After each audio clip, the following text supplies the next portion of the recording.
and I don't like to be the guy. I'm not a Christian.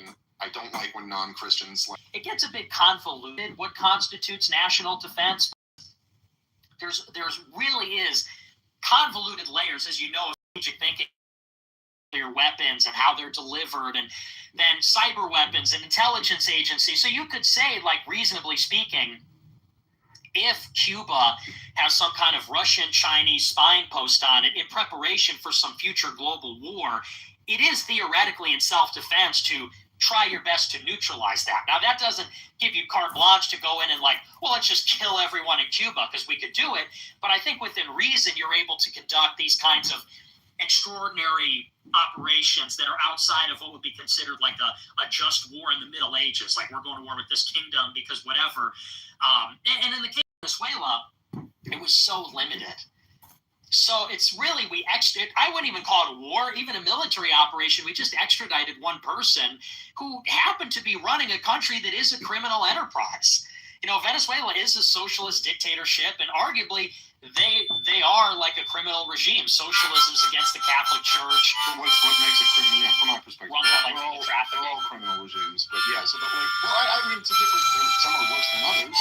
But like, what makes them a criminal regime? Like, they make money off of kidnapping is huge there. Like, people get kidnapped all the time and pay to release the hostages. Yeah, but I mean, you mentioned dictatorship, but you don't believe in democracy. So like, I don't know, dictatorship to me wouldn't seem like that would be a bridge too far for me. Yeah, but there's good dictatorships and bad dictatorships. Okay.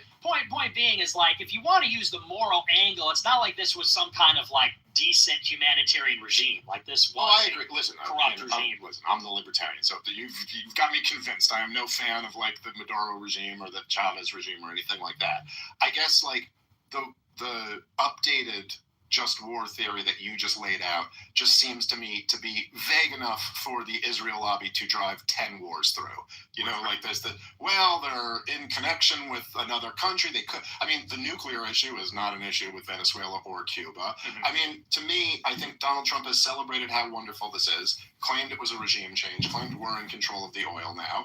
Now, of course, for other factors, but Americans have only seen an increase in oil costs since then.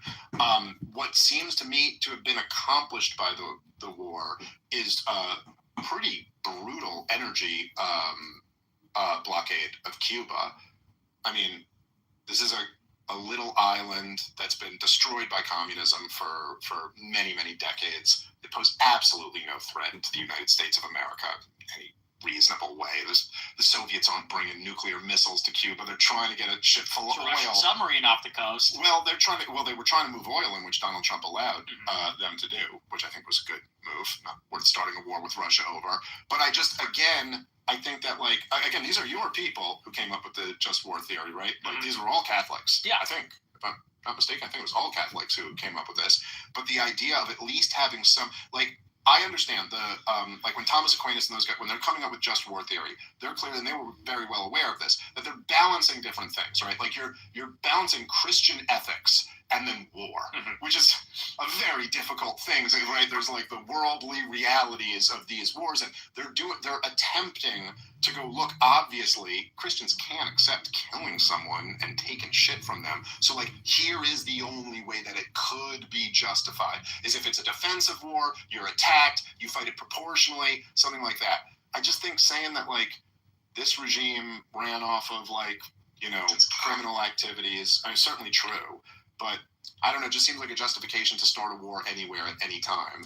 And I do worry about that, because that's, you know, those justifications are almost always used in very bad ways. I would just say that, you know, again, it just gets to be a bit convoluted because the nature of warfare has changed because of strategic weapons, you know, like when I say nuclear weapons, I mean, Russia and China are nuclear armed, and that means that we're kind of engaged with them in every way at all times.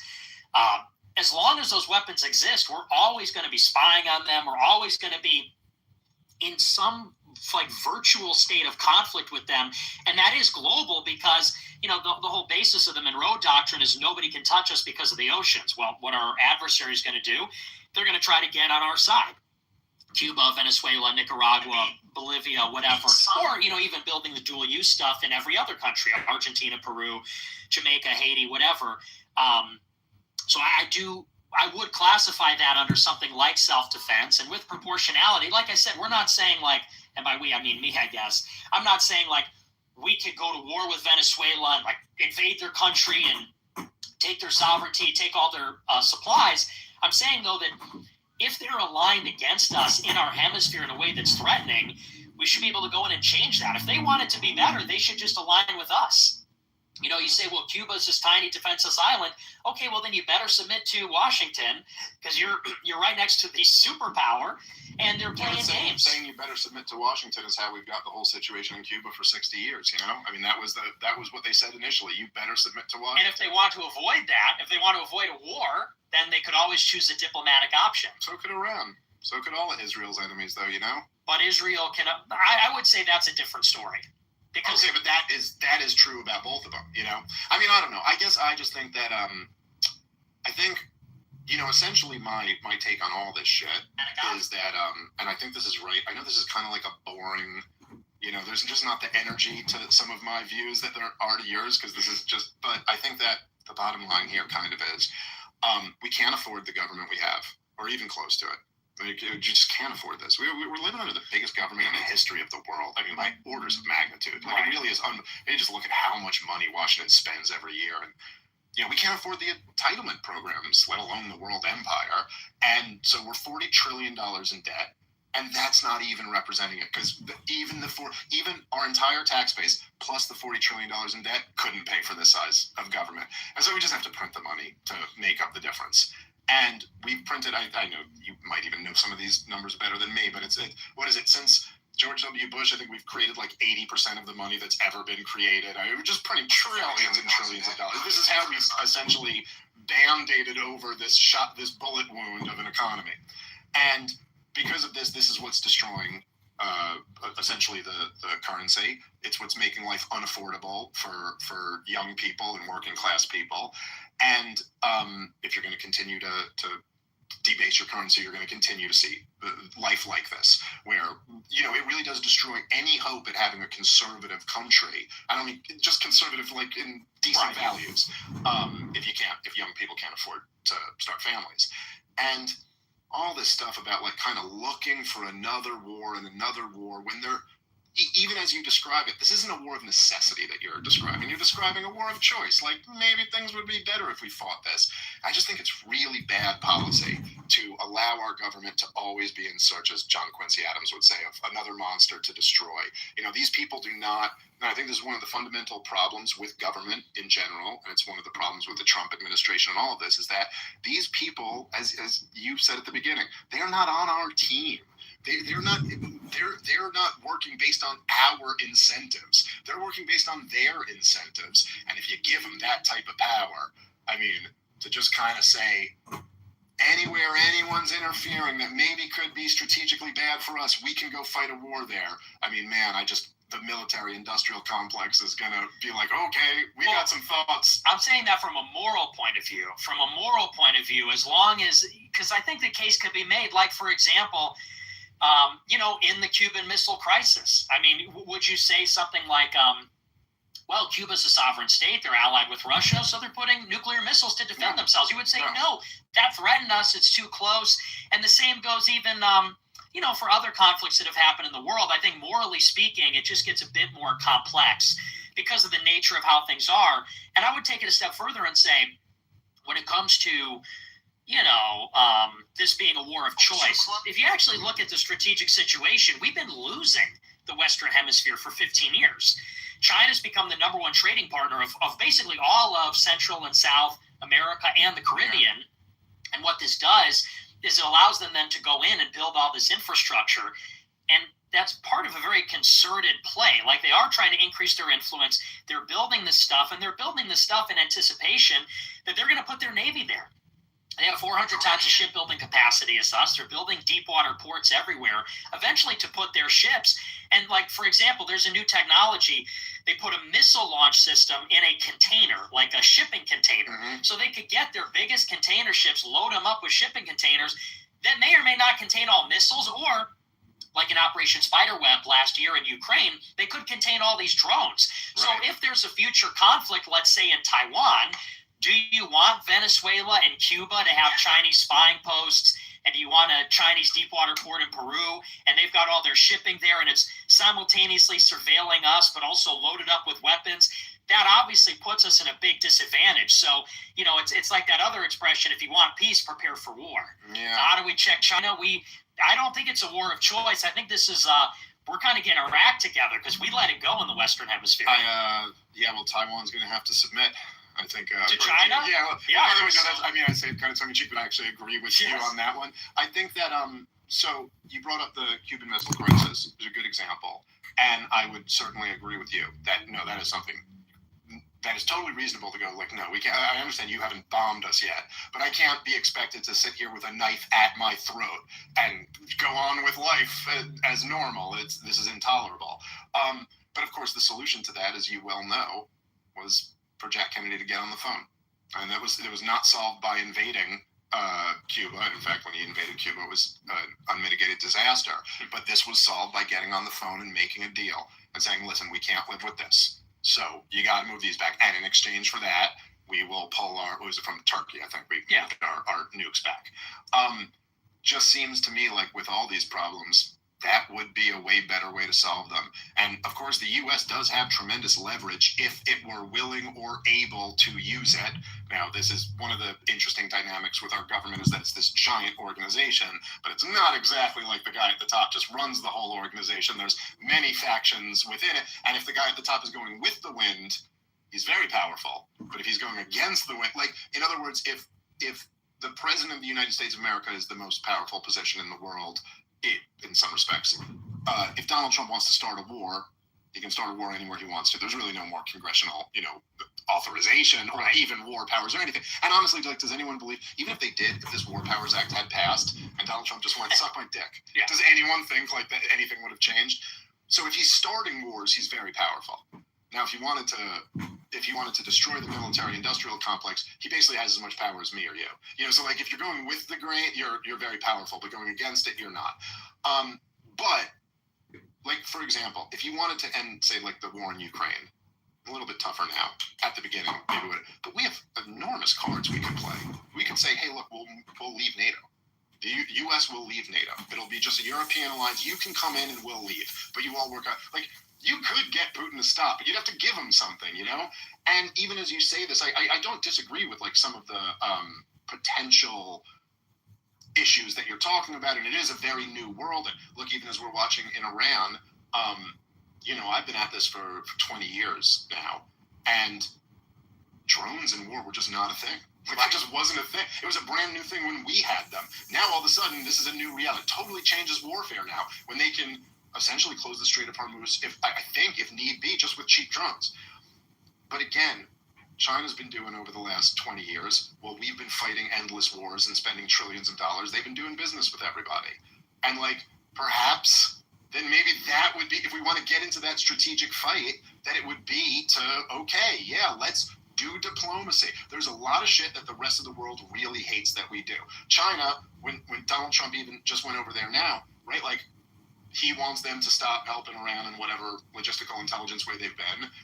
And they want a whole lot of things from him. Like, we can get things, you know what I'm saying? Like, It's just even things like big military mobilizations in Asia or something like that. They have a real problem with that. And so us arming Taiwan or stuff. So I guess my point is just that, like, we could, rather than like launching wars over this stuff, and look, the Venezuela one didn't turn into like a catastrophe, but you risk that every time you launch one of these wars.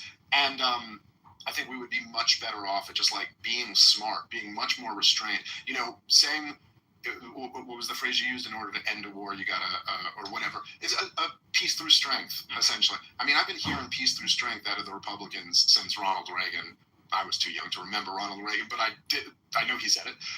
They've been saying it my entire lifetime. And all we've gotten for it is permanent militarism, forever wars, crushing debt. And so, don't get me wrong, I guess maybe where we could agree, and then we could leave it at agreeing to disagree, is that I'd prefer we be more involved in our backyard and not around the rest of the world. I'd prefer it be in our national interest rather than in some other country's interest. Or, by the way, I don't even really think any of this shit is in Israel's interest. I think this is in what the Likud perceive as the interest of greater Israel. I think they've gotten Israelis killed and probably made them more of a hated pariah state than ever before.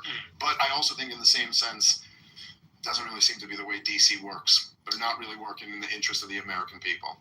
I agree. I mean, I think diplomacy is preferable where possible, but sometimes it's not possible. And it sounds like a lot of this root causes, it's like when you go to these Democrats, they say, well, the reason these kids are committing crime is because they don't have like after school programs.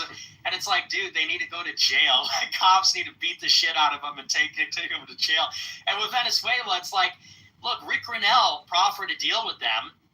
They didn't take it. I mean, because they wanted Maduro to stay in power. And our sticking point was, you got to realign with us, and Maduro's got to go, and they wouldn't agree to it, so we had to go in and take care of them. And I agree with you, though.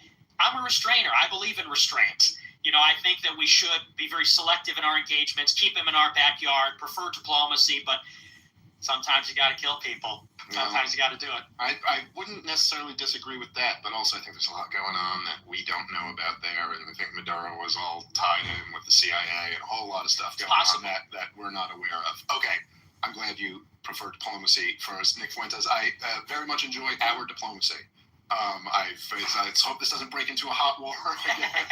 Ceasefire's intact. The ceasefire is still intact, hanging on by a thread. It's a lot stronger than the ceasefire in the Middle East right now. Dude, I really always enjoy talking with you. Thank you so much for coming back on, and look forward to doing it again. Likewise, man. Thanks for having me. All right. Thanks for listening, guys. Have a good one. Peace.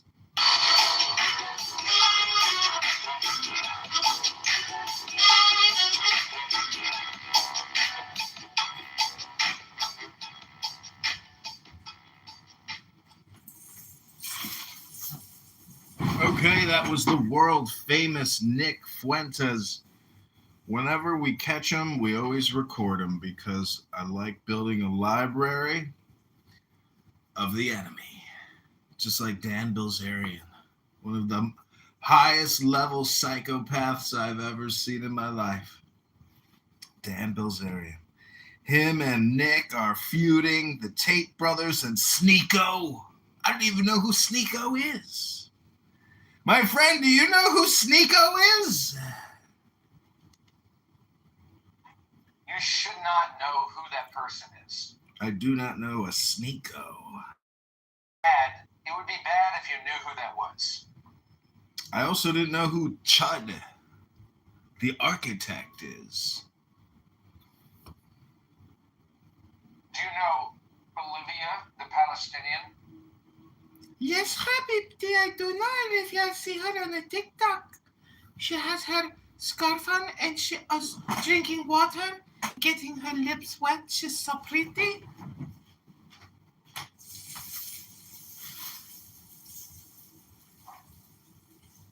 Habibti.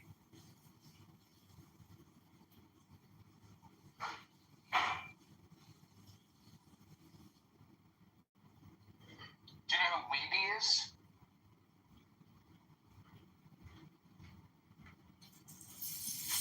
So I've been reading Ayn Rand all morning.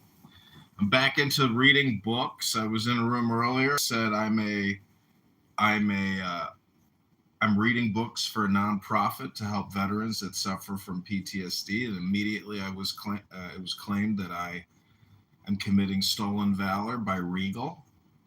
And I said, well, I like to accuse people of being redundant on this app and repeating their personality over and over again. And then he said, you're doing exactly what you're accusing people of doing. And I said, I know, but I just wanted to get that out of the way. And then I was told that you're unbelievable. You are unbelievable. So anyways, I was reading Ayn Rand, and it was very good. Reading books is great. And I keep encouraging my friend here to call me, to text me and say, here's a link. I got a book room set up. I'm going to read for 3 to 10 minutes. And if you want to read, you can read. But I'm going to prove to you that I'm actually reading and putting it on YouTube and using my new phone and creating valuable content for my audience who want to purchase my wicker baskets Or maybe come to a wicker basket workshop at the Renaissance Fair.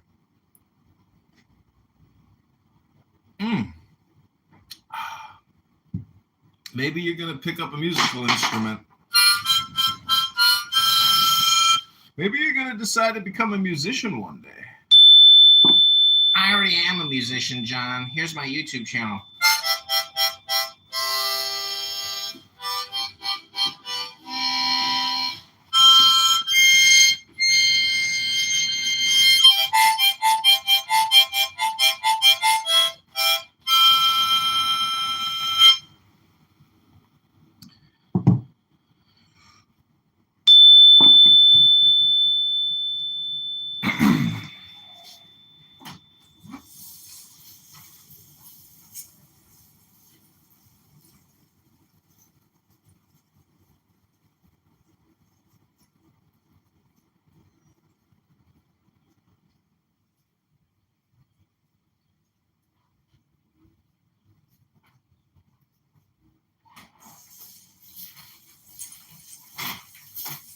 Trying to figure out a good way to cool my room here. There's really no good way to do it other than put the air conditioner in, run it, then turn it off, run it, and turn it. That's what I'm going to have to do is plug in my air conditioner. I got no choice. I can't sit in a room that's 90 degrees. Rabboni Shalom. Rabboni Shalom.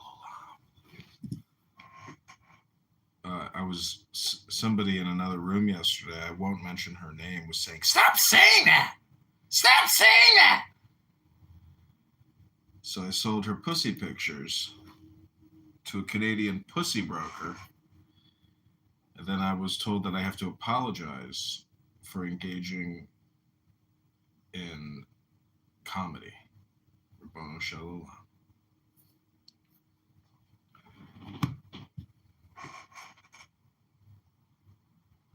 How many times a day do you think Danny says conspiracy theory or, psyop on this app? I mean, I could just imagine her going to a psychiatrist and being like, I'm in a psyop, I'm in a psyop. And they're like, what are you talking about? She's like, you don't know I'm in a psyop. They're like, could you shut up? She's like, no, you're part of the psyop.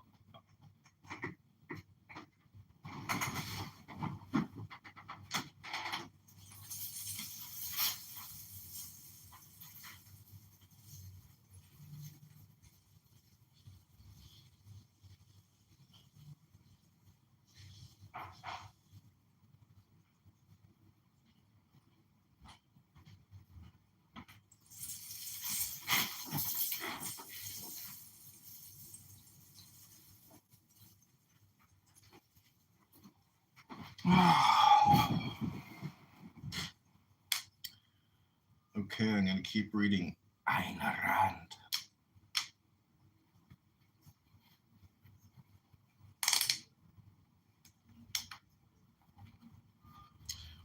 Welcome to the John Kitover Book Club.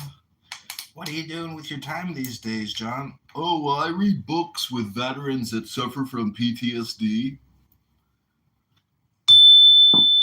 That's great, John. Oh my God, I love that for you. Thank you for loving that for me. We're now going to do what I'm talking about. I think it's kind of funny how Ayn Rand always refers to her novels as saying, as previously discussed. She just refers to a whole book. Okay, so this is page 50, The Virtue of Selfishness.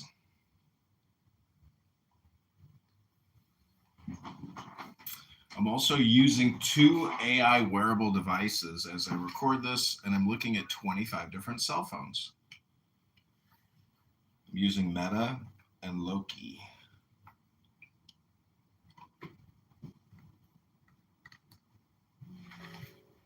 Page 50.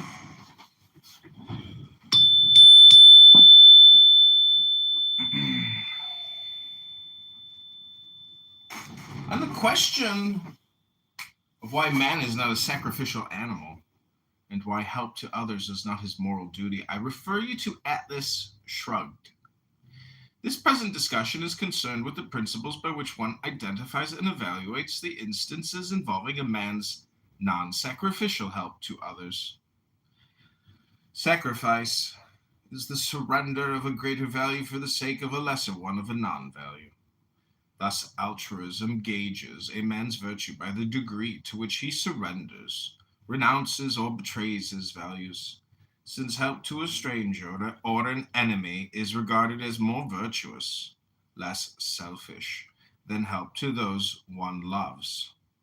The rational principle of conduct is the exact opposite. Always act in accordance with the hierarchy of your values, and never sacrifice a greater value to a lesser one. This applies to all choices, including one's actions toward other men. It requires that one possess a defined hierarchy of rational values, values chosen and validated by a rational standard. Without such a hierarchy, neither rational conduct nor considered value judgments nor moral choices are possible. Love and friendship, my friend, are profoundly personal. Selfish values, love, is an expression and an assertion of self-esteem, a response to one's own values in the person of another.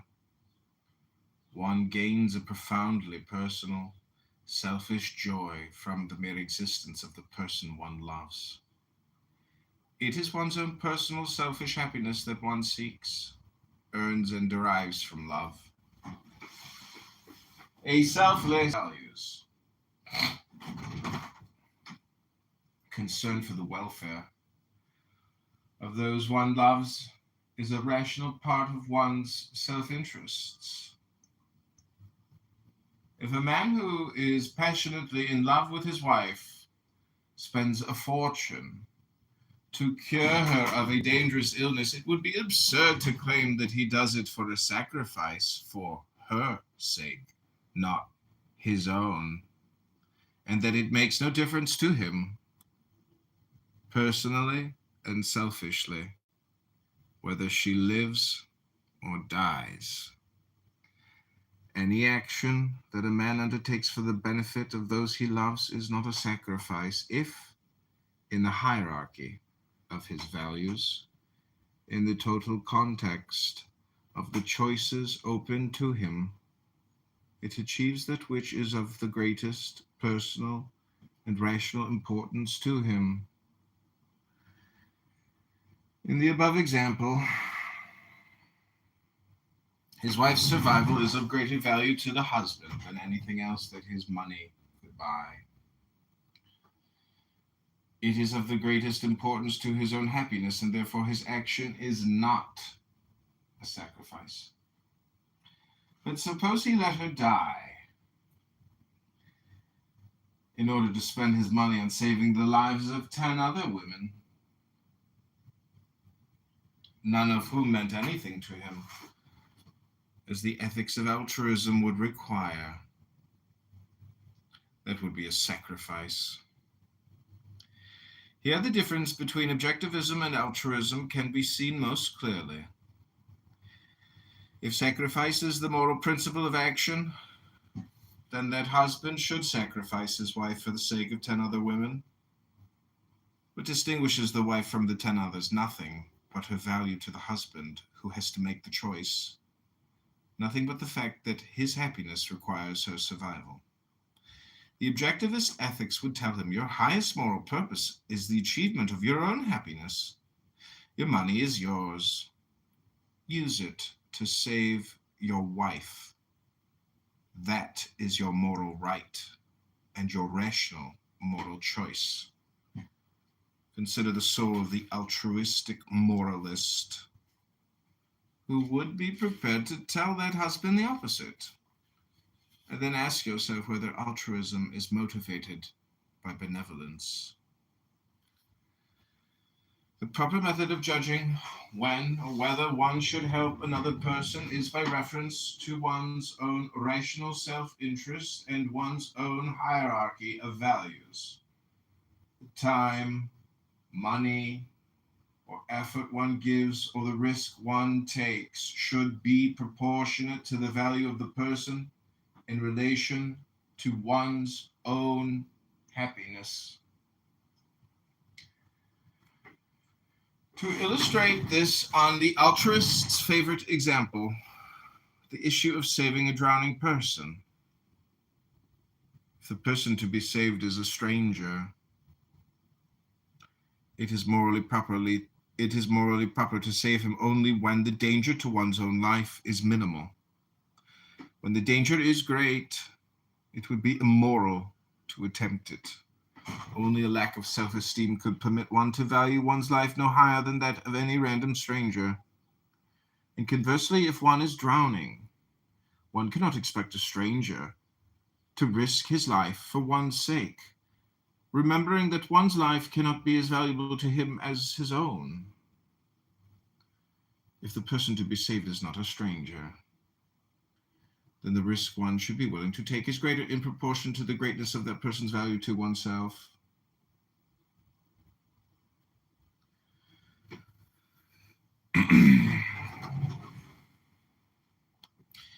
If it is the man or woman one loves, then one can be willing to give one's own life to save him or her, for the selfish reason that life without the loved person could be unbearable. Conversely, if a man is able to swim and to save his drowning wife but becomes panicky, gives in to an unjustified irrational fear and lets her drown, then spends his life in loneliness and misery, one would not call him selfish. One would condemn him morally for his treason to himself and to his own values. It is his failure to fight for the preservation of a value crucial to his own happiness. Remember that values are that which one acts to gain and or keep, and that one's own happiness has to be achieved by one's own effort, since one's own happiness is the moral purpose of one's life. The man who fails to achieve it because of his own default, because of his failure to fight for it, is morally guilty. The virtue involved in helping those one loves is not selflessness or sacrifice, but integrity. Integrity is loyalty to one's convictions and values. It is the policy of acting in accordance with one's values, of expressing, upholding, and translating them into practical reality. If a man professes to love a woman, yet his actions are indifferent, inimical, or damaging to her, it is his lack of integrity that makes him immoral. The same principle applies to relationships among friends. If one's friend is in trouble, one should act to help him by whatever non-sacrificial means are appropriate. For instance, if one's friend is starving, it is not a sacrifice, but an act of integrity to give him money for food rather than buy some insignificant gadget for oneself. Because his welfare is important in the scale of one's personal values. If the budget means more than the friend's suffering, one had no business pretending to be his friend. The practical implementation of friendship, affection, and love consists of incorporating the welfare, the rational welfare, of the person involved into one's own hierarchy of values, and acting accordingly. But this is a reward men have to earn by means of their virtues, and which one cannot grant to mere acquaintances or to strangers. What then should one properly grant to strangers? The generalized respect and goodwill which one should grant to a human being in the name of the potential value he represents, until and unless he forfeits it. A rational man does not forget that life is the source of all values, and as such a common bond among living beings is against inanimate matter, that other men are potentially able to achieve the same virtues as his own, and thus be of enormous value to him.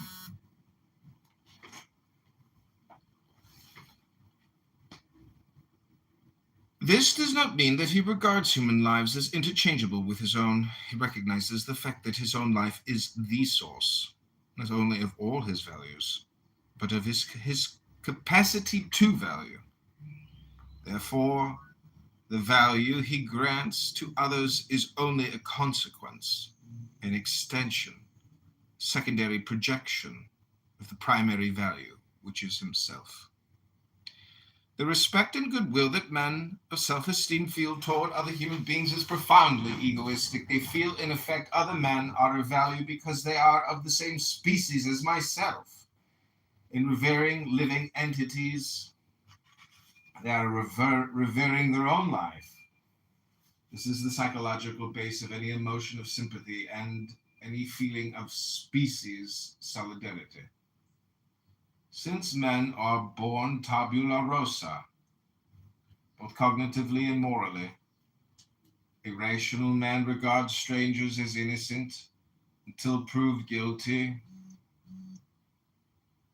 and grants them that initial goodwill in the name of their human potential. After that, he judges them according to the moral character they have actualized. If he finds them guilty of major evils, his goodwill is replaced by contempt and moral condemnation. If one values human life, one cannot value its destroyers. If he finds them to be virtuous, he grants them personal, individual value and appreciation in proportion to their virtues. It is on the ground of that generalized goodwill and respect for the value of human life that one helps strangers in an emergency, and only in an emergency. It is important to differentiate between the rules of conduct in an emergency situation and the rules of conduct in the normal conditions of human existence. This does not mean a double standard of morality. The standard and the basic principles remain the same, but their application to either case requires precise definitions. An emergency is an unchosen, unexpected event, limited in time, that creates conditions under which human survival is impossible, such as a flood, an earthquake, a fire, shipwreck. In an emergency situation, men's primary goal is to combat the disaster, escape the danger, and restore normal conditions, to reach dry land, to put out the fire, etc. By normal conditions, I mean metaphysically normal in the nature of things, appropriate to human existence. Men can live on land, but not in water or in a raging fire. Since men are not omnipotent, it is metaphysically possible for unforeseeable disasters to strike them, in which case their only task is to return to those conditions under which their lives can continue. By its nature, an emergency situation is temporary. If it were to last, men would perish. It is only in emergency situations that one should volunteer to help strangers, if it is in one's power. For instance, okay, I'm going to take a reading break there. Hope you're enjoying this.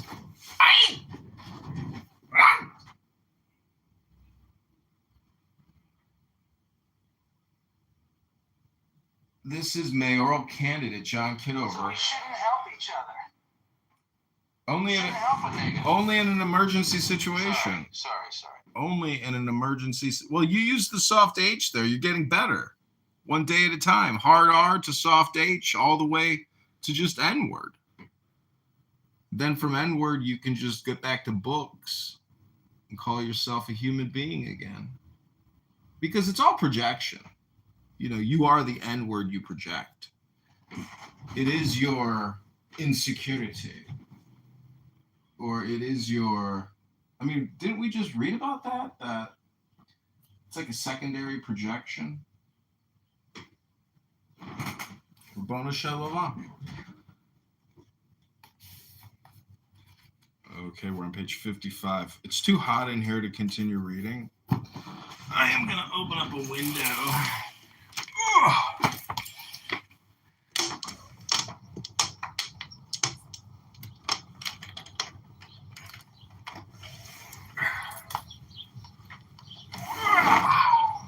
There we go.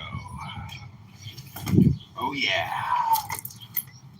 Oh, that's much better.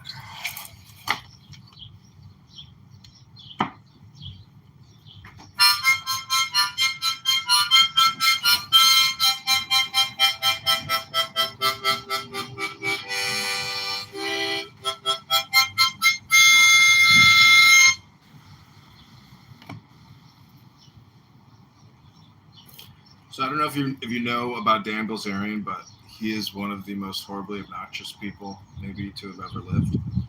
And you know, I was looking at his X account months ago before he even announced his congressional run, and it was shocking, like beyond shocking. And can't believe some of the things he writes is even permissible under law. That like Department of Justice can't go to Elon Musk and X and say, hey, fortunately, you know, you may not want to suspend this user or limit his freedom of speech, but based on these past posts, is it legal to say these things and be in possession of a massive arsenal of weapons? Because he has one of the largest caches of weapons, and he's sitting there asking Nick Fuentes about, you know, A wording or K wording Ben Shapiro and Dr. Netanyahu.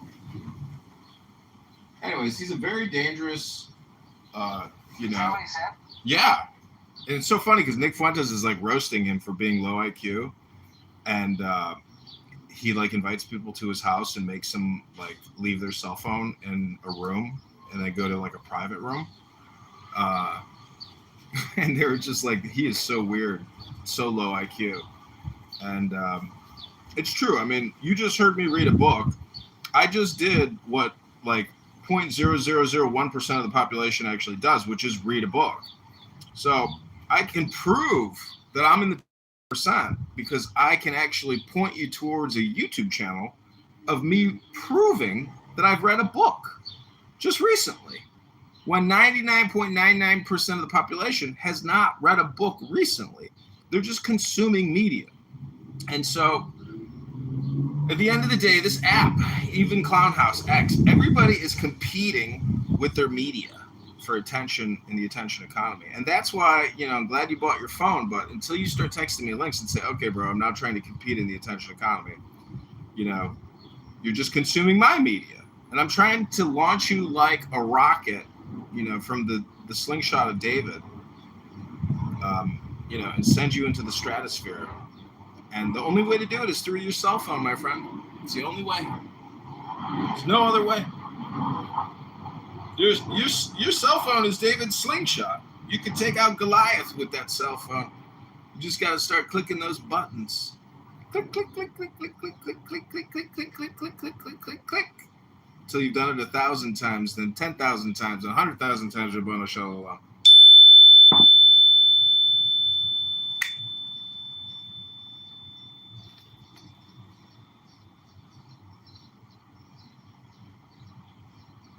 See, Nick Fuentes is an incredibly gifted communicator. There's no redundancy.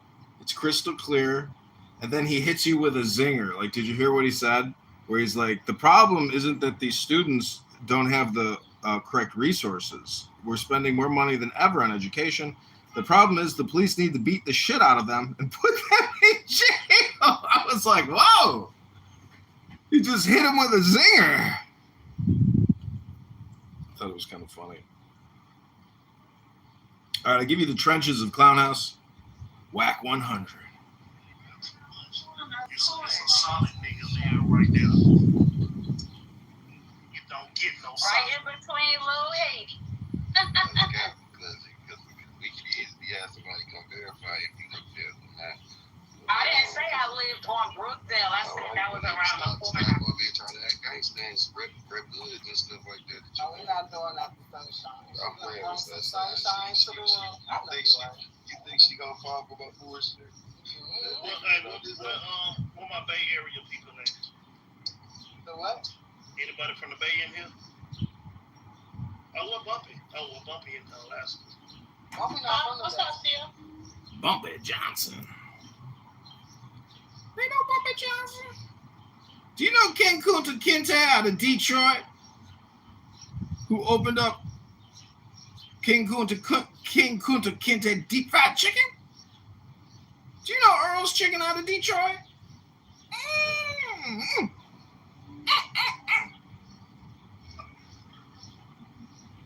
Just remember, never go full R word. My friend, you have a tendency to go full R word. I know, you can't go full R. Never go full R word. Never. It's a projection, my friend. It's all projection. Shall know that the chosen priest, the ox of infinite space, is the prince, priest, the beast, and in his woman called the scarlet woman is all power given. They shall gather my children into their fold. They shall bring the glory of the stars into the hearts of men. 16, for he is ever a sun and she a moon.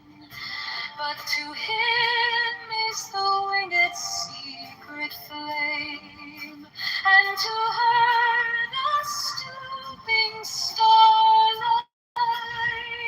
But we are not so chosen. 18 burn upon their brows, O splendorous serpent.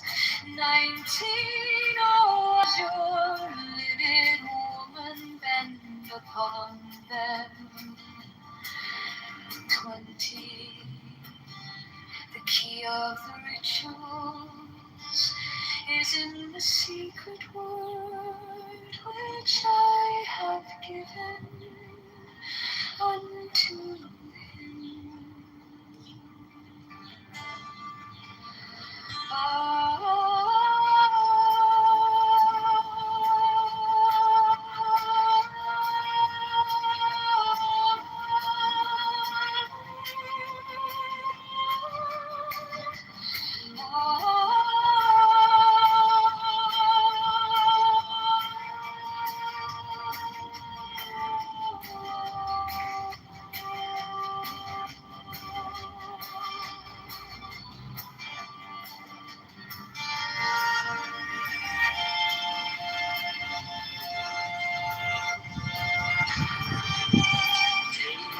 Using AI systems and spot devices for public evidence of crime.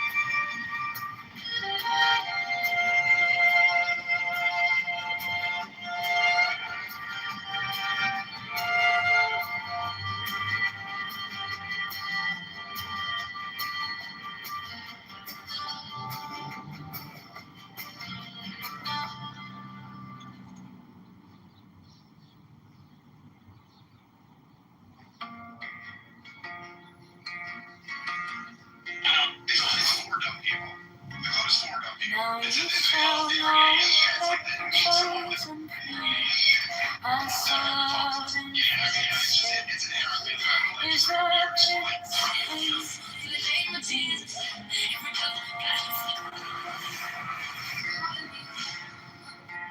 and in his woman called the scarlet woman is all power given.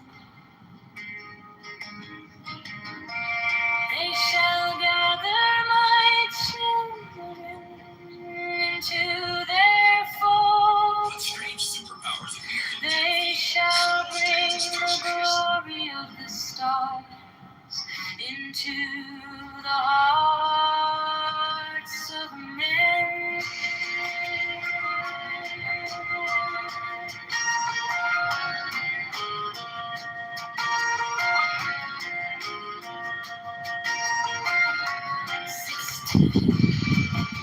For he is ever a sun, and she a moon.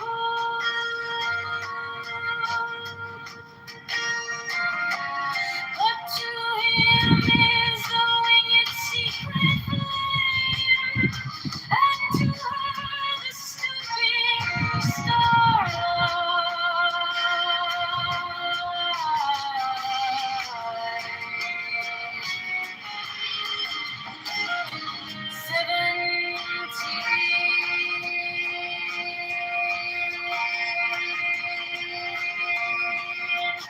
but ye are not so chosen.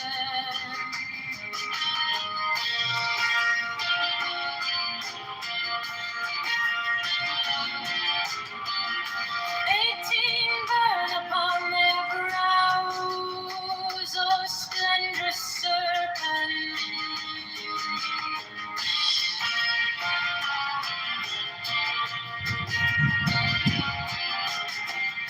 19 arms your lidded woman.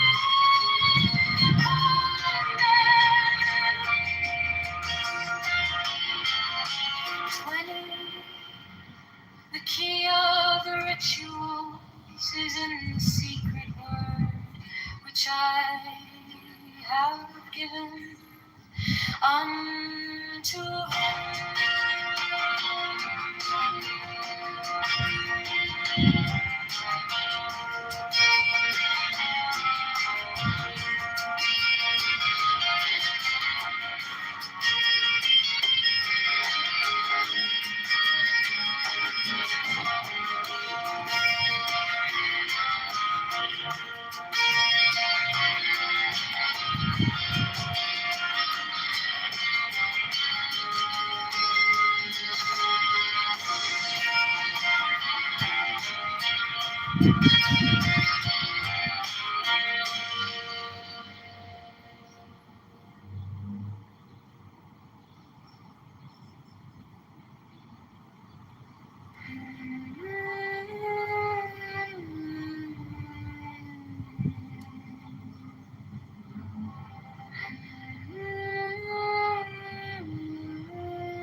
These are fools that men adore, both their gods and their men of fools. 12 come forth, oh children, under the stars and take your fill of love. 13, I am above you and in you, my ecstasy is in yours. My joy is to see your joy. For to the Gentiles yours the naked splendor of no wit. She bends in ecstasy to kiss the secret orders of a deeper winged globe. The starry blue are mine, O Enkafna Konsu.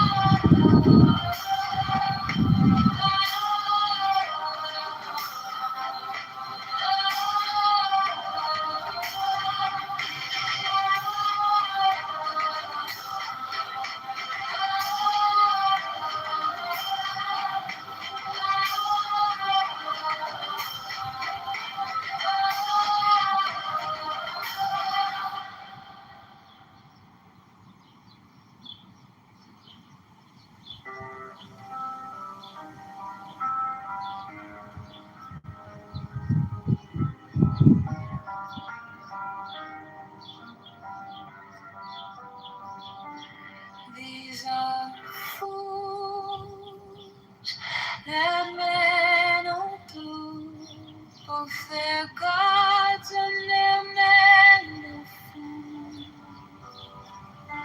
12 come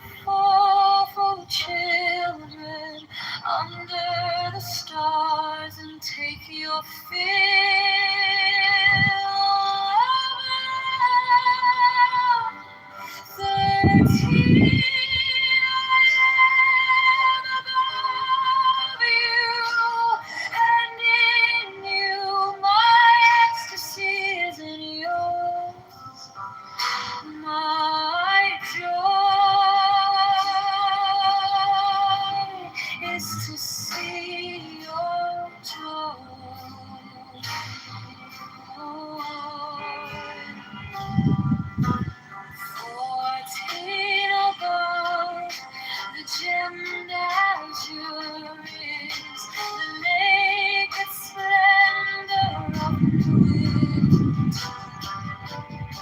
She bends in ecstasy to kiss the secret ardors of her dreams.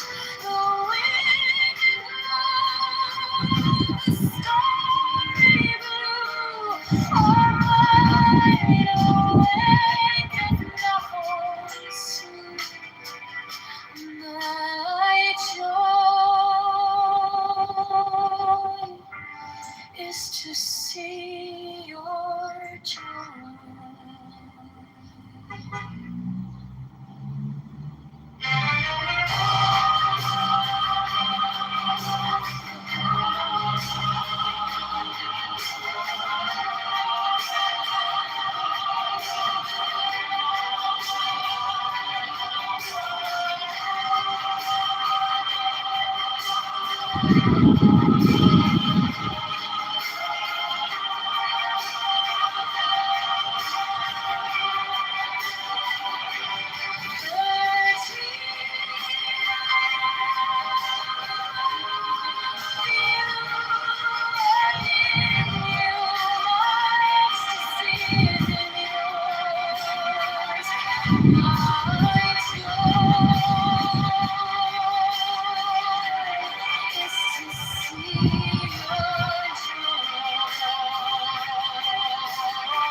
Fourteen above, the gemmed azure is the naked splendor of night.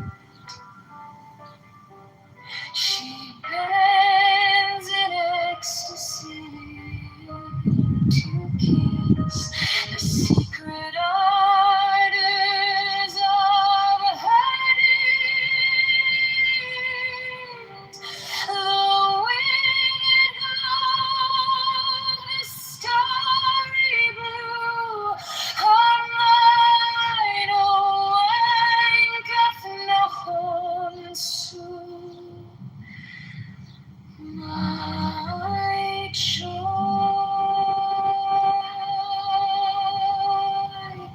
is to see your joy.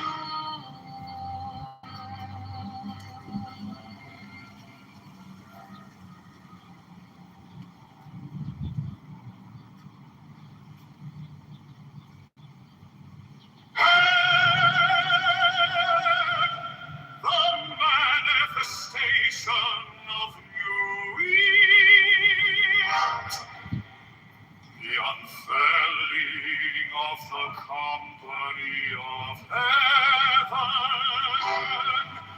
Every man and every woman is a star. For every number is infinite, there is no difference. Help me, oh warrior of feet, in my unveiling before the children of men. 6 feet out deep, my secret center, my heart and my tongue. 7, behold, it is revealed by Iris, the minister upon earth. 8, the cubs is in the pool.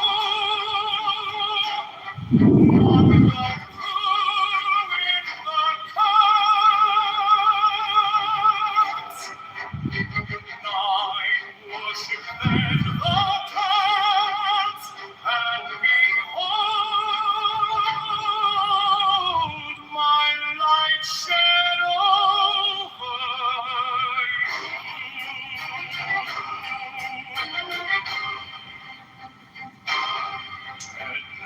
my servants be few and secret, they shall rule the many and the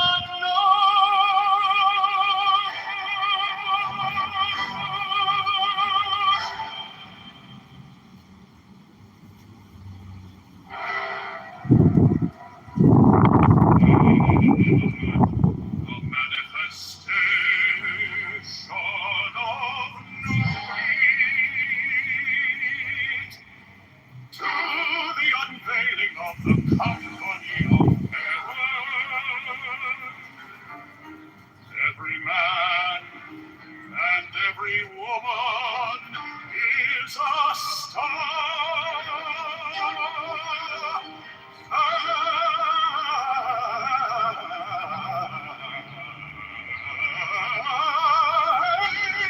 Every number is infinite.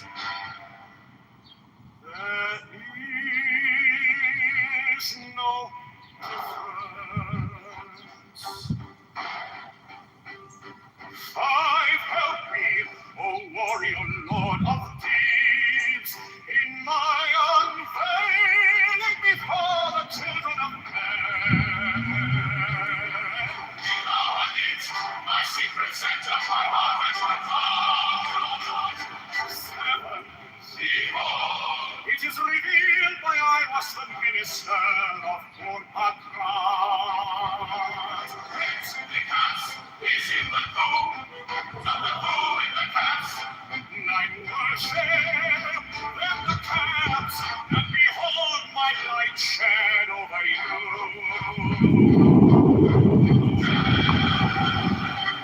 Let my servants be few and secret, they shall rule the many and the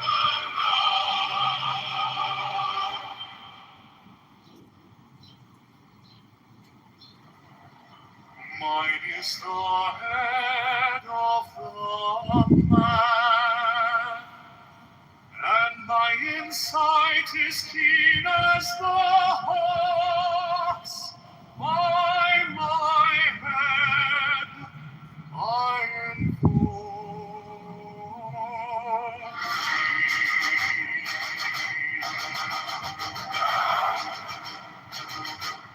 I am the only begotten child of my father and mother. My father is dead. My mother bore me with labor and pain and fear. By my body I invoke thee. About me shine the diamonds of radiance white and pure. By their brightness I invoke thee.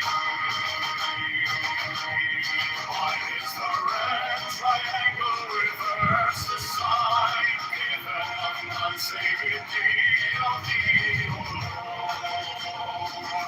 By the Lamb and I invoke thee. Mine is the garment of white, sewn with gold, the flashing of light that I wear. By my robe I invoke thee. Mine is the sign of the prophets and time. By the sign I invoke thee.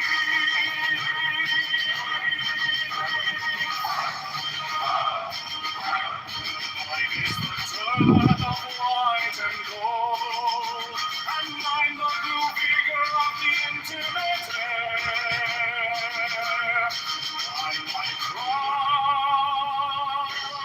I invoke thee. My fingers travel on the beats of pearl, so run I after thee in thy car of glory. By my fingers I invoke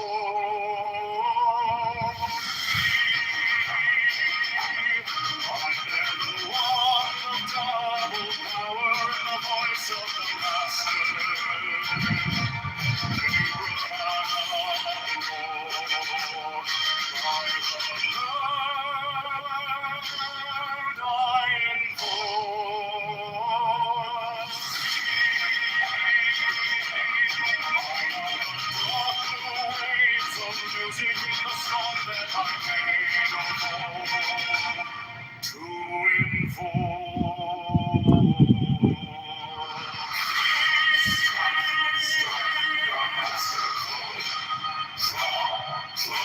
the flaming sword, crown, child, and conquering Lord, Horus, and by the song I invoke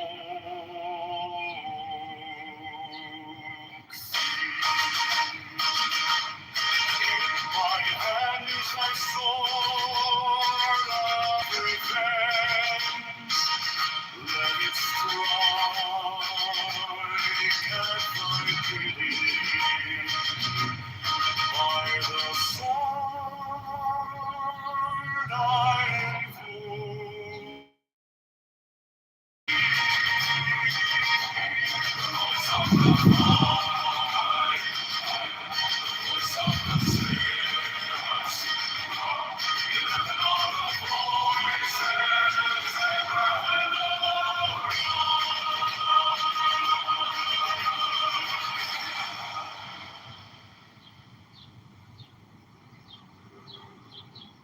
Mine is the head of the man, and my inside is keen as the hawk's. By my head I invoke thee.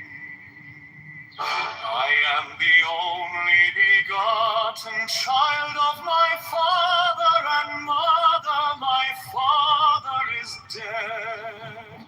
My mother bore me with labor and pain and fear. By my body I invoke thee.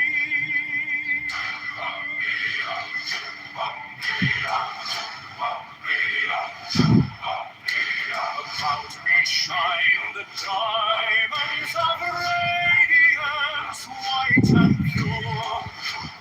By their brightness I invoke thee. Mine is the red triangle, reverse the sign, given of none, save it thee, O Lord. By the Lamed I invoke thee. Mine is the garment of white, sewn with gold, the flashing of day that I wear. By my robe I invoke thee. Mine is the sign of a prophet and Typhoon. By the sign I invoke thee. Mine is the turban of white and gold, and mine the blue figure of the entire.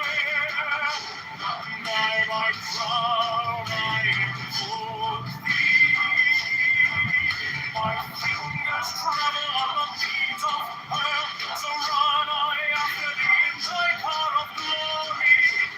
By my fingers I invoke thee.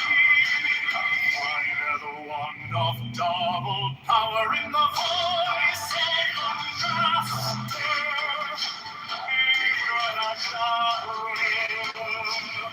By the word I invoke thee. I know the dark blue waves of music in the song that I made of old to invoke thee.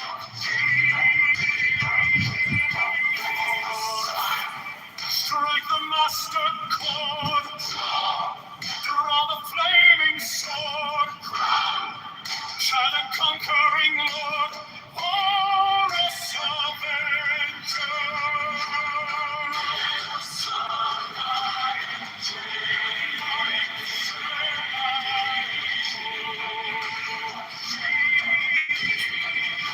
My hand is thy sword of revenge, strike thy cheek. By the sword I invoke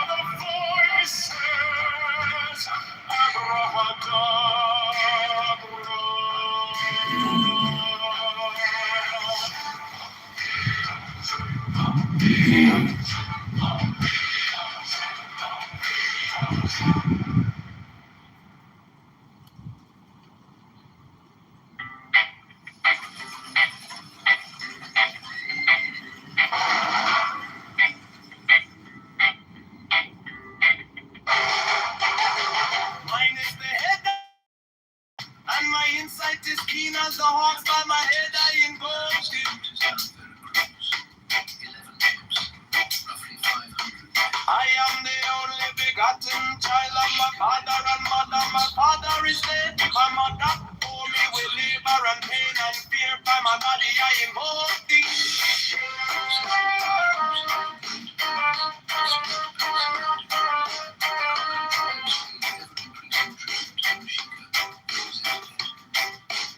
Upon me shine the diamonds of radiance, white and pure.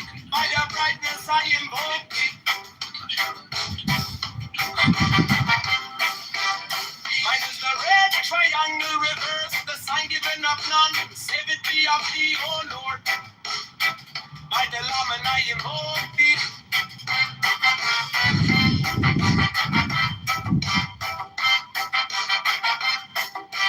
Free mine is the garment of white, sewn with gold. The flashing of eye that I wear by my robe I invoke thee. Mine is the sign of a prophets and typhon. By the sign I invoke thee.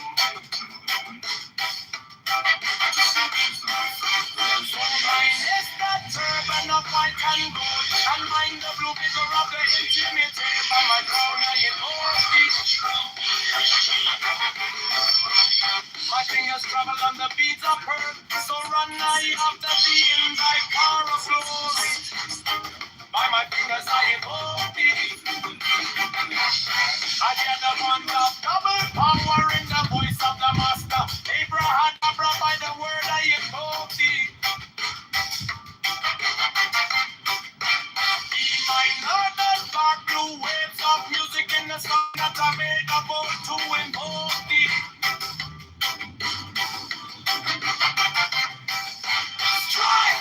Strike a master chord. Draw the flaming sword. Triumph and a conquering Lord. Horror, a big job. By the song I invoke thee.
Mine is the head of the man and my insight is keen as the ox. By my head I invoke thee. I am the only begotten child of my father and mother. My father is dead. My mother bore me with labor and pain and fear. By my body I invoke thee.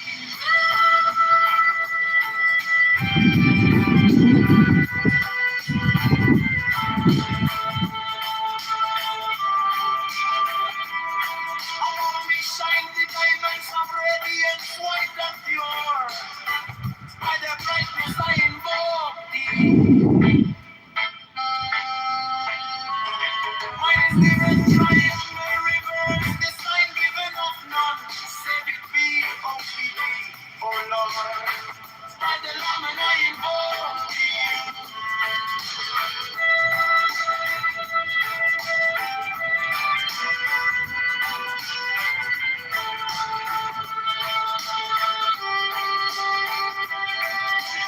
Mine is the garment of white, sown with gold.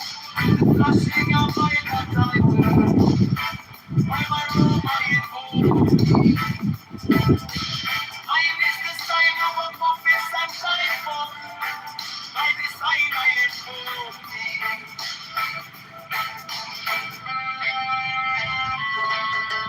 Mine is the turban of white and gold. And mine the blue figure at the end of it here. I'm a crown I invoke thee. My fingers travel on the beats of birds, so run I after thee in thy car of glory. By my fingers I invoke thee. Father, the one that trouble power in the voice of the master. Abraham, by the word I invoke thee. Hey, mine arm in my blue waves of music in the sun that I made of all to invoke thee.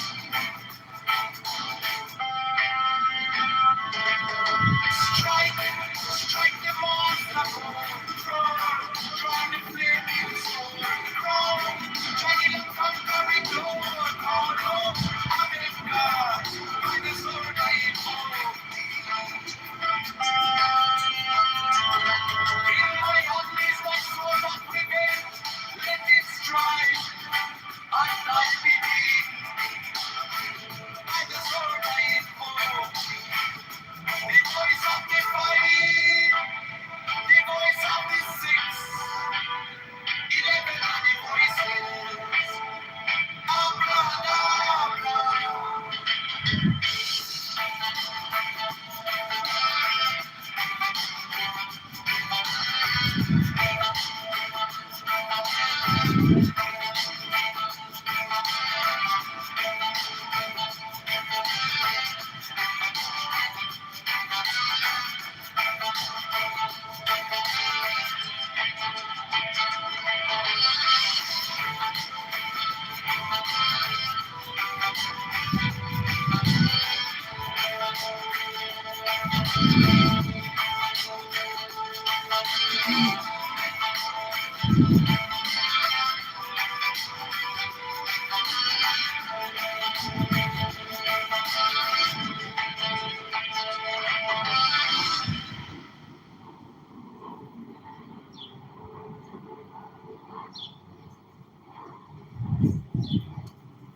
Mine is the head of the man, and my insight is keen as the ox. By my head I know.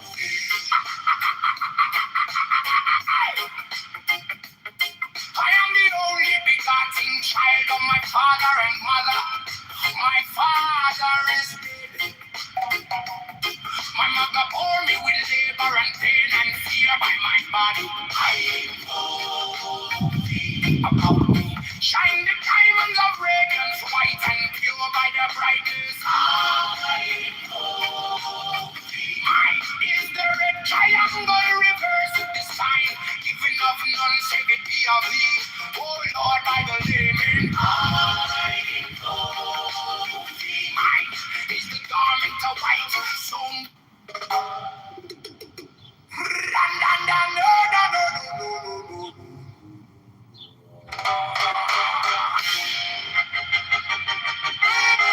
mine is the head of the man, and my insight is keen as the ox. By my head, I invoke thee.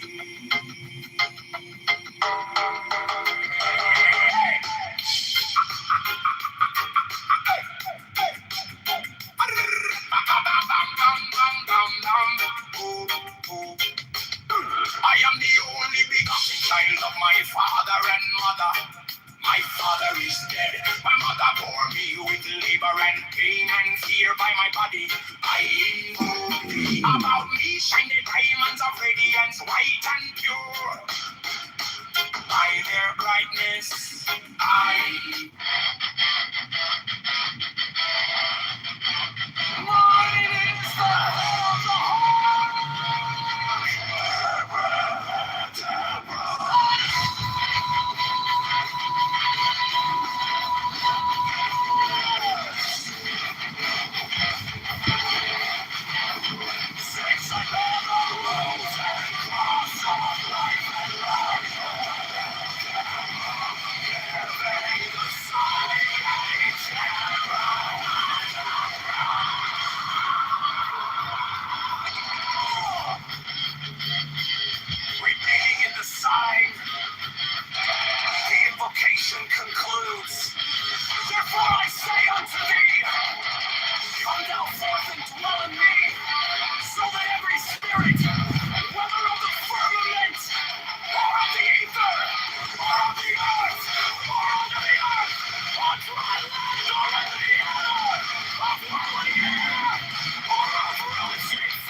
God, the vast one might be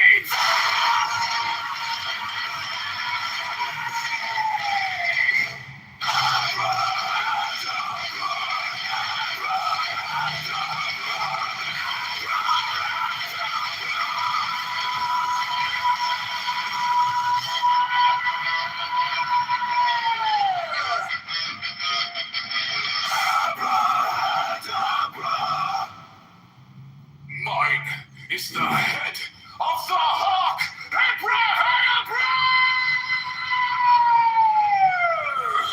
Yes! I bear the rose and cross of life and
I bear the rose and cross of life and light, giving the sign at each abracadabra. Remaining in the sign, the invocation concludes. Therefore I say unto thee, come thou forth and dwell in me, so that every spirit, whether of the firmament, or of the ether, or of the earth, or under the earth, on dry land, or in the water, of whirling air, or of rushing fire, and every spell and scourge of God, the vast one, might be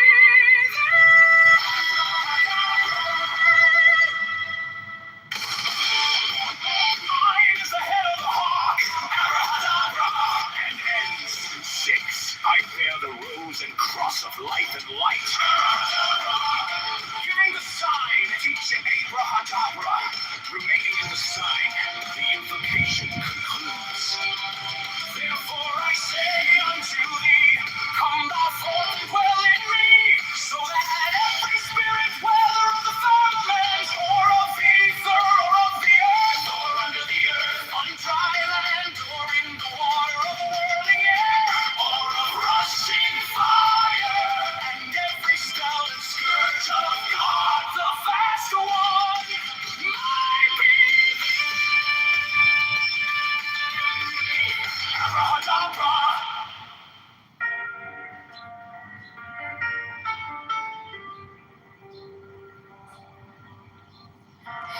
came like dawn in my hands, soft but stronger than I knew.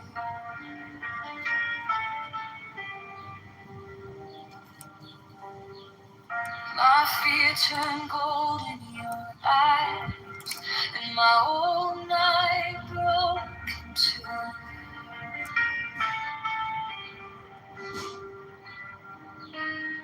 I was lost in the noise, now I'm learning how to stay close to your quiet light in the middle of the day. Stop thinking, let it fall. Take the deepest breath of them all. Hold it close. Don't run from the feeling. One more second. You can start believing. Wisdom of God.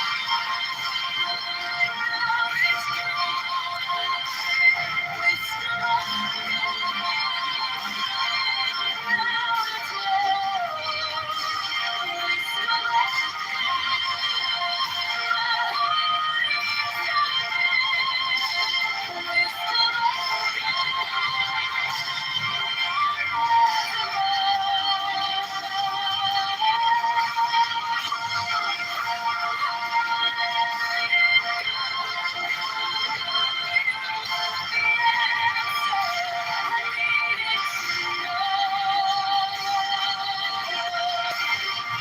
Your touch is a steady rain on the dust of who I am.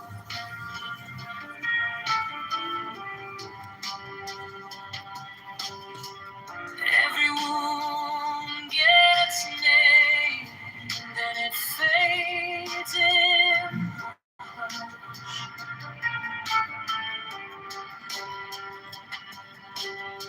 I don't need 1,000 signs.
light dawn in my hands, soft but stronger than I knew.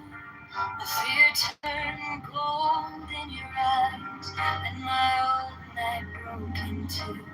I was lost in the noise, now I'm learning how to stay close to your quiet light in the middle of the day. Stop thinking, let it fall.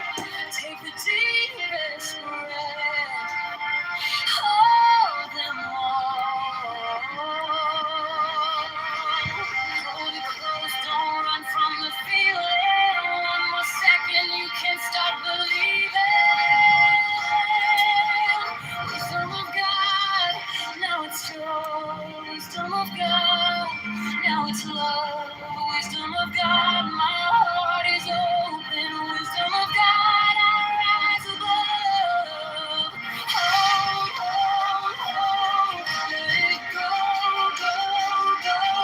You are the answer I needed to know.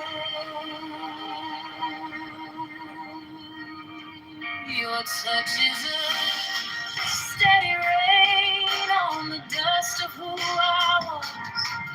Every wound gets named, then it fades in a hush. I don't need 1,000 signs when your name is in my chest. One deep breath, one brave step, and the rest can be blessed. I'm thinking, let it fall. Take the deepest breath.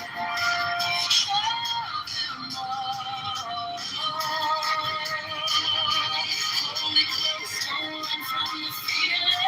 One more second, you can't stop believing. Wisdom of God, now it's joy. Wisdom of God, now it's love. Wisdom of God, my heart is open.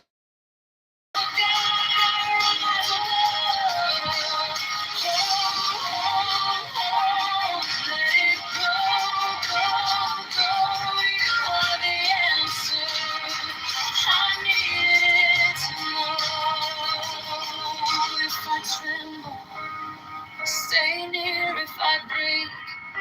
Pull me through, teach my hands to release what I cannot hold with you. 10 at night, 10 at 11, I breathe in your holy calm, and the storm in my head lays down like a pall. Wisdom of God, now it's joy. Wisdom of God, now it's love. Wisdom of God, my heart is open. Wisdom of God, I rise above. Oh,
ye shall know that the chosen priest, that oxel of infinite space, is the prince, priest, the beast, and in his woman called the Scarlet Woman is all power given. They shall gather my children into their fold.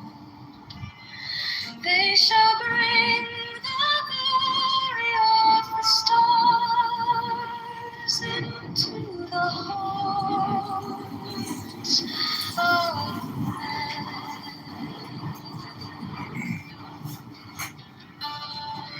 16, for he is ever a son that shield.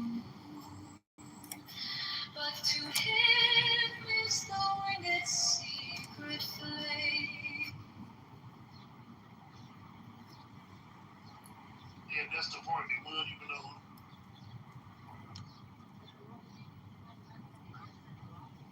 Gods, and I'm invited over there, and there is a hand washing or some kind of ritual that is sort of, this is what's done. I would absolutely not only do it out of courtesy, but as a guest in your home. And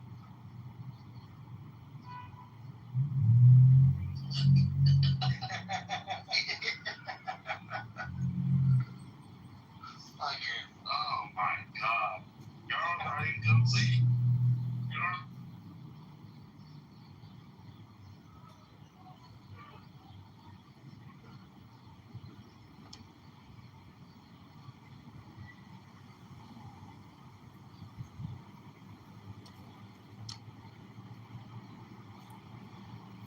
I just hate bears. Yeah, I hate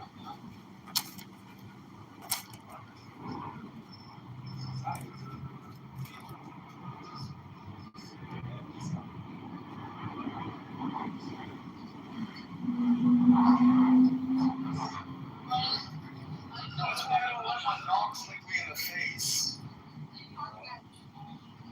I ain't trusting their mouth. Don't fucking play with me. I ain't it. Yeah, I'm about this shit. Okay, man, I took me.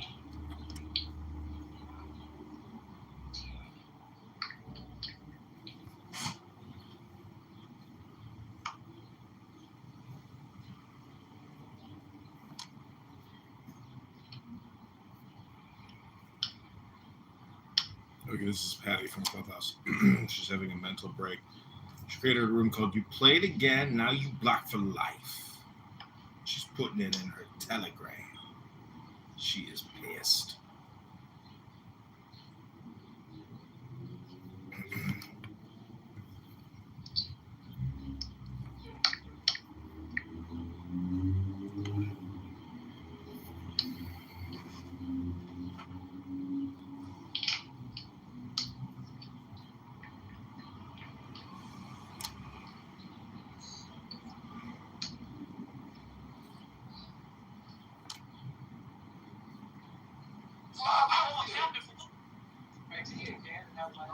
You know what I love about him? I love how they're mixed up religion, politics, and fucking sexual stuff.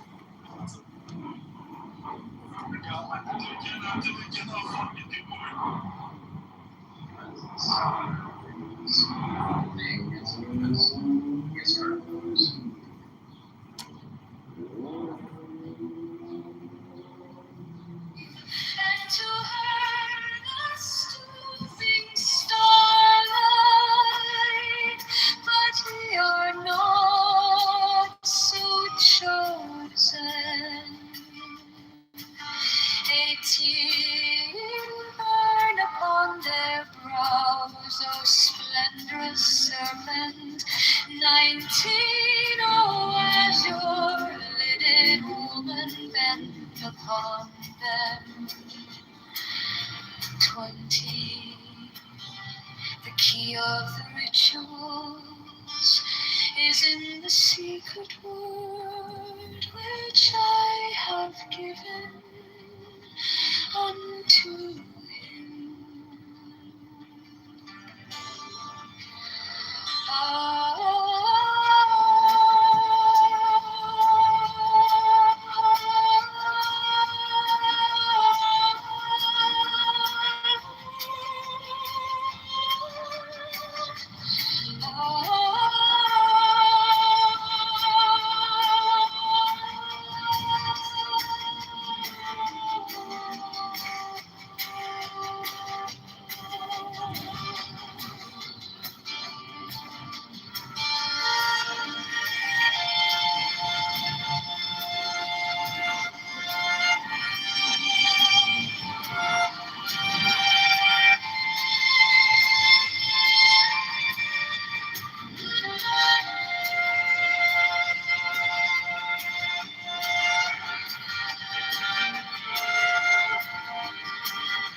Now ye shall know that the chosen priest, master of infinite space, is the prince priest, the beast.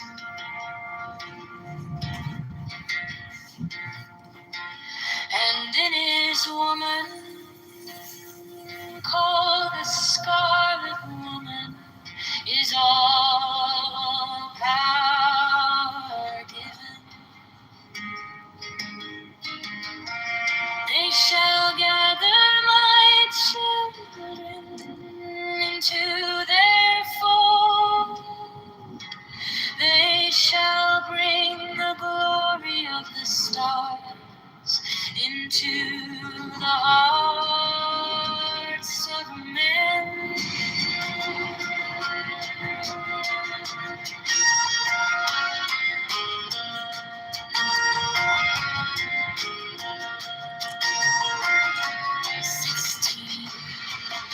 For he is ever a sun, and she a moon.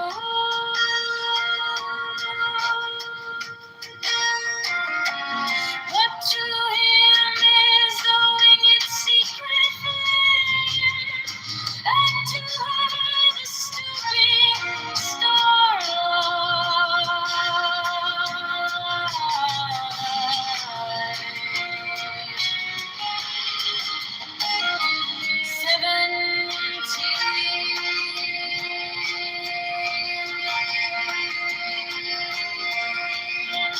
but ye are not so chosen.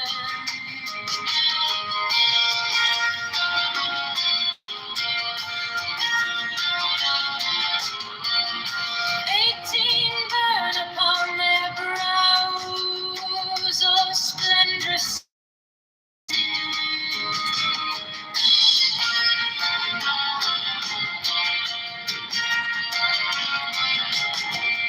19 hours your living woman come down. 20. The key of the rituals is in the secret word which I have given unto him.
soon.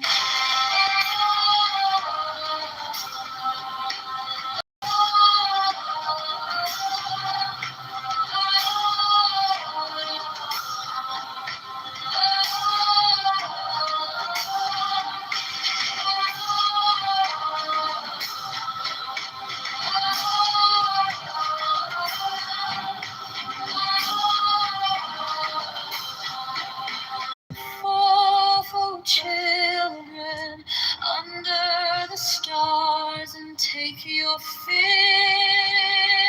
of love. 13,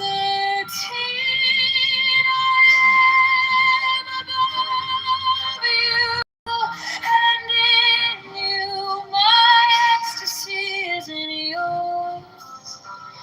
My joy is to see your joy. The starry blue of my waketh nothing sweet, sweet. My joy is to see your joy.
Fourteen above, the gemmed azure is the naked splendor of night.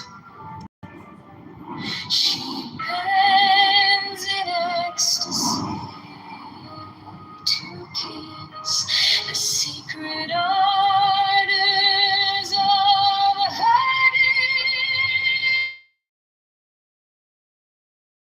naked glow, the starry blue of mine awaketh night.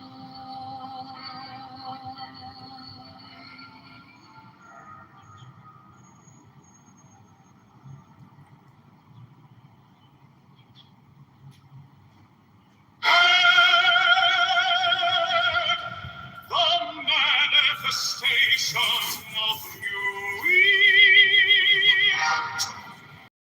the unfailing of the company of heaven. Every man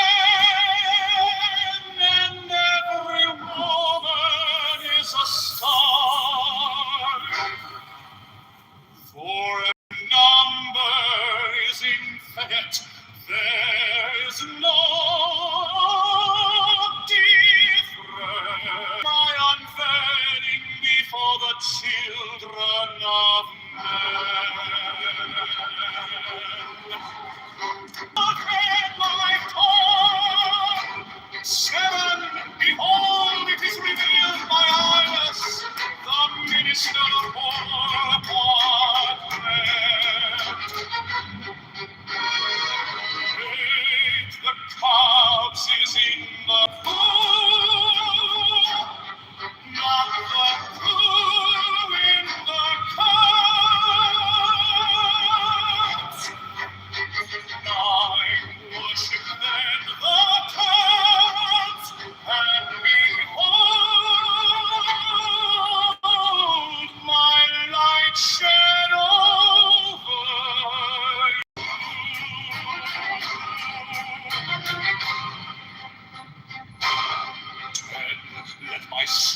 must be few.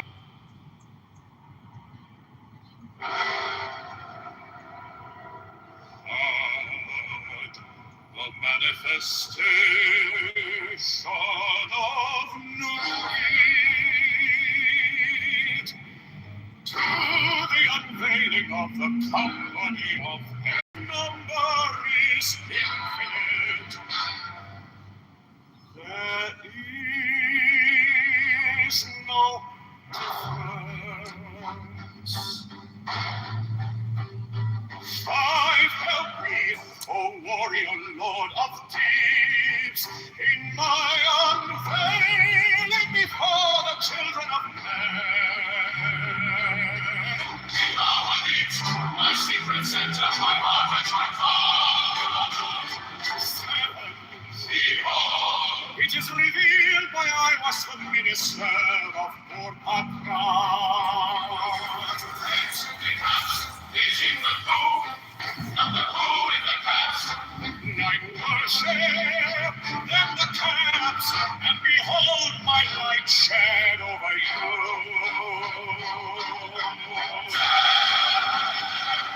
As my servants, if you are secret, they shall know the many and the Lord.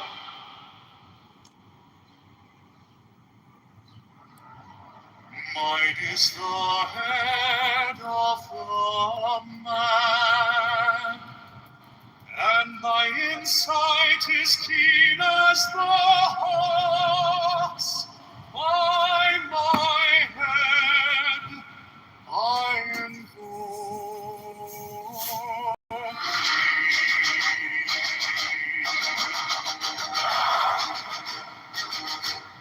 I am the only begotten child of my father and mother. My father is dead. My mother. About me shine the diamonds of radiance, light and pure. By their brightness I invoke thee. Mine is the red, by the lamb and I invoke thee. Mine is the garment I sewn with gold, the fasting of mine and I wear. By my robe, sign of the prophets and time, by the sign I invoke thee.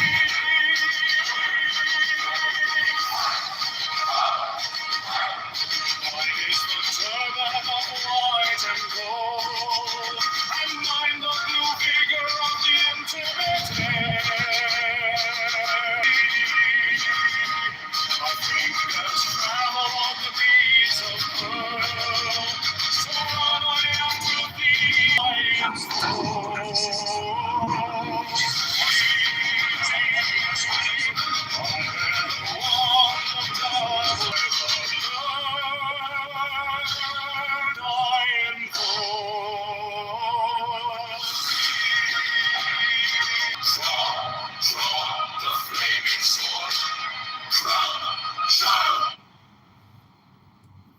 I don't know how you have two natures. I got one nature.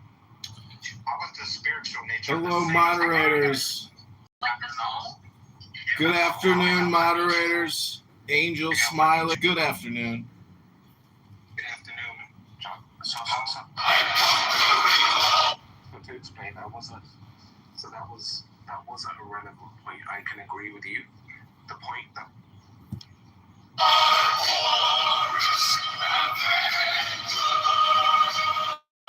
by the song I invoke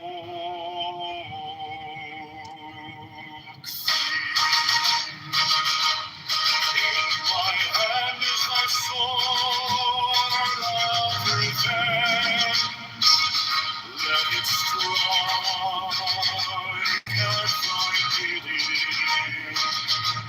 By the sword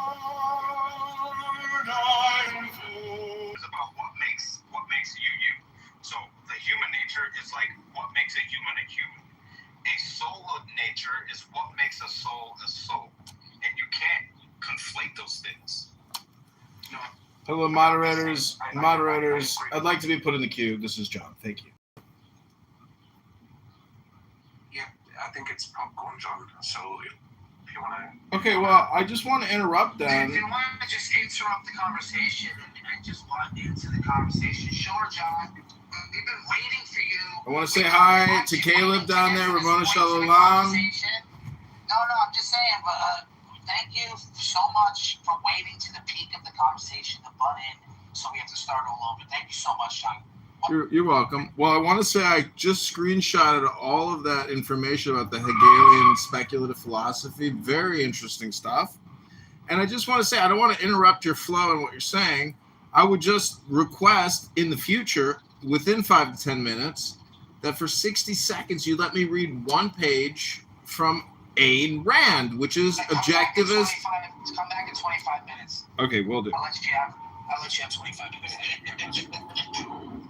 We'll do 25 for 25. Yeah, 25 for 25. That's good. That's 20 is the.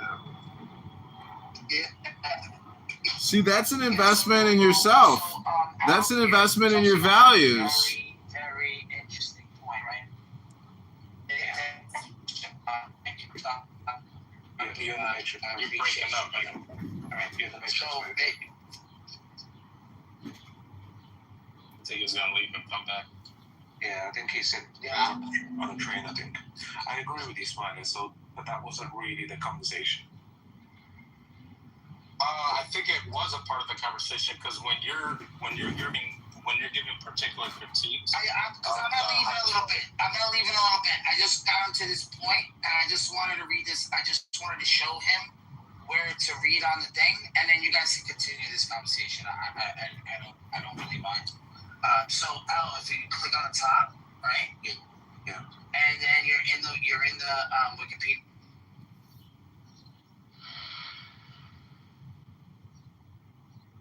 Mine is the head of the man, and my insight is keen as the hawks by my bed I invoke thee. I am the only begotten child of my father and mother. My father is dead. My mother bore me with labor and pain and fear. By my body I invoke thee.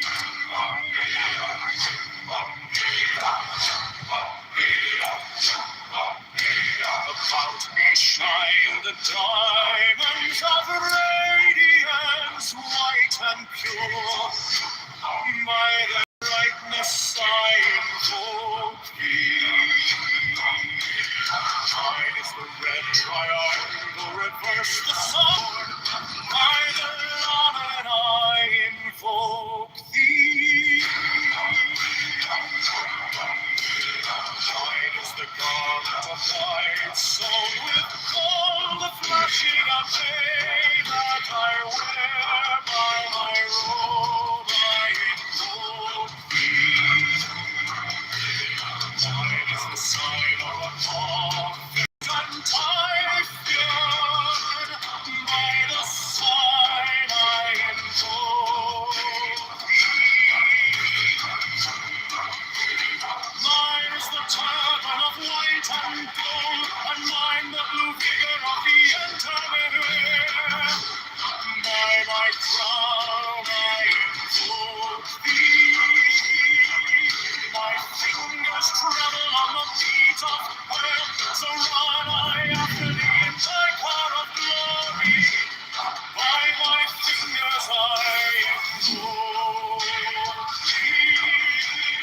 I bear the wand of double power in the voice of the Master.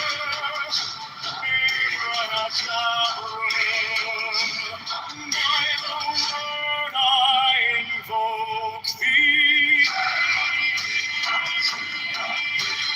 I know the dark blue waves of music in the song that I made of home to invoke thee.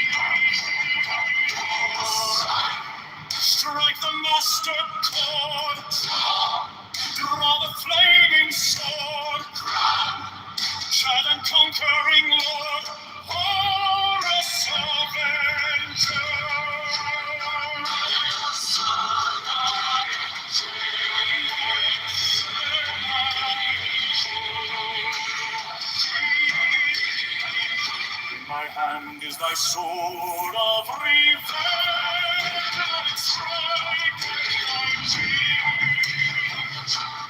By the sword I hold thee, the voice of the fire, the voice of the 611 are the voices. Abrahadabra.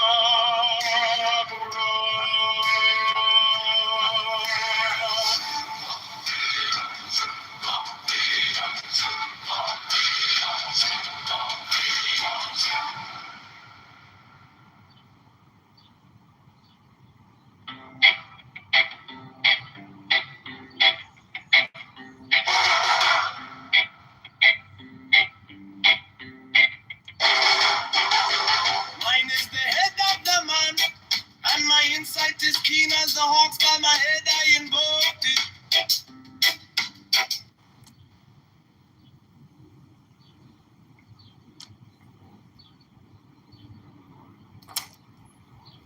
Hey, Jacob. Jacob, can you hear me? Jacob. I'm going to come back. Struggling for that little moment.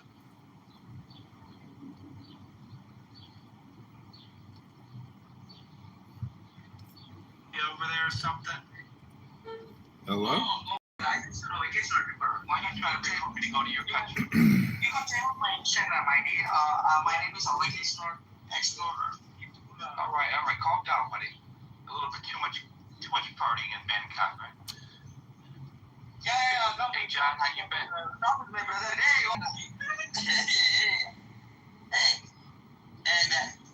Jacob. Hey, what's up? Jacob, I got an event for you to come meet me and two guys down on what is it, North Avenue Beach. I'm not going to Lakeview anymore. I don't want to get shot. Well, this is like an EDM party. The tickets are maybe like $40-50. Hey guys. It's on the boat. It's on the rooftop of that boat. I don't know who Mystery is. Shut the fuck up. My friend from Chicago. I'll come before. Thank you. I am the only begotten child of my father and mother. My father is dead. My mother bore me with. I'm good. Everything is good. I met a guy at the bar, a friend of a friend, and he's like, yeah, my dad was a Marine. In 2002 to 2004, he was in Iraq, killing and fighting the Iraqi. How was the kid? He was probably 20, 19. Fuck, I feel old now. So he must have had the kid when he was 21 or 20. I was in the Marine though. And his dad's 40 years old. I never fought in the armed forces. My dad did. I always told you, but not me. You remember you spoke with my wonderful father, who's the neatest person that God ever made. He's a Marine. That's you know. I don't know if I ever told you the story, but I got an email from a general and from his office, and it said, you know, he has an open door policy. If there's something you want to discuss, schedule an appointment. So I schedule an appointment. I go into the general's office, and you know, before you can go in, you have to knock, take 2 steps back, and then issue your announcement, which is, you know, General Kitover reporting his order, General. And then he goes, come in. And then you go in. Yeah, then you basically go in, you salute, and he has to return your salute. And then you drop your salute, and then you stand at attention, and then he says, what do you want? And does he ever say at ease? Yeah, he does. And then at ease meaning like this, when you can say whatever you want, or within the conduct of what the Army says you can say? No, it just means you can stand normally, as normal. But then I sat. He said, sit down. So I sat down, and he says, what do you want? And I said, well, I guess, can I first ask you a question? Why don't you have anything in your office? He had nothing in the office. I'm not kidding you. There was nothing in the office but a chair another chair, and a coffee table. And he got in my face and he yelled at me and he said, "'Cause I'm a fucking Marine!" I was like, holy shit! Holy shit!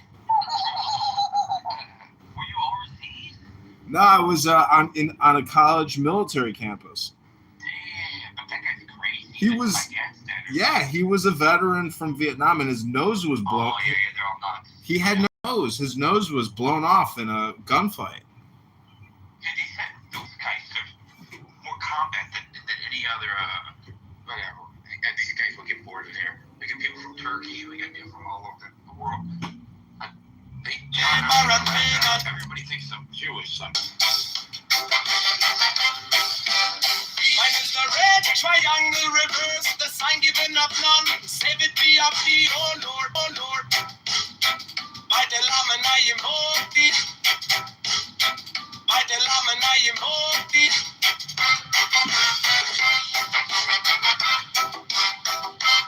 Washing us travel on the beats of earth. So run I after thee in thy car of glory. By my fingers I invoke thee. I hear the ones of double power in the voice of the master. Abraham, by the word I invoke thee. I know the dark blue waves of music in the song that I made a bold to invoke thee. Strike the master chord. Draw the flaming sword. Child and original chorus. By the song I invoke thee.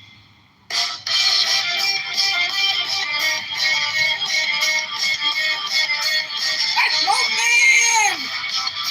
She's a man! In my hand is my sword. She's a man! I got my vision. By the sword I invoke thee. The voice of the fight, the voice of the 611 of the voices. Abraham.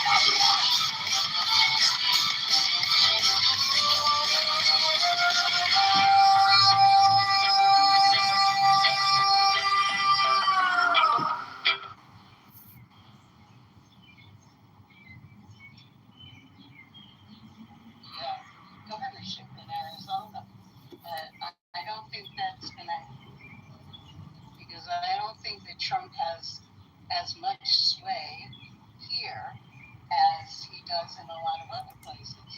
But I will tell you what does, and it's even worse in many ways, and that is Turning Point USA and the Christian nationalists. So my jury's out gonna happen.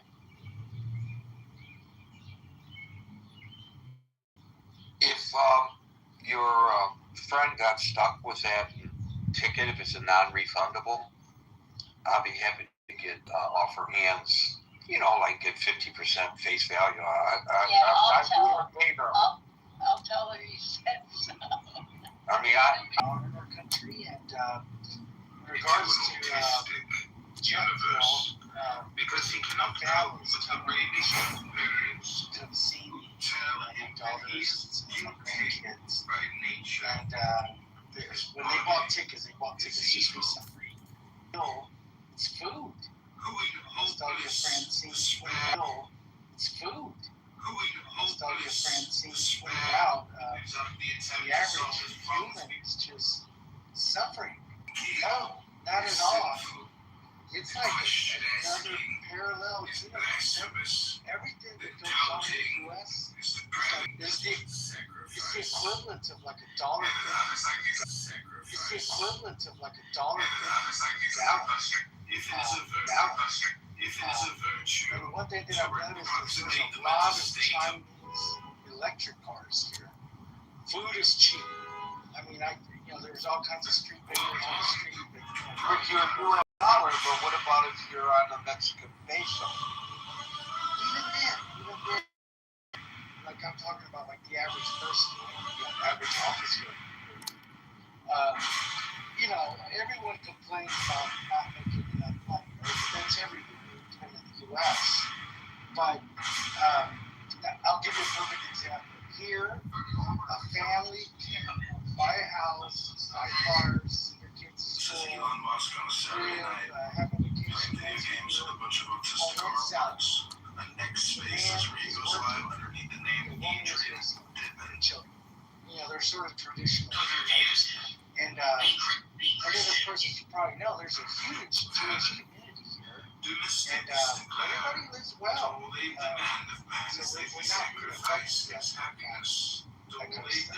Thank you, Armaze. It's interesting you getting your gasoline. I want to know where that is at $1.50 a gallon U.S. Conversion. The shot bottle. It's Pemex. I know Pemex. So President Sheinbaum, she's active to cap regular gasoline below 24 pesos per liter. So 24 pesos per liter is $5.07 a gallon. I don't know what parallel universe you're living in, but from what I'm reading, that's what Sheinbaum got them to cap the gasoline prices at 24 pesos per liter. Is my conversion correct here? Okay, folks, I'm doing what I tell everybody not to do. I'm relying on AI on this one. Well, 23 and 28.19 pesos per liter. That's approximately $1.35 to $1.65 USD. Mexico Now. I don't know the site. It's some kind of a news site. You know what that is? Mexico Now? It's a news site. Mexico Now News. No, I'm not familiar with it. I usually use big Kitover. Yeah, but this is. Now the posture of the command inside the Bearcat Yard was not vehicle there is not one of worrying about getting shot. They're having. I want to comment on it. The ministers in our government, they are represented in the army. And the last one is our hand.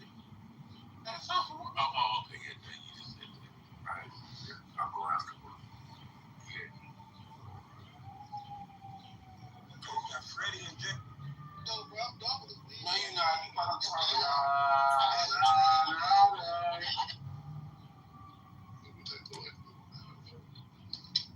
To be fair, I'm not gonna lie. Well, what's your thoughts, Freddie?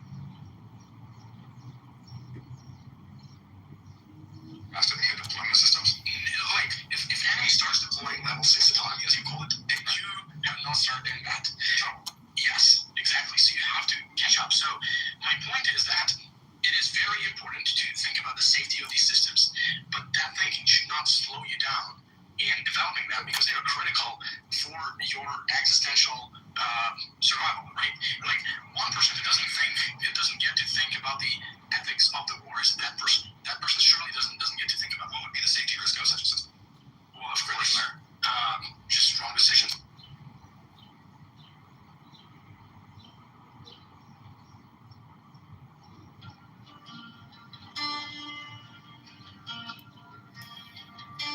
Now ye shall know that the chosen priest, that ox of infinite space,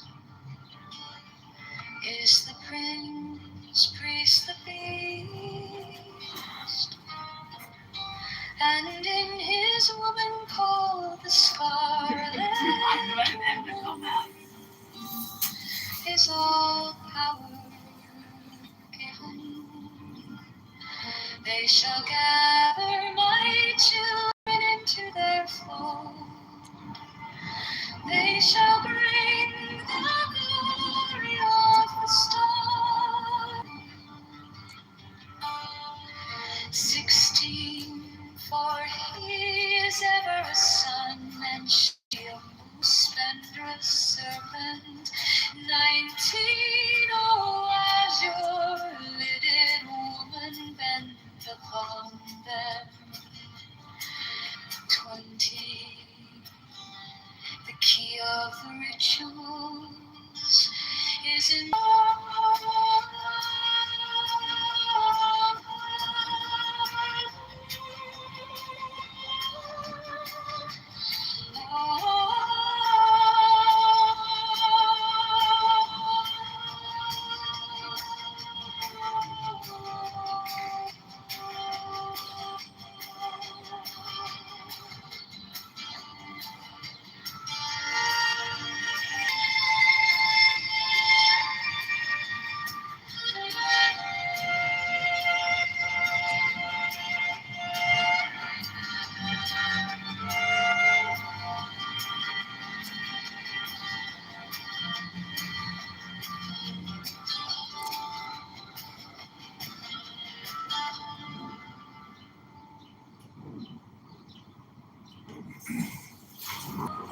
chosen priest, and still infinite space is the prince priest to the beast.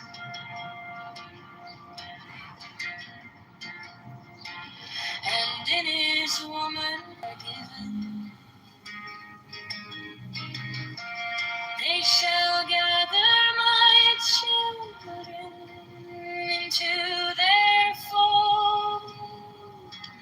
They shall bring the glory of the stars into the hearts of men.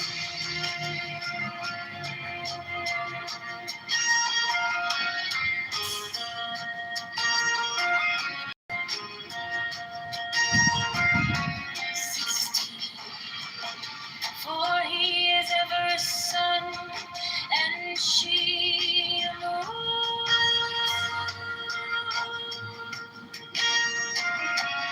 But to him is owing its secret flame, and to her the stooping starlight.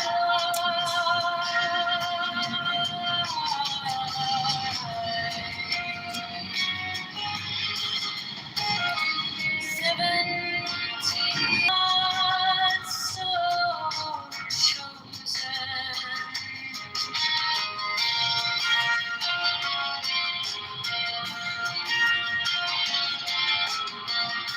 18 burn upon their brows, oh splendrous serpent.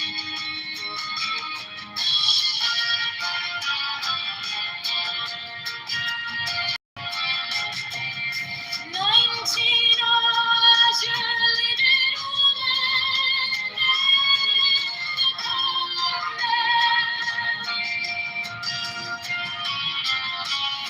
the 20, the key of the rituals is in the secret word which I have given unto him.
These are fools that men adore, both their gods and their men are fools.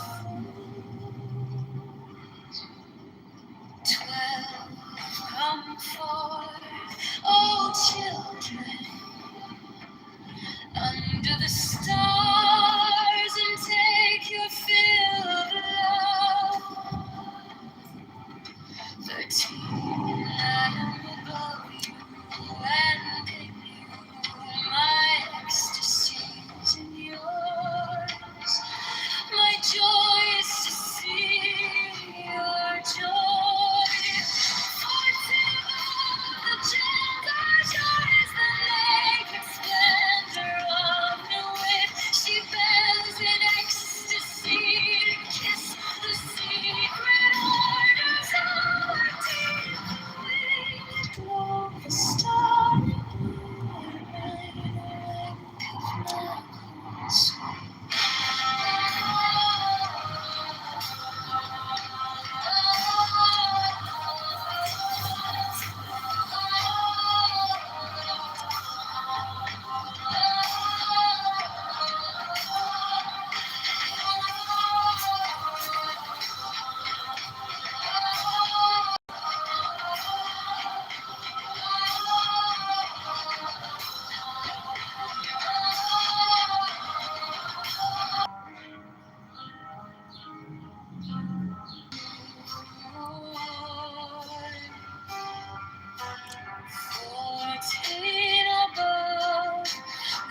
gemmed azure is the naked splendor of new.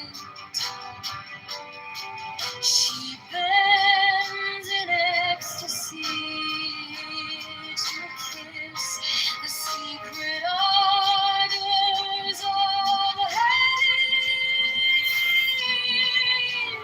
The wind of the stormy blue are wide awake if nothing's true. My joy is to see your joy.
Fourteen above, the gemmed azure is the naked splendor of new age. She bends in ecstasy to kiss the secret ardors of Hades.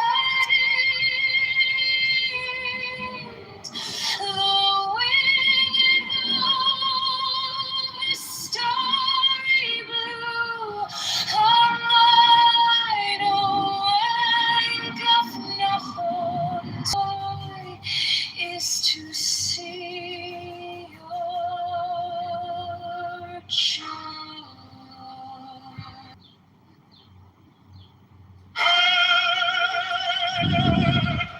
The manifestation of is a star. For every number is infinite. There is man.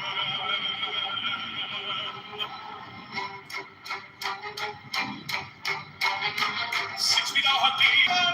Behold, it is revealed by eyes. The minister for apartment.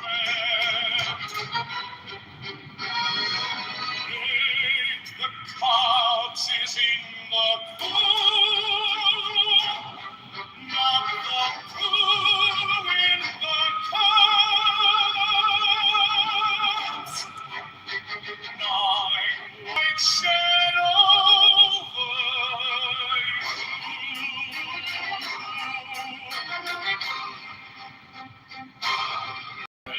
Let my servants be few and secret. They shall rule the many and the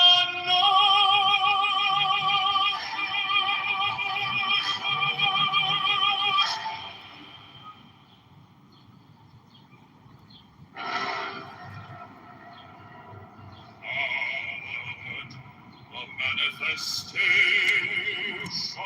of new breed to the unveiling of the company of heaven.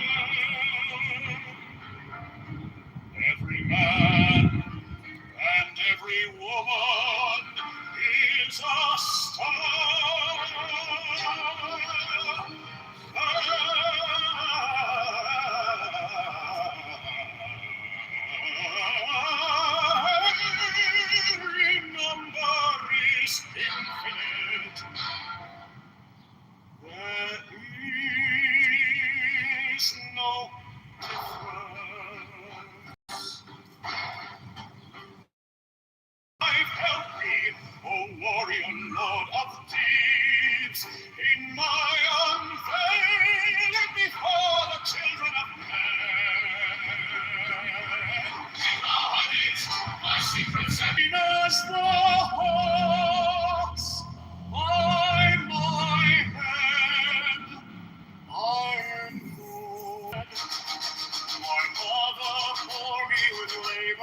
pain and fear. By my body I invoke thee. About me shine the diamonds of radiant light and pure. By their brightness I invoke thee. Mine is the red triangle, reverse the sign, given of nothing, of thee, O Lord. By the Lamb and I invoke thee. Mine is the garment of white, sown with gold, the blessing of my land wear. By my robe I invoke thee. Mine is the sign of the prophets and time. By the sign I invoke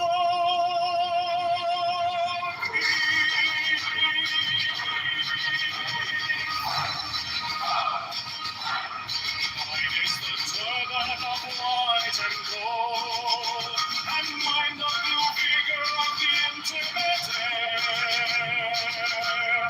By my crown I invoke thee. My fingers travel on the beats of pearl, so run I after thee in thy glory. By my fingers I invoke thee. Under the wand of double power and the voice of the Master,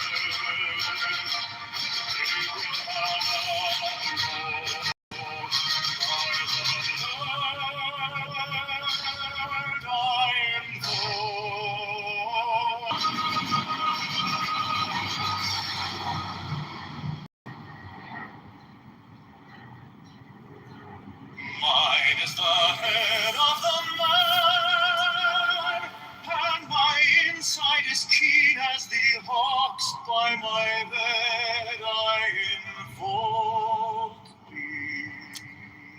I am the only begotten child of my father and mother. My father is dead. My mother bore me with labor and pain and fear. By my body I invoke thee.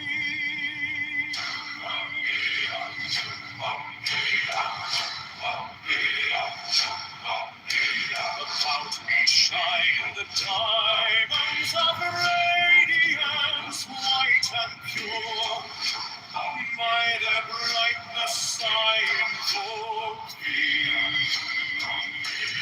Mine is the red triangle, reverse the sign, given of none, save it thee, O Lord. By the Lamb I invoke thee. Mine is the garment of light, sown with gold, the flashing of day that I wear. By my robe I invoke thee. Mine is the sign of a office and Typhoon. By the sign I invoke thee. Mine is the turban of white and gold, and mine the blue vigor of the intermediate. By my crown I invoke thee. My fingers travel on the beat of earth, so run I after thee in thy cloud of glory. By my fingers I invoke thee. I bear the wand of double power in the voice of the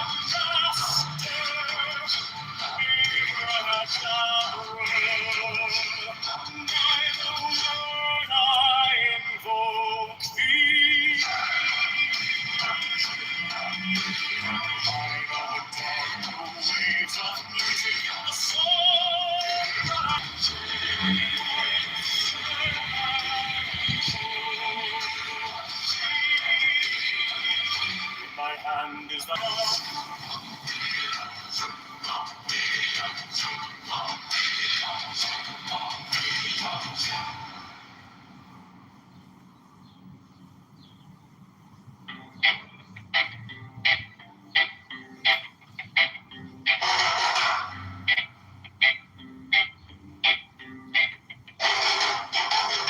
Mine is the head of the man, and my insight is keen as the hawk's by my head I invoked it.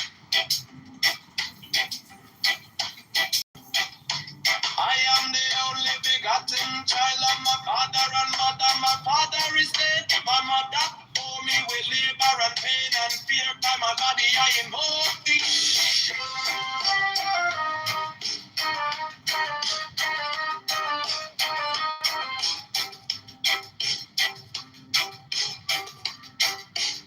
Upon me shine the diamonds of radiance, white and pure. By their brightness I invoke thee. Mine is the red triangle reverse, the thing given up land. Save it be of thee, O Lord. By the Lamb and I invoke thee.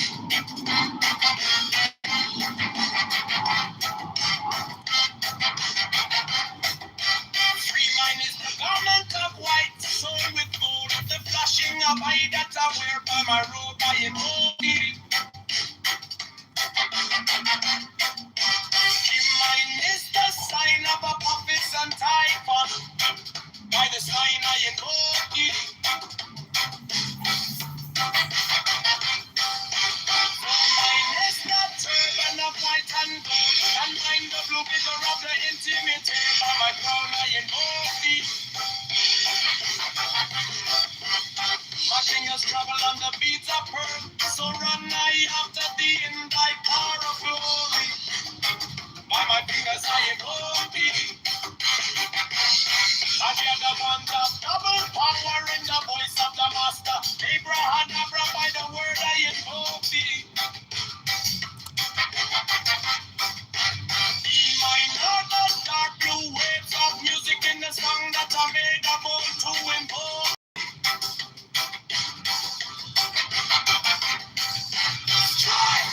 Like a master chord, just a flaming sword, shine on the conquering Lord, chorus, avenger, by the song I invoke thee.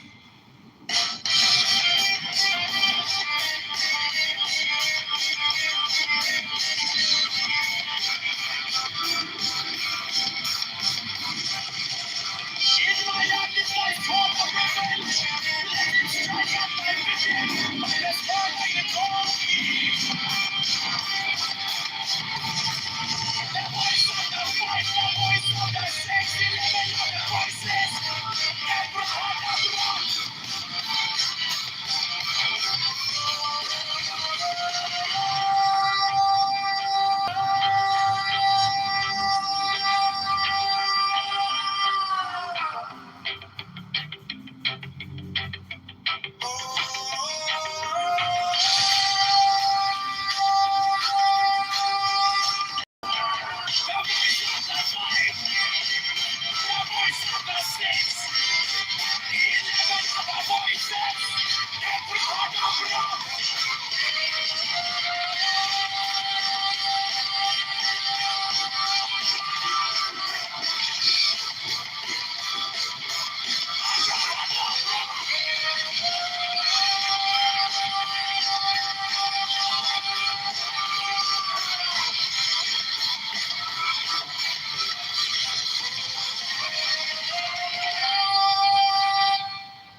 Mine is the head of the man, and my insight is keen as the hawk.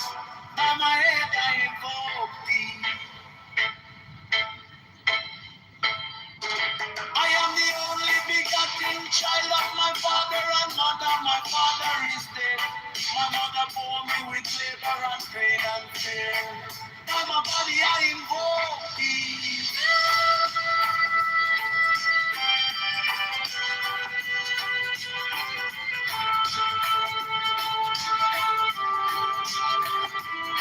Above me shine the diamonds of radiance, white and pure.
I'm a grown, I involved deep.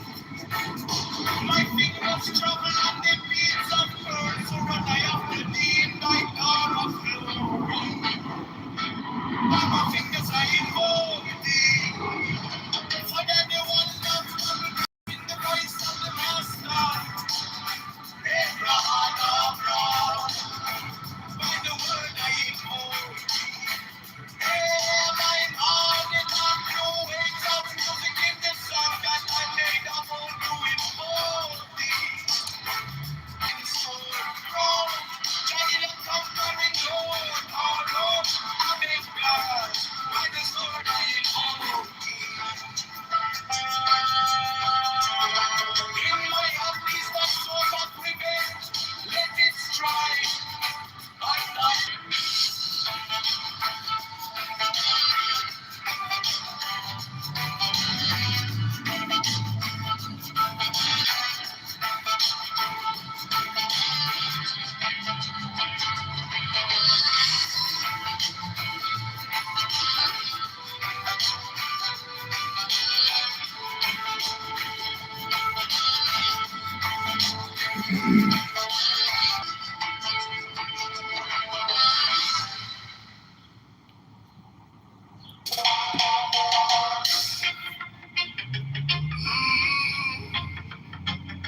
Mine is the head of the man, and my insight is keen as the ox. By my head I know.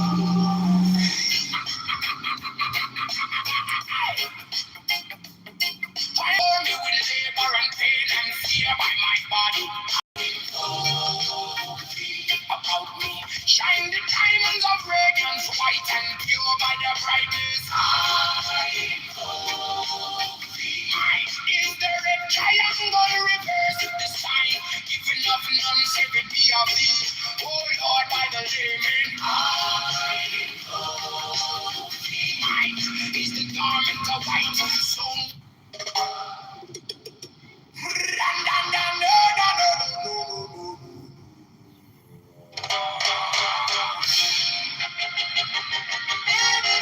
Mine is the head of the man, and my insight is keen as the ox.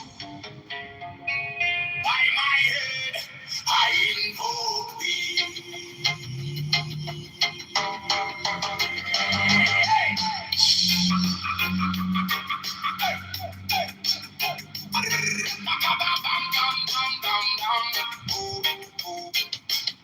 I am the only begotten child of my father and mother. My father is dead. My mother bore me with labor and pain and fear by my body. I invoke thee. About me shine the diamonds of radiance, white and pure. By their brightness,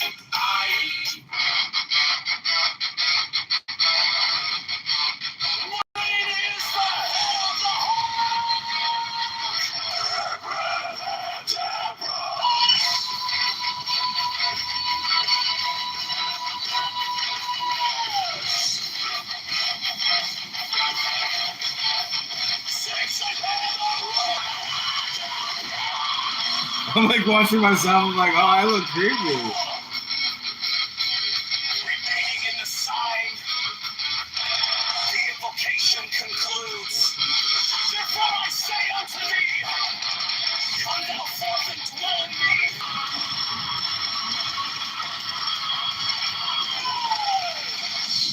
And every spell and scourge of God, the vast one my beats.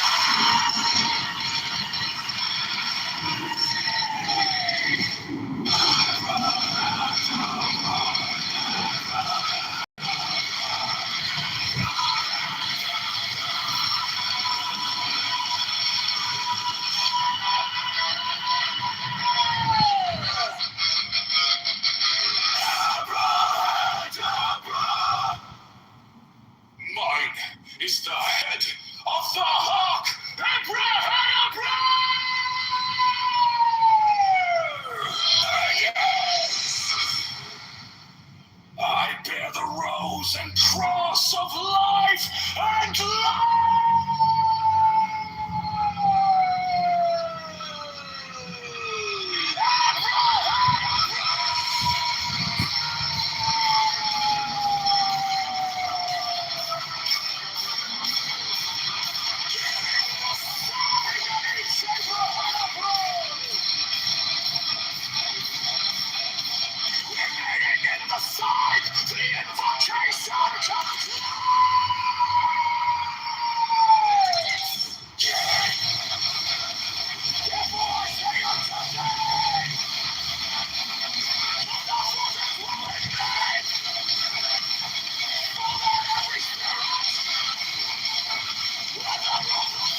fear turned gold in your eyes, and my whole night broke in two.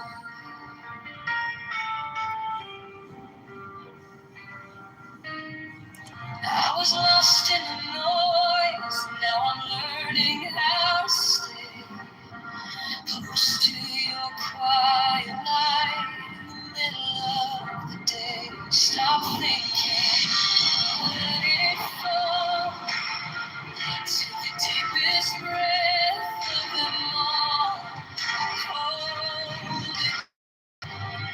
Don't run from the feeling. One more second. You can start believing. Wisdom of God. Wisdom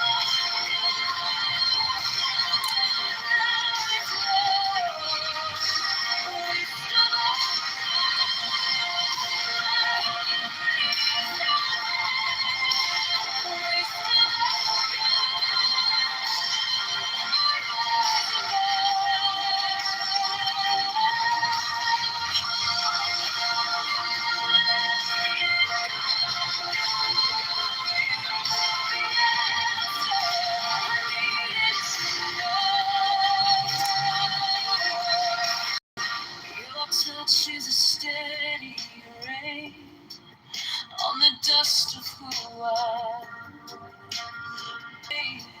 Then it fades in.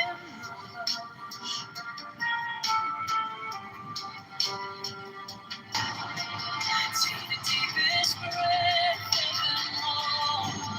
Hold it close.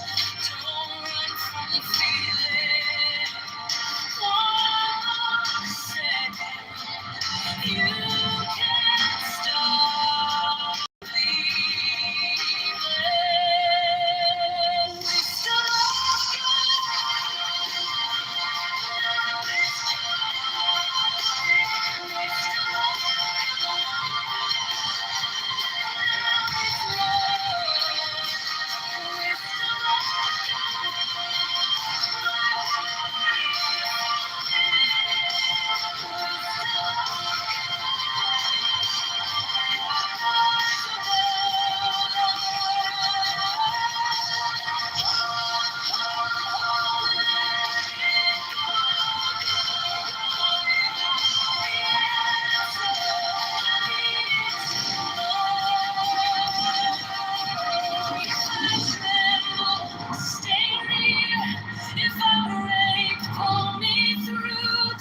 Your touch is a steady rain on the dust of who I was.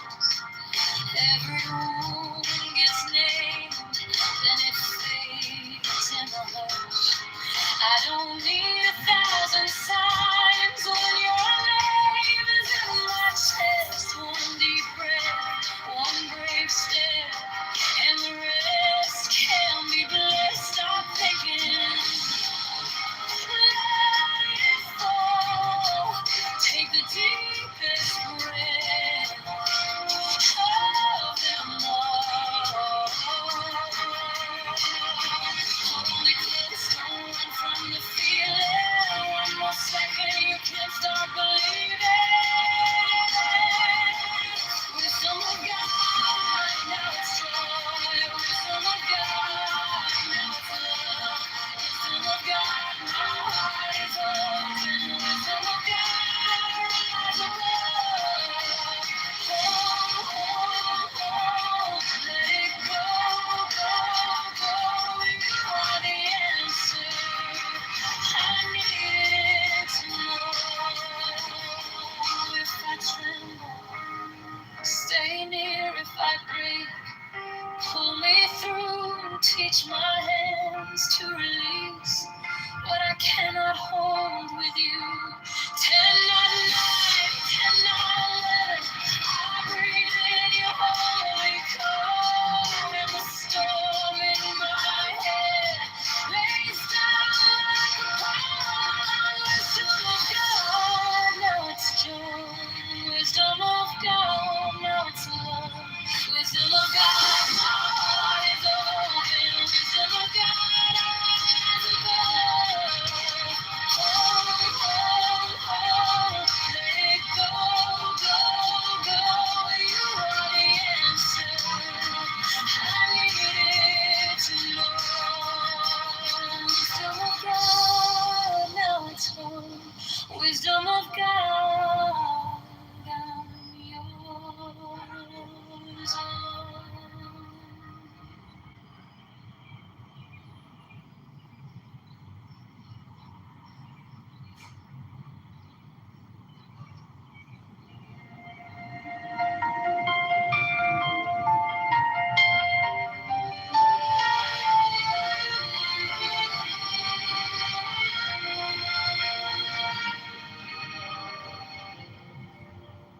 Wisdom of God is now joy, love, heart, enlightenment. You found me in the quiet with my hands still shaking. I was carrying the hurt like a name I couldn't drop. Then you touched my trouble and the whole room stopped. Stop thinking and your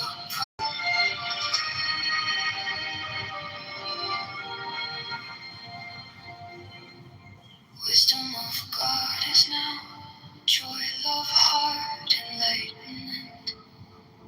You found me in the quiet with my hands still shaking.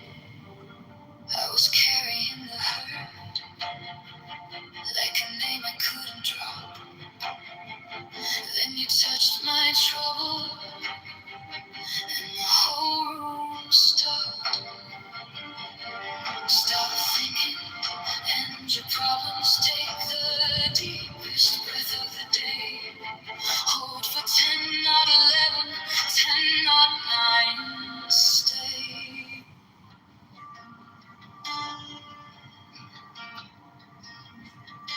Now ye shall know that the chosen priest, the ox of infinite space, is the prince, priest, the beast, and in his woman called the Scarlet Woman is all power given. They shall gather my children into their fold.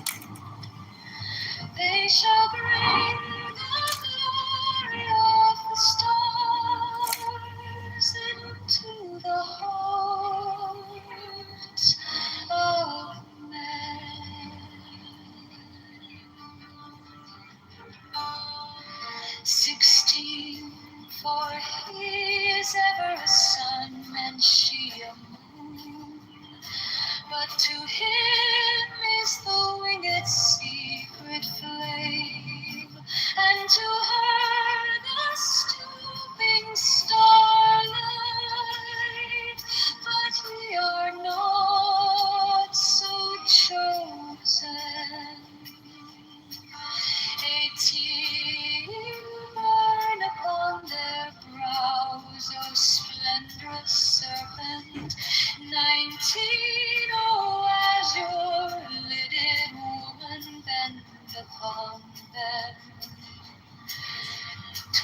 shows is in the secret word which I have given unto him.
Now ye shall know that the chosen priest, as full of infinite space, is the Prince Priest to be.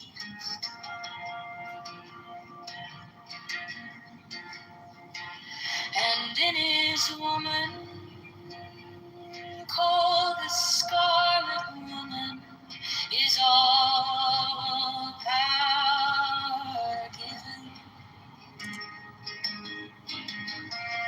They shall gather my children into their fold.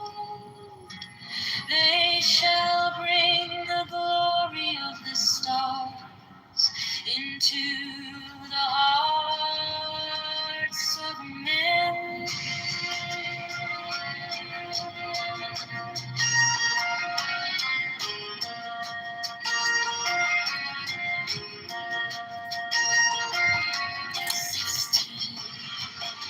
For he is ever sun and she a moon.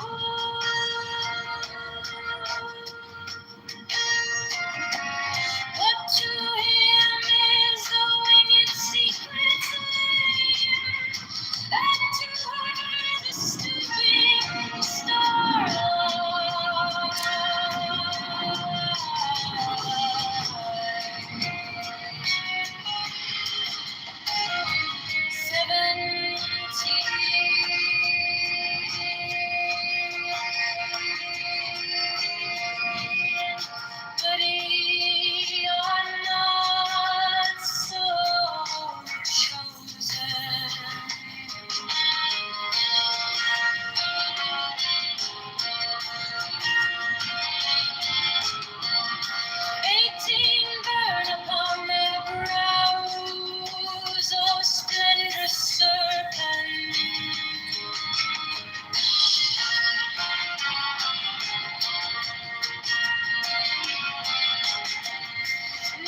These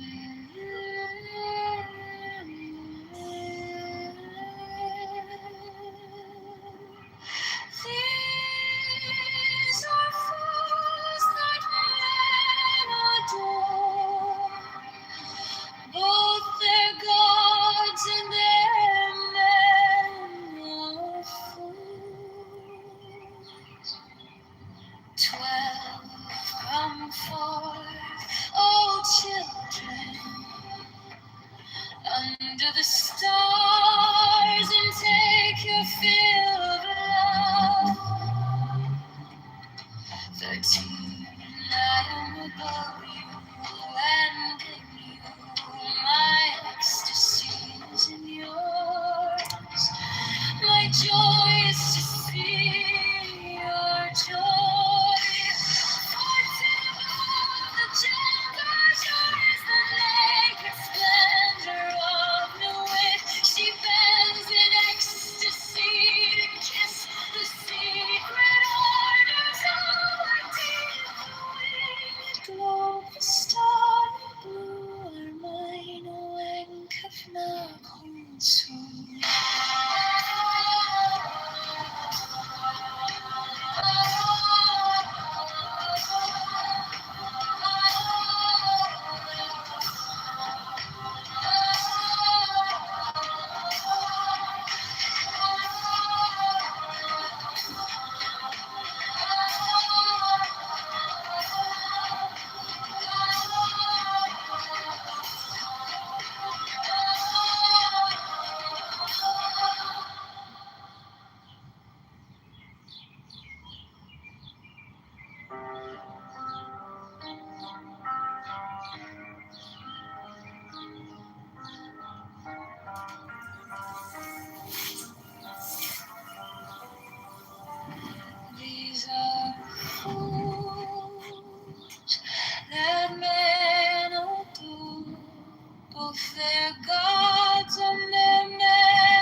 secret ardors of Hades. The winged love is starry blue. A night awake of nothing soon. My joy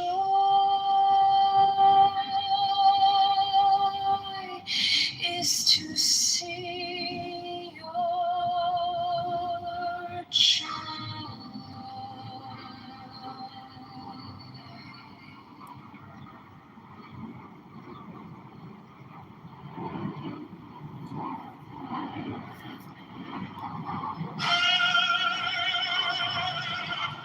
The manifestation of beauty,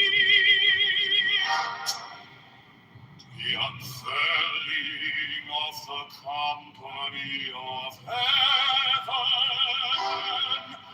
Every man and every woman is a star. For every number is infinite, there is no difference. Help me, oh one Lord of thieves, in my unveiling before the children of man. Oh, can my tongue seven, behold, it is revealed my eyes. The couch is in the pool, not the pool in the couch. Nine worship then the couch, and behold, my light shed over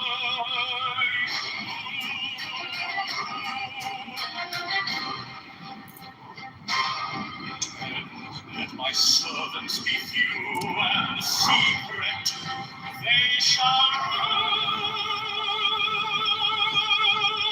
the many and the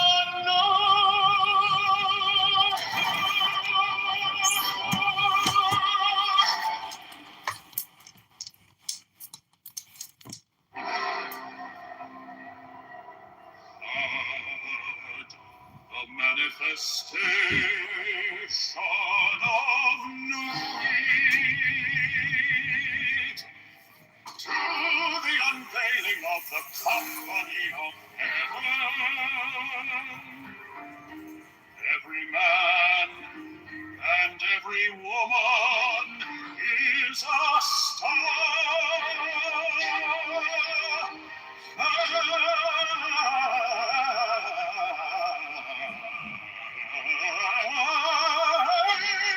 Every number is infinite.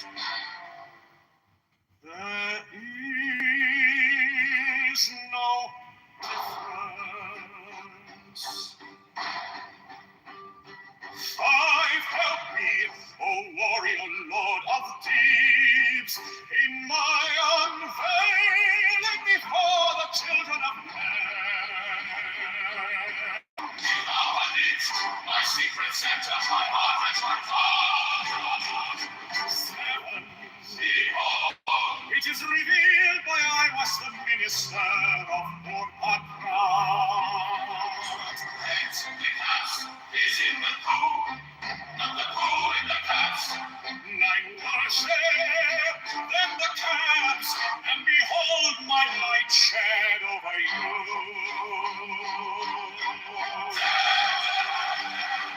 Let my servants give you a secret, they shall rule the many and the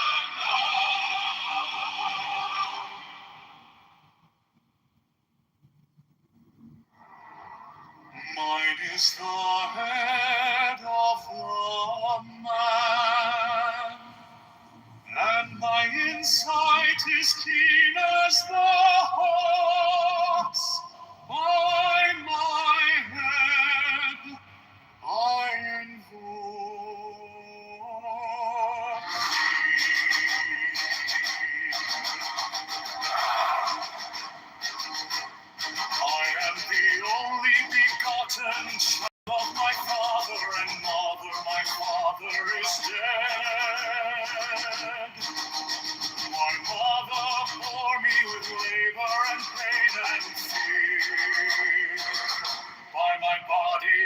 invoke thee.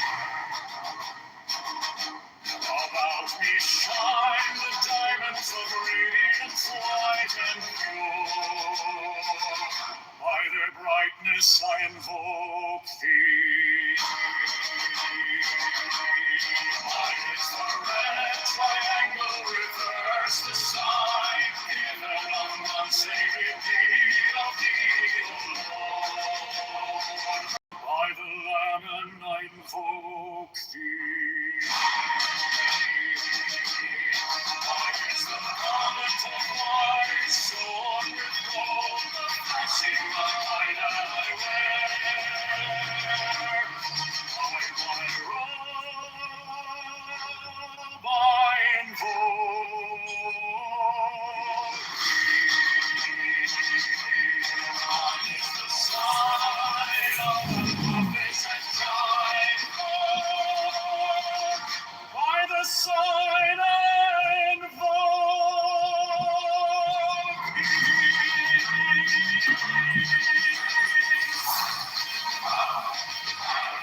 Mine is the turban of white and gold, and mine the blue vigor of the intimate air. By my crown I invoke thee. My fingers travel on the beads of pearl, so run I after thee in my car of glory. By my fingers I invoke thee. I bear the wand of double power and the voice of the Master.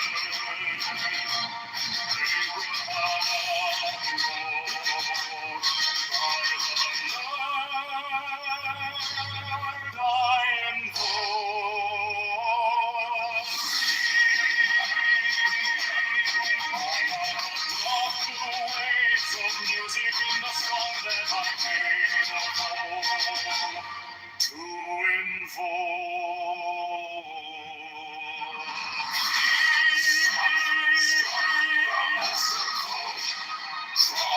Draw the flaming sword, crown, child, and conquering Lord, Horus, Avenger.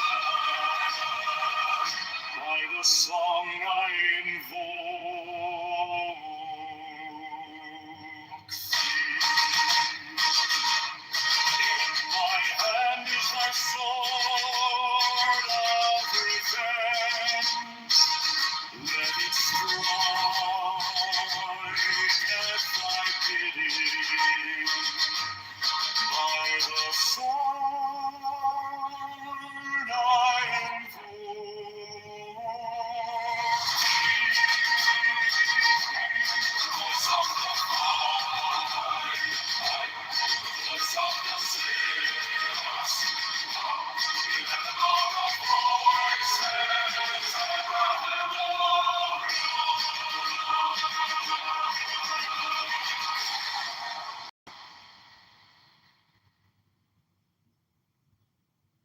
Mine is the head of the man, and my inside is keen as the hawk's. By my bed I invoke thee. I am the only begotten child of my father and mother. My father is dead. My mother bore me with labor and pain and fear. The diamonds of radiance, white and pure, by their brightness I invoke thee. Mine is the red triangle, reverse the sign, given out of white, sewn with gold, the flash of day that I wear. By my robe I invoke thee. Mine is the sign of a prophet and Typhoon. By the sign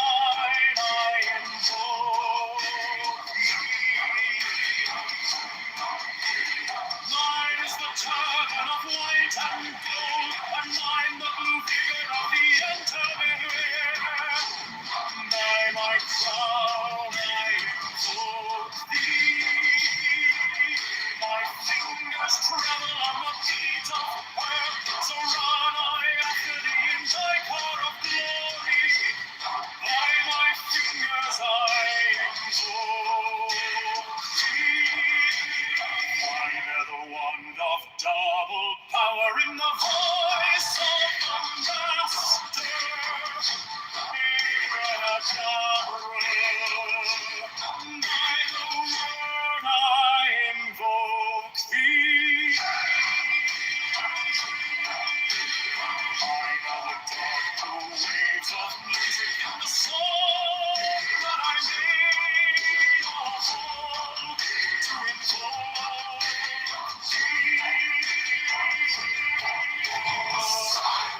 Strike the master chord, flaming sword, child and conquering lord, Horus Avenger.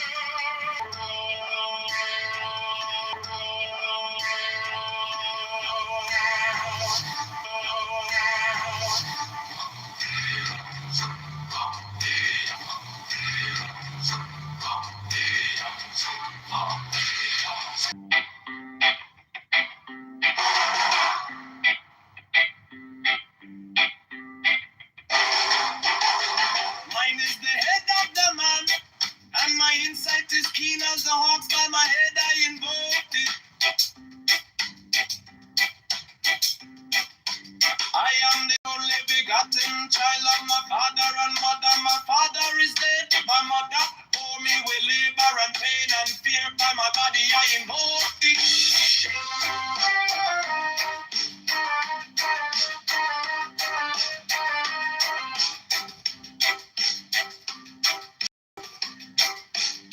About me shine the diamonds of radiance, white and pure. By their brightness I invoke it. Mine is the red triangle reverse, the sign given of none. Save it be of the oak did it. Mine is the sign of a prophets and typhon. By the sign I invoke it.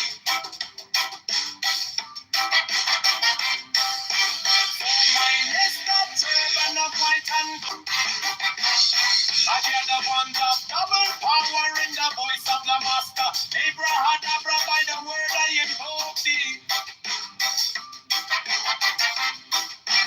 Be mine Lord of dark blue waves of music in the song that I made about to invoke.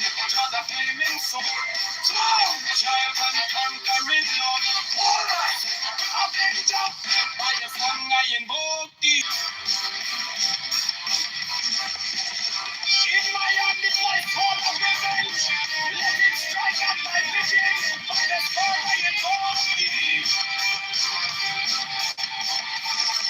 The voice of the fight, the voice of the 611 other voices. Abrahadabra.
Mine is the head of the man, and my insight is keen as the hawks. By my head I invoke thee.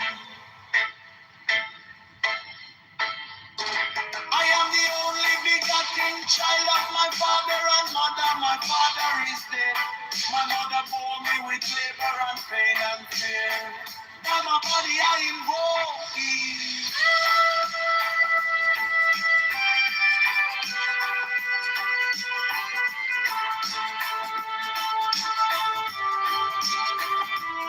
Around me shine the diamonds of radiance, white and pure. By the brightness I invoke thee. Mine is the red triangle reverse, the sign given of none. Save it be, O oh Lord. By the Lamb and I invoke thee.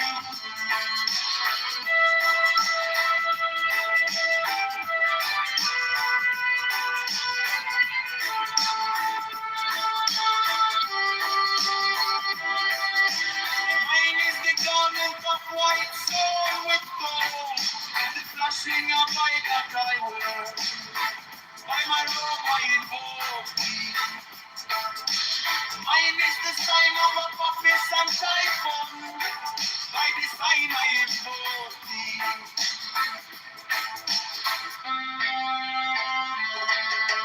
Mine is the turban of white and gold, and mine the blue figure at the intimate ear. By my crown I invoke thee. My fingers travel on the beats of pearl, so run I after thee in thy car of glory. By my fingers I invoke thee. For that the one that double power in the voice of the master. Abraham, by the word I invoke thee. Hey, mine heart, they talk no waves of music in the song that I made of all to invoke thee.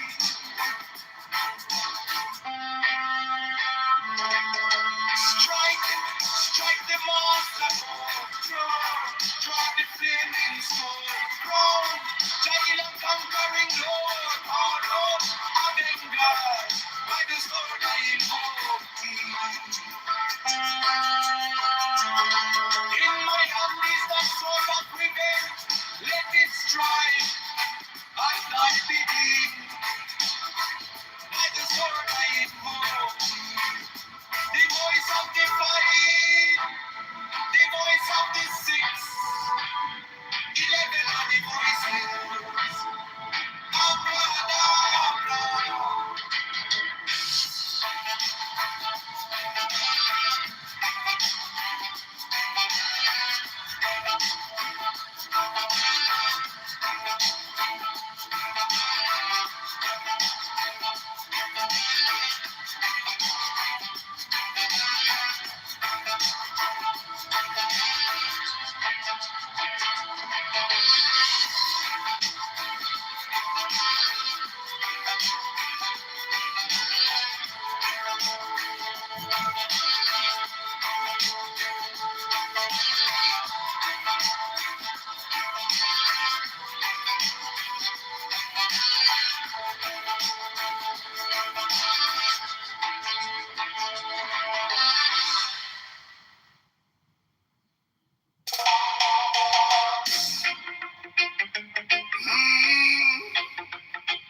Mine is the head of the man, and my insight is keen as the ox. By my head I invoke thee. I am the only begotten child of my father and mother. My father is dead. Mother bore me with labor and pain and fear. By my body I invoke thee. About me shine the diamonds of radiance, white and pure brightness. I invoke thee. Mine is the red triangle reverse, the sign given of none, save it be of thee. Oh Lord, by the layman I invoke thee. Mine is the garment of white, so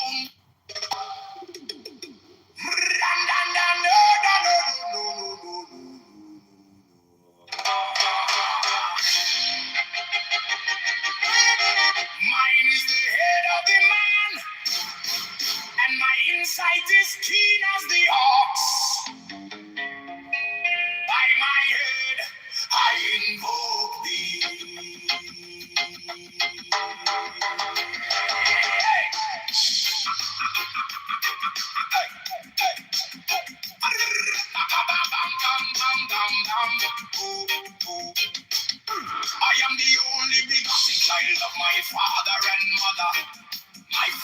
is dead. My mother bore me with labor and pain and fear by my body. I invoke thee. About me shine the diamonds of radiance, white and pure. By their brightness, mine is the head of the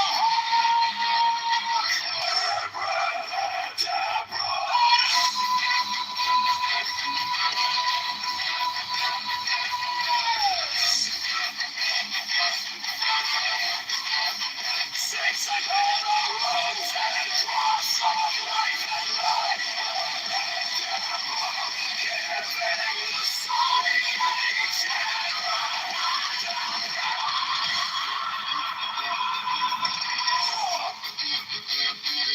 remaining in the sign, the invocation concludes. Therefore I say unto thee, come thou forth and dwell in me, so that every spirit, whether of the firmament, or of the ether, or of the earth, or under the earth, or dry land, or in the air, of rolling air, or of rushing fire,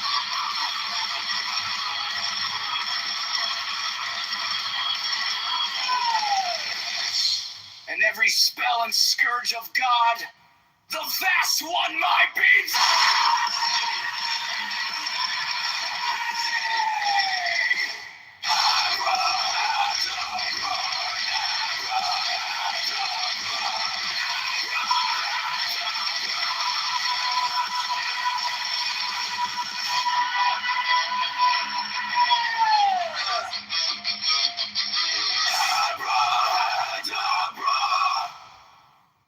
mine is the head of the hawk, Abraham.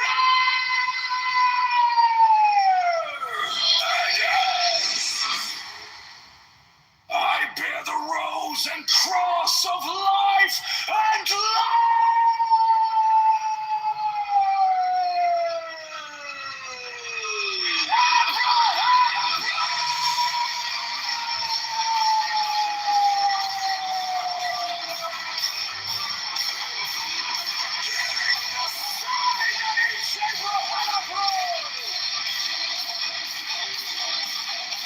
remaining in the side, the invocation comes.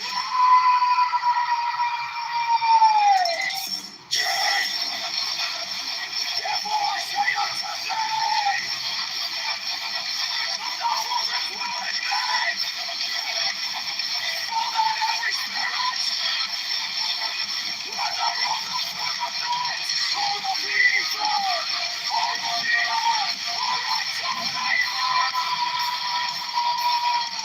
what's the waves are in the water, of rolling air, or of rushing fire, and every spell and scourge of God, the last one might be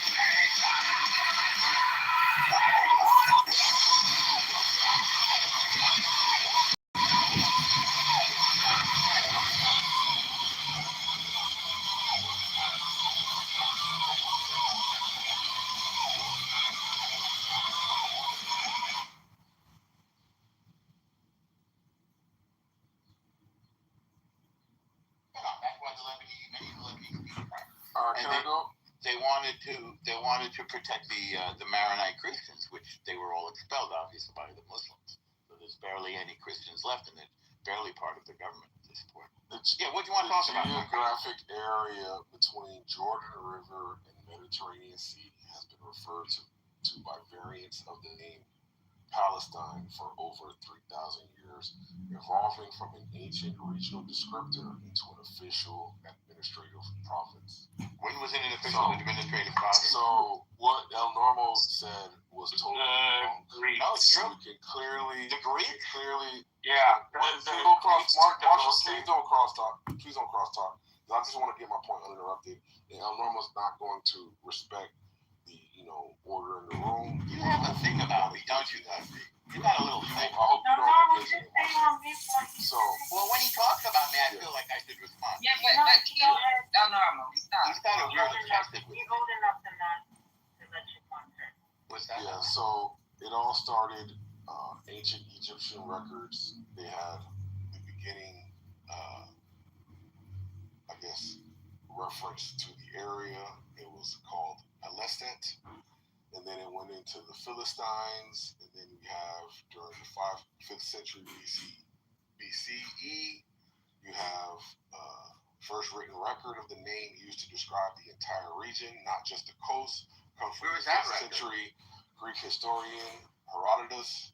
So you could and Napoleon. He labeled Cook his the ass! between Phoenicia and Egypt You're as confusing distinct Palestine. as That's district one of theory. Syria Greeks in the called Palestine. Later philosophers, including Aristotle, adopt geographical term. Yeah. Early But there Roman was never a period. Palestinian. During the life of Jesus and the early Roman Empire, the official administrative name for the Judean mountains and surrounding area was the Roman province of Judea. However, contemporary Greek and Roman writers still used Palestine informally as a broad geographic designator for the wider region. Yeah. So this idea, what were you gonna say? Yeah, just one tiny thing. Yeah, so Napoleon used the term Palestine in the 1790s. Norm, how do you get around that?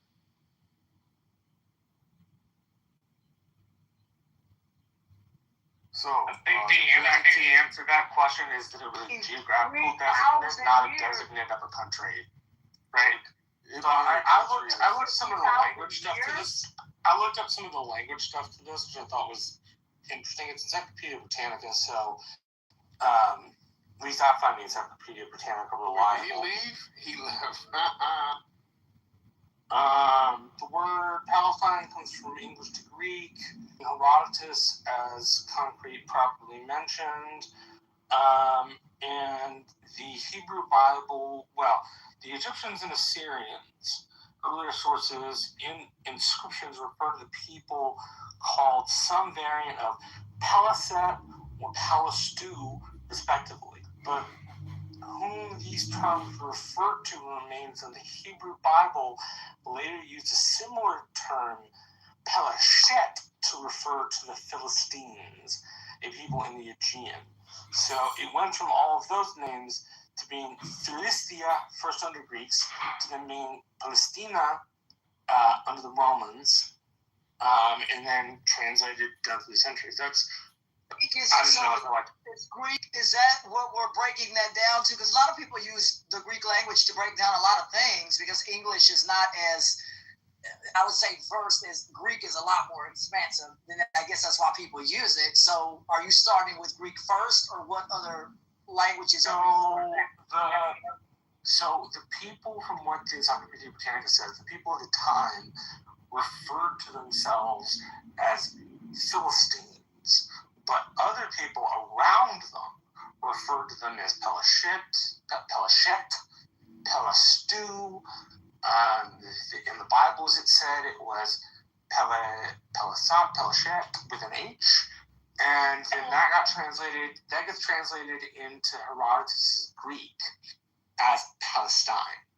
And that then gets translated into the Roman place name Palestinian Major, Palestinian Minor. In fact, the Greek overview of this is, at least I've found, quite interesting. It has several different names for the Palestine. Essentially, they split into 3 separate regions. And so then it gets on that life of its own. The Romans use it as a place designate, not as a country. It describes a geographic area in which there are different city-states at the time, and then slowly evolves into what we know it as today. Wait, but Marshall, you're mentioning the modern state. Modern states are the new, relatively new historical term. So starting from 19th century national states. So we didn't have. So why is that point? Was geographical or not? Oh, I was only telling you what the Encyclopedia Britannica said, not my own opinion. That's how they described it in their overview. Okay. All these Middle Eastern countries are relatively new, and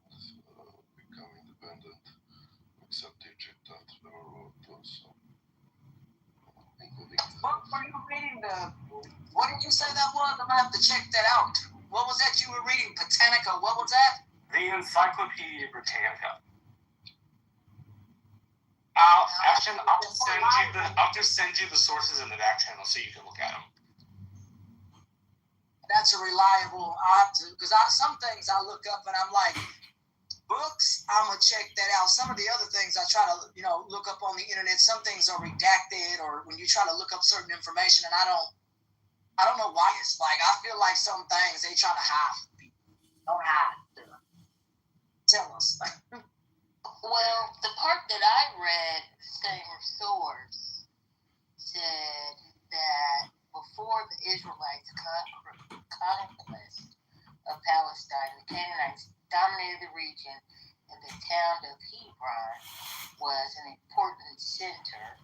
And when the tribe of Israel invaded the country, the tribe of Judea claimed the entire region just south of the site of Jerusalem into Negev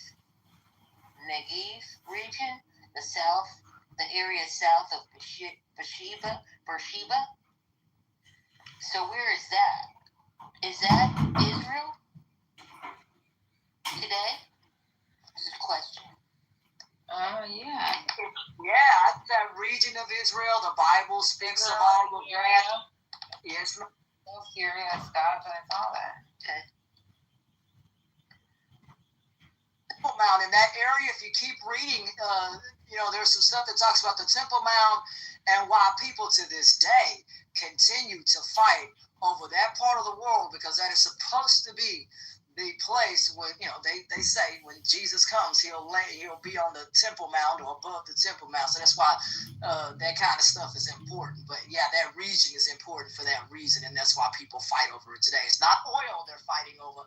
I believe that people are fighting over that region for religious reasons and the land that is there.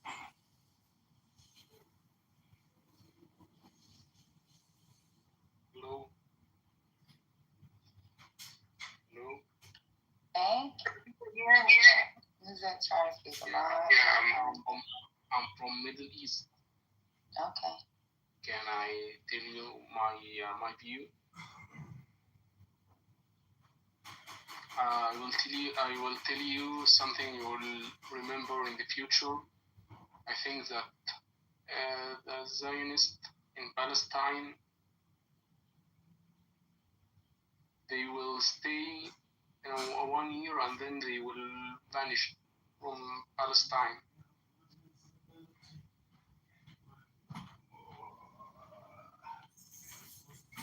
Vanish and what? I'm sorry? Vanish. And it should like disappear, like magic? Yes, they will immigrate outside Palestine because they are cowards. Because they are cowards, and because there will be a war in Palestine, and Palestine will be free. I think after 1 year from now, I will remember my words in the future.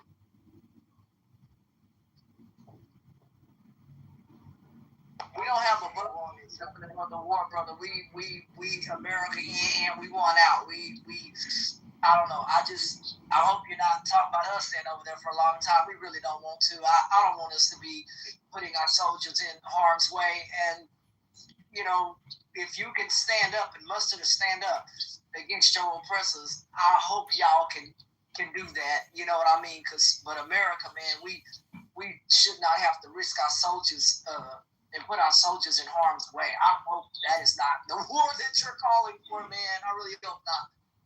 I think that American people also hate Zionists and Israeli because as you know, Trump paid a lot of money in this war, or he support Zionists in Palestine, and as you know, and he make a war and fight with Iran, so he like threw the money in the ground, as you know. Well, I know Black Americans don't hate Judea.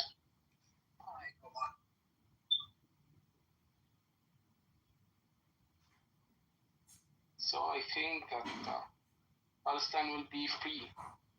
It will be, it will not be later, but will be as soon as possible. I think it will be, that scene will be soon. I think. It will not be far. It will be near.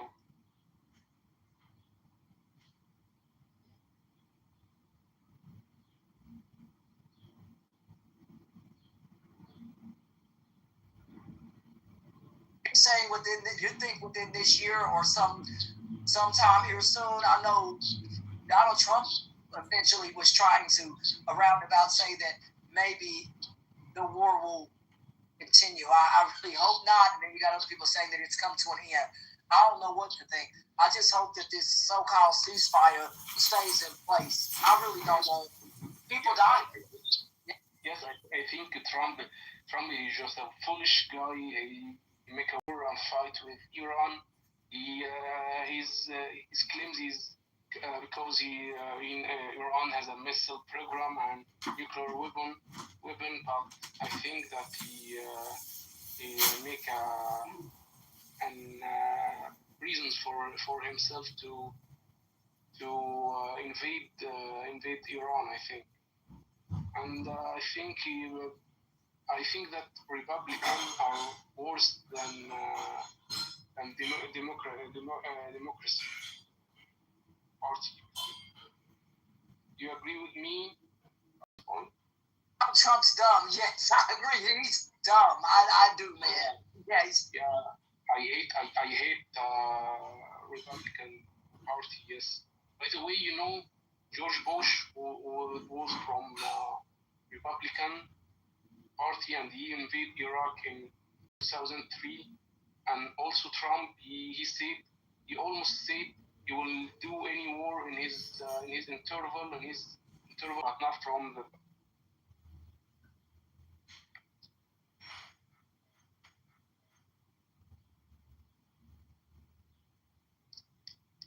Donald Trump has caused all kinds of problems, and I'm sure you guys on this stage, a lot of y'all, I don't know how many people in here are Republican, but if you're a Republican person, you might want to call on Donald Trump to end whatever he's doing as well, especially if it's hurting your pockets, because the prices, regardless of who you are, they're going to touch everybody.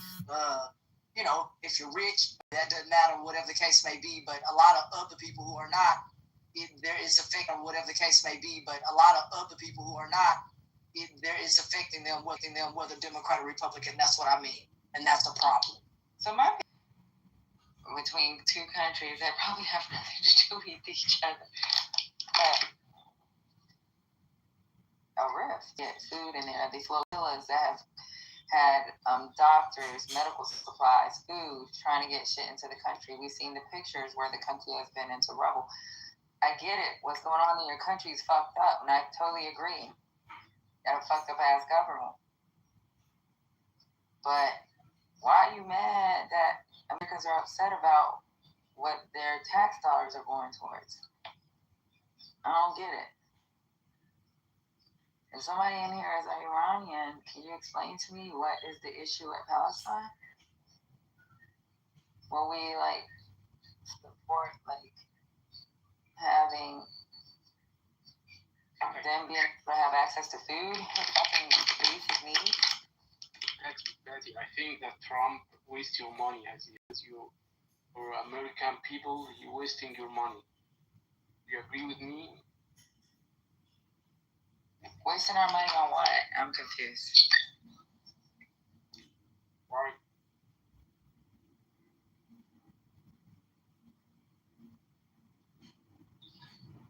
Is he? Am I in the Matrix? What's going on? No, you know what happened. What are we wasting our money on?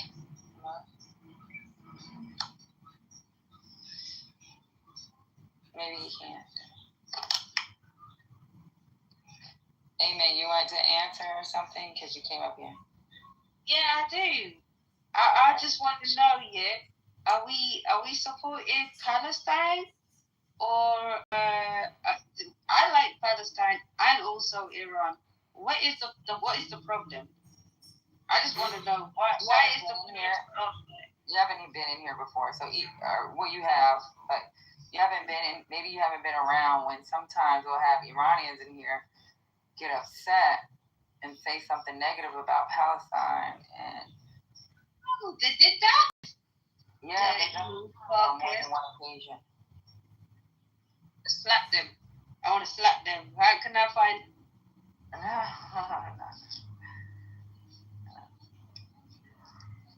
I was just asking that question. Obviously, you're not of that, but there are a lot of them that come in here and say that. Sorry, Pretty, but Pretty, just tell them come to find us at find me.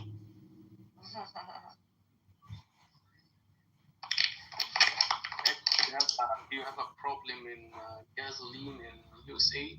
We have a problem with gas prices? Yes, gasoline. Yes, we do have a problem with gas prices in USA. I don't. So a lot of Americans do, yeah. Yes. Well, yeah, I do have a problem with it because it's my groceries are higher.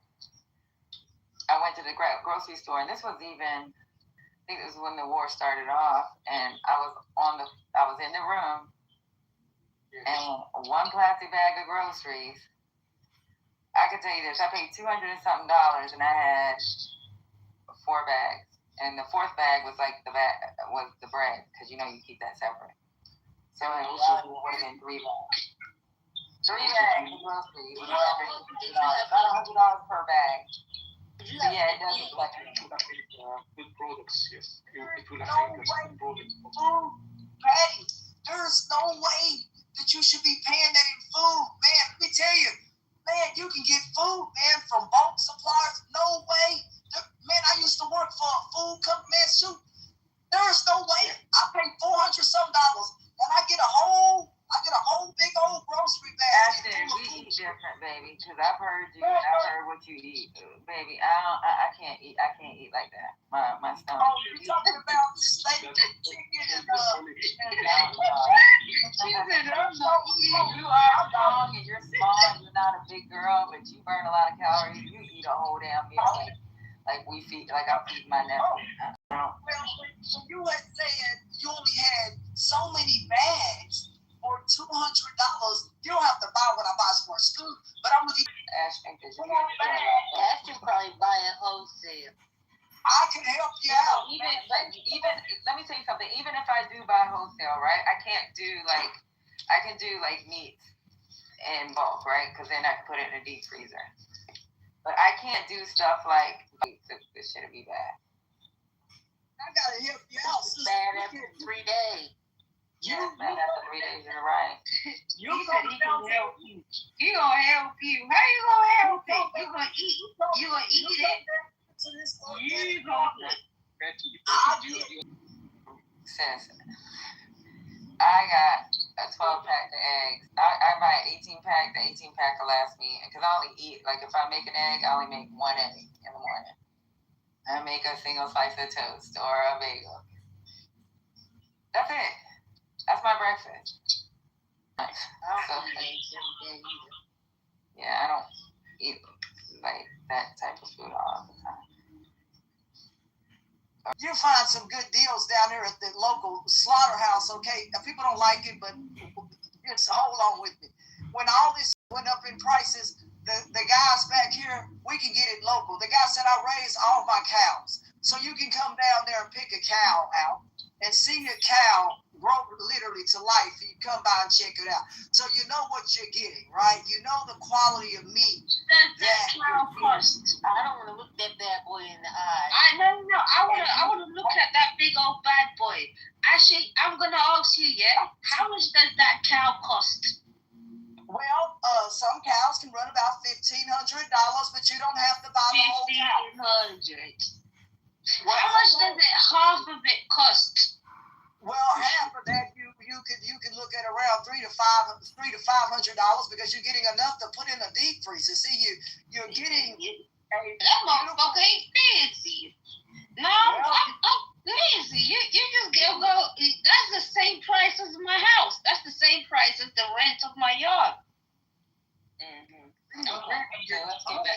conversation. Where were we at in this conversation, y'all? Because I just got. We went to food prices. We were talking about Palestine.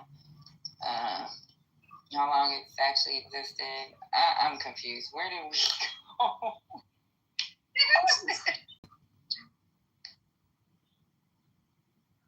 Ask one question. Eamon said she'll smack us. Ali Akbar 226. Ahmed, what did you say? What you think? Can you come again? What did you say last? Just trying to get the conversation back because we went to food prices. Right. I can say free Palestine. Free Palestine, inshallah. Additional information. He's talking about them vanishing in a way like what? Is he living in Israel? I want to know if he's living in Israel right now. Are you part of the Israel army? What? Said you live in Israel, Ahmed. Can't hear you well. Are you speaking to me in Turkish? Turkish? What about Turkish? Yeah. Okay. You're speaking to me in Turkish. No, I'm not Turkish. I'm from Middle East, but I'm from Egypt, not Turkish. Not Turkey. All right, let me go back to I'm from the country.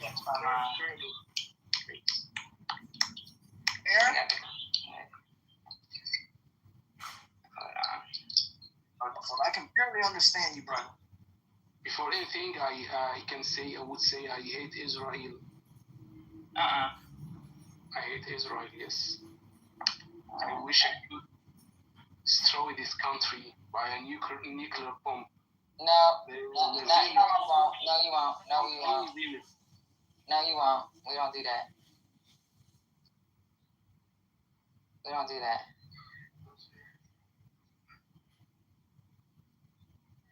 You have to be very, very strong on your words, but don't say it in the wrong negative things, because all you're doing is supporting them. You understand? You're supporting the INDNF. You're supporting the IDs. What man talking about blowing them? We ain't doing that, sister. We ain't supporting them. What? Ashley, Ashton. What? I wish I was where I was at right now. From outside, man, feeling good now on that pontoon boat out on the lake right now. 95 degrees, feeling like that out here. Wait. I want to get in that pontoon. Well, what country are you at? I mean, I know you're already in America, but I'm just asking you in what region, in what part of the state. You got 50 states. No, I'm in Texas, but it's nice out here, man. It's nice. Texas has a river? I didn't know Texas had a river. We have a lake. I know. No. Okay, y'all. It's too much going on. It's too much. My brain is like frying. Okay, so I'm gonna play this clip. It's talking about Iran expects the war to resume in 48 hours. This is from Crystal. The Lego. Pretty tell me that's Lego. Okay. Got it. I'm going to go ahead and play this clip real quick. I'll break in between because this is a little bit longer clip. They're talking about, let me see.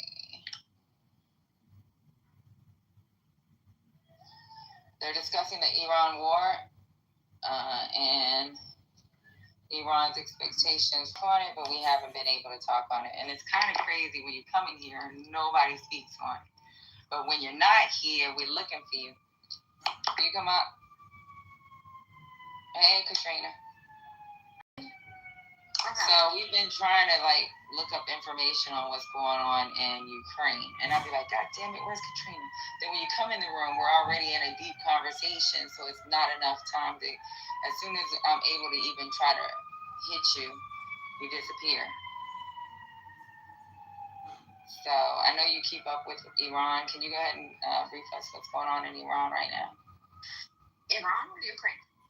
Not Iran, Ukraine. Sorry, sis. That's all right. It's pretty much the same thing. I mean, it's the same thing. They're hitting infrastructure, the drones, the Ukraine is firing back. It's the same thing. Nothing major or anything new. Have they lost more territory? Have they gained more territory? No. What is Russia's pretty much still? From my understanding, they put a pause on it, and like I think that's dangerous. Allowing them to put that pause allows Russia to fucking rebuild their military, because a lot of that, they have the industry, just like Iran has that industry where they are building within their country. And when you put a pause on, like when they had that, was it about 2 weeks ago, they had their parade, Katrina? Oh, they only had it on. They didn't really have it fully. Right. There was What happened was the parade. What happened was when you're talking about the pause. What pause? There hasn't been anything officially like ceasefire, nothing.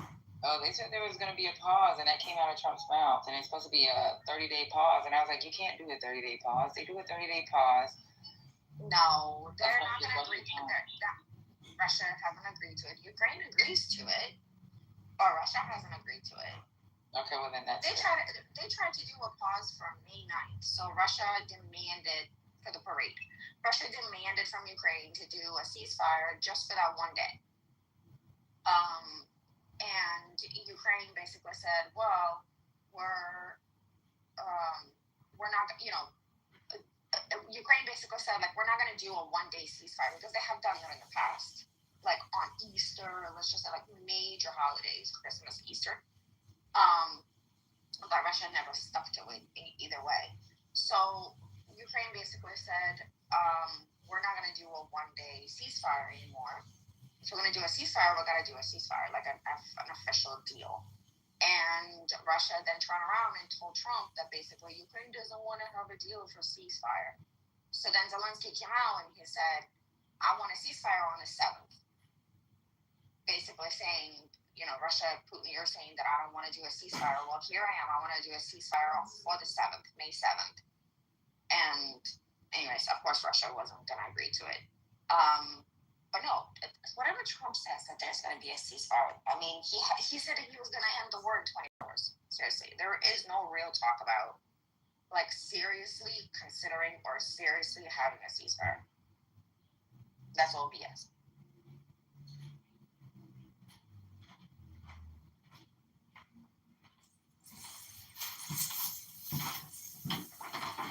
Okay.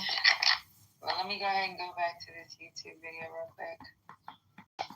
I'm gonna give my dog some ice cream. Get no idea I'm nervous. Ice cream? Oh, the doggy ice cream. Oh, God. Hey, Katrina.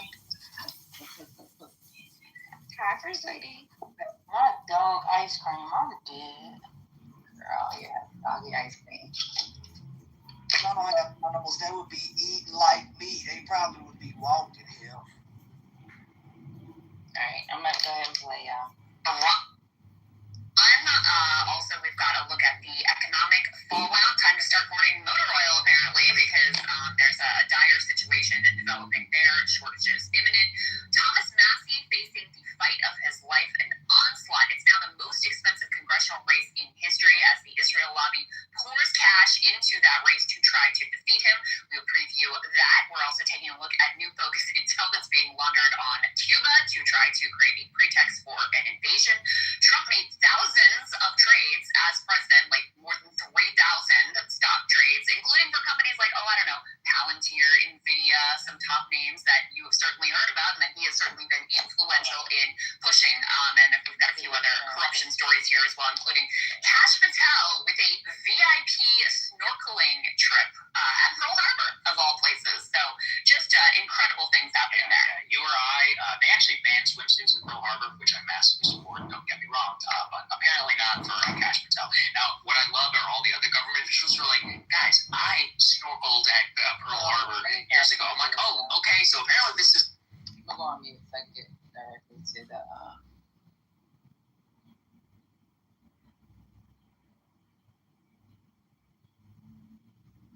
they got a snorkeling trip or something?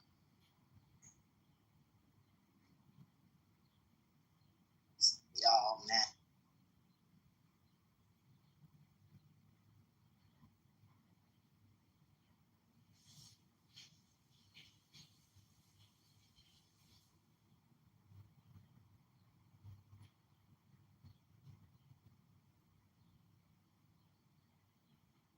All right, so he's going to talk about the war in Iran. He's going to read off some Truth Social posts real quick. So let me go ahead and go do this. Put A1 up there on the screen. So, Donald Trump's latest Truth Social post for Iran. The clock is ticking.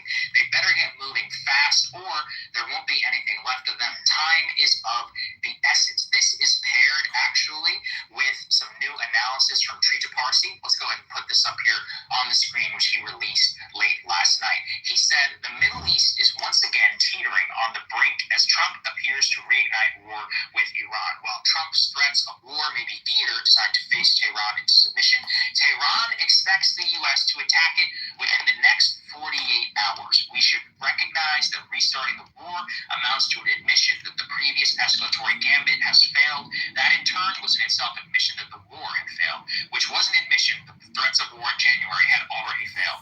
As I argued before, this relentless search for an escalatory silver bullet capable of bringing Iran to its knees is not unique to Trump and has become a defining pathology of American Iran policy for decades. I just think it's incredibly well said. Succinct, summarizes everything, but the top line news there from Trita Parsi is that his sources in Tehran believe that the war will restart within the next 48 hours. It does seem to fit with all of this clock is ticking, some of these exchanges of negotiations, all of which have failed, and we'll get into some of the details. But it does seem, I actually think this weekend will be the weekend where a lot of Americans wake up. It's Memorial Day weekend. It's probably the first time they're going to be on the road for several hours. People are really going to be interacting with those gas prices, probably more so than normal. And then the sticker shock of just, $4.50 a gallon nationally, or if you live in California, well over $6, I think that's going to hit home. And also, as people, I've been seeing already tweets, a lot of viral ones, people who are booking flights for summer travel who are like, oh my God, right? Yeah. They're like, not doing that again. People at the lower end of the income scale have had to cut back. Of course, the wealthy will be unaffected because to them, the increase in gas prices is really like, it's barely a blip on the radar. Correct about this because the current situation with the Strait of Hormuz closed really is an unsustainable situation for the U.S. and truly for the globe. Hostilities. Lindsey Graham made the rounds on the Sunday shows yesterday. This is A3. Let's take a listen to his push for renewed airstrikes. The status quo. My analysis is there's nothing to suggest that the people in charge now are any different in terms of the regime's goal to terrorize. But there's still more targets to be had, and there's things we can do to hurt the energy infrastructure is their soft underbelly. If you go back to the fight, I'd put energy on top of the list. I want to couple that with A7, if we can put this up on the screen, which is that Trump and Bibi had a call yesterday, and there was also a security meeting inside of Israel. And if you think about the timing on all of this, of course, Trump just back from this trip to China, it would make sense that he wanted to sort of pause a return to hostilities until he got through that particular trip. If there were ongoing hot hostilities during his trip to China, that could be a little bit awkward, a little uncomfortable, maybe undermine some of the minimal deals that he was able to do there. I mean, he really returned basically nothing anyway, but you can imagine why this time would make some sense, and why also the reality is setting in. He was fed a bunch of bullshit that he chose to believe from FDD and other sources of, if we just blockade their blockade, then within days, this is what they were truly selling. Within days, Iran's whole economy will collapse and their oil wells are going to explode. Remember when Trump said that? It has to be setting in now. Okay, that plan is not going to work out. Not that Iran isn't suffering and that there isn't economic damage, but they are able to withstand that a lot longer, frankly, than we can because their pain tolerance is much, much higher. So the logic is very light-weighted right now. Look, unfortunately, there's a relative inevitability to this thing. He either surrenders or he escalates all the way. He doesn't want to do either, and so he's going to continue. This is where Robert Pape's analysis of the escalation trap is so important. And remember, we always say this, is that we always think of history in terms fashion. No, it takes a lot. If you go and you read the history of the Second World War, like it took it was decided on the very day that the war itself was launched. Can we put A4 up here on the screen? This is from the latest military action that took place, and this is very interesting, by the way. Drone strikes UAE near UAE nuclear power plant as U.S. and Iran signal they are prepared to resume the war. But here's kind of what's interesting. A drone strike sparked a fire on the edge of the Seoul nuclear power plant in the UAE on Sunday in what the authorities called an unprovoked terrorist attack. No one was blamed, but it highlighted the risk of renewed war. Now, the UAE had previously said that the strikes came from the West. So they're like, oh, okay, well, let's take a look at a map. There's a lot of countries to the west of the UAE. Who could they be? And I mean, the crazy thing is it could be a variety of different countries. It could be Saudi Arabia because they're currently in some sort of a, a dust-up. Could be. Wait a minute, did y'all hear about the UAE attack? I didn't hear about that. Yeah, I heard it this morning. So they attacked a nuclear power plant? They didn't hit it they didn't hit it with like a missile. It was a drone. It didn't do any like serious damage or anything. But I think it was just like a posture thing that like and Iran did not take responsibility for it. They're denying it completely. So who did it then? But it is pretty crazy. That's crazy. They playing in our face.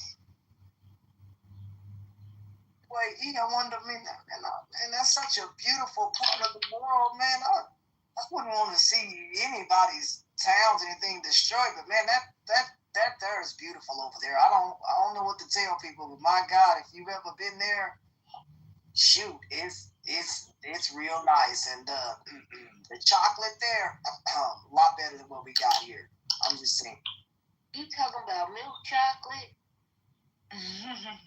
She's talking about that nasty ass Dubai chocolate with them nuts in it. Hold on, sister.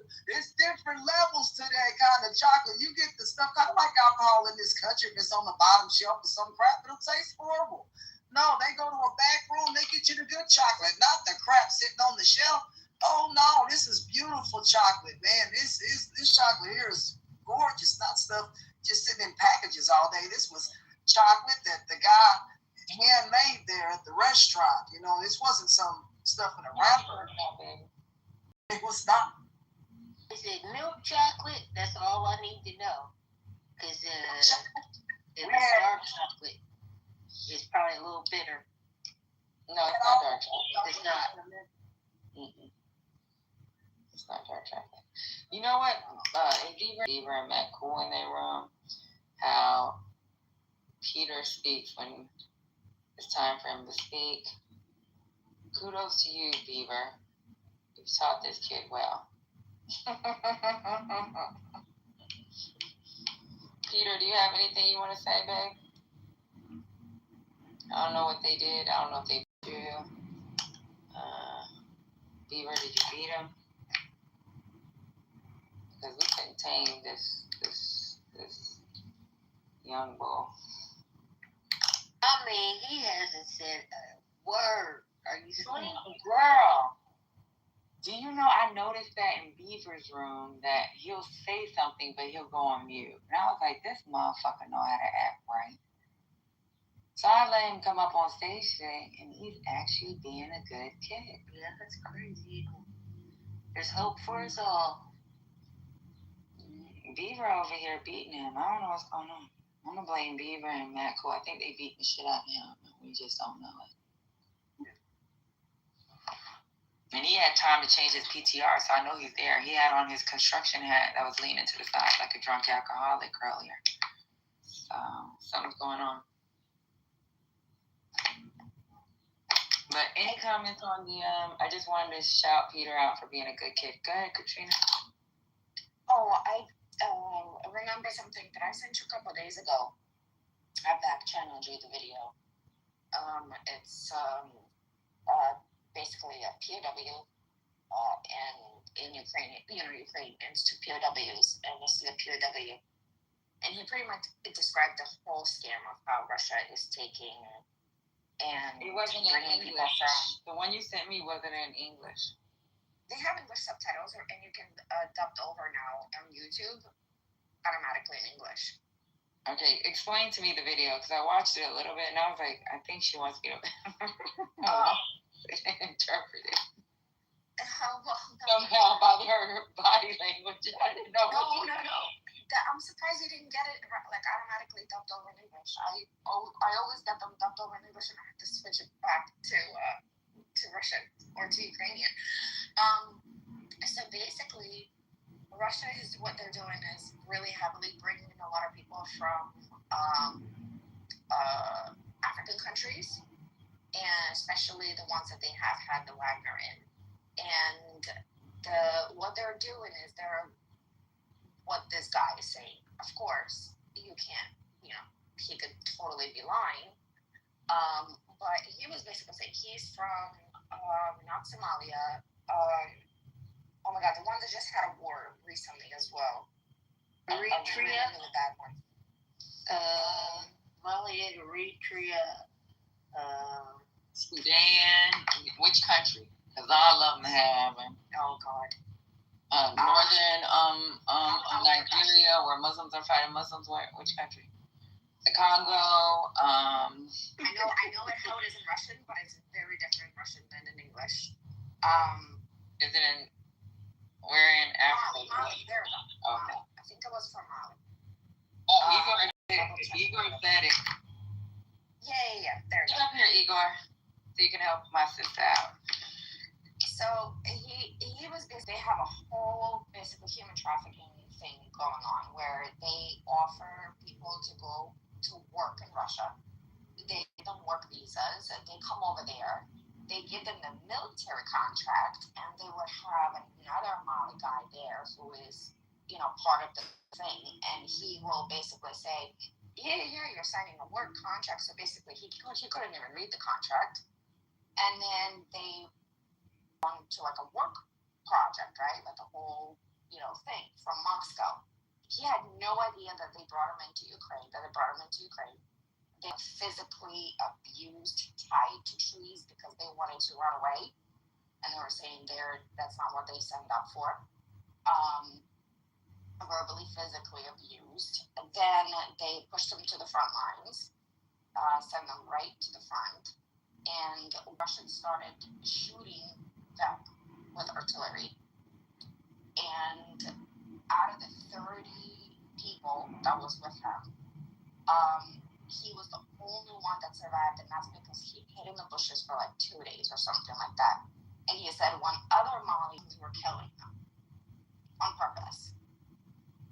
And he was pleading like not to be sent back to Russia, not to be part of the prisoner exchange. But pretty much that is the scam that they're doing. Sorry, I was trying to get off mute. Any other comments on the video or what Katrina provided as information to keep us up on Ukraine? You need to come at least once a day, Ukraine, Katrina, to give us updates. There isn't that much news. It's all the same thing, literally. It's all, I don't know. It's like there's nothing new. Pop up and we'll be reading it and we'll be like, damn it, where's Katrina? I take notes with your questions and then I'll pop up once a day so you guys can ask me. So we can rush. All right. How your baby doing? Good. We're just busy. End of the school year. 2 more days. That's it. All right, babe. I'm gonna go ahead and continue playing this video. Israel potentially, wanting to like restart the war or to pressure them. It could also, I guess, theoretically, it could be Iran from some sleeper drone, platform or something, or maybe it flew in a different direction. But just highlights the 48 order chaos that has come now as a result of the war. The UAE has left OPEC. Oh my God, I was just reading it yesterday. The effect on the Qatari economy from the war hasn't been nearly as publicized because we've all been focused on gas or on oil. The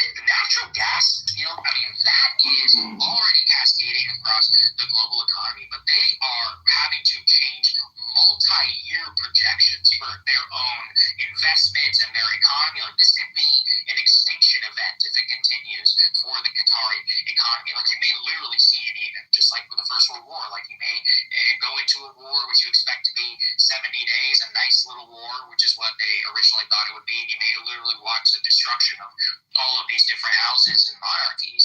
And what we're basically watching in all of this is the U.S. and even Iran, to a certain extent, who are in a level of limbo where they both overestimate their relative strength. We've talked a little bit about this, and this is not to say that Iran is not in a very, very strong position, but they can still be eliminated if the full force of the military is there. This is part of what tightens the escalation trap. Let's put the next one up there on the screen just to highlight, how strong their demands are and why any American,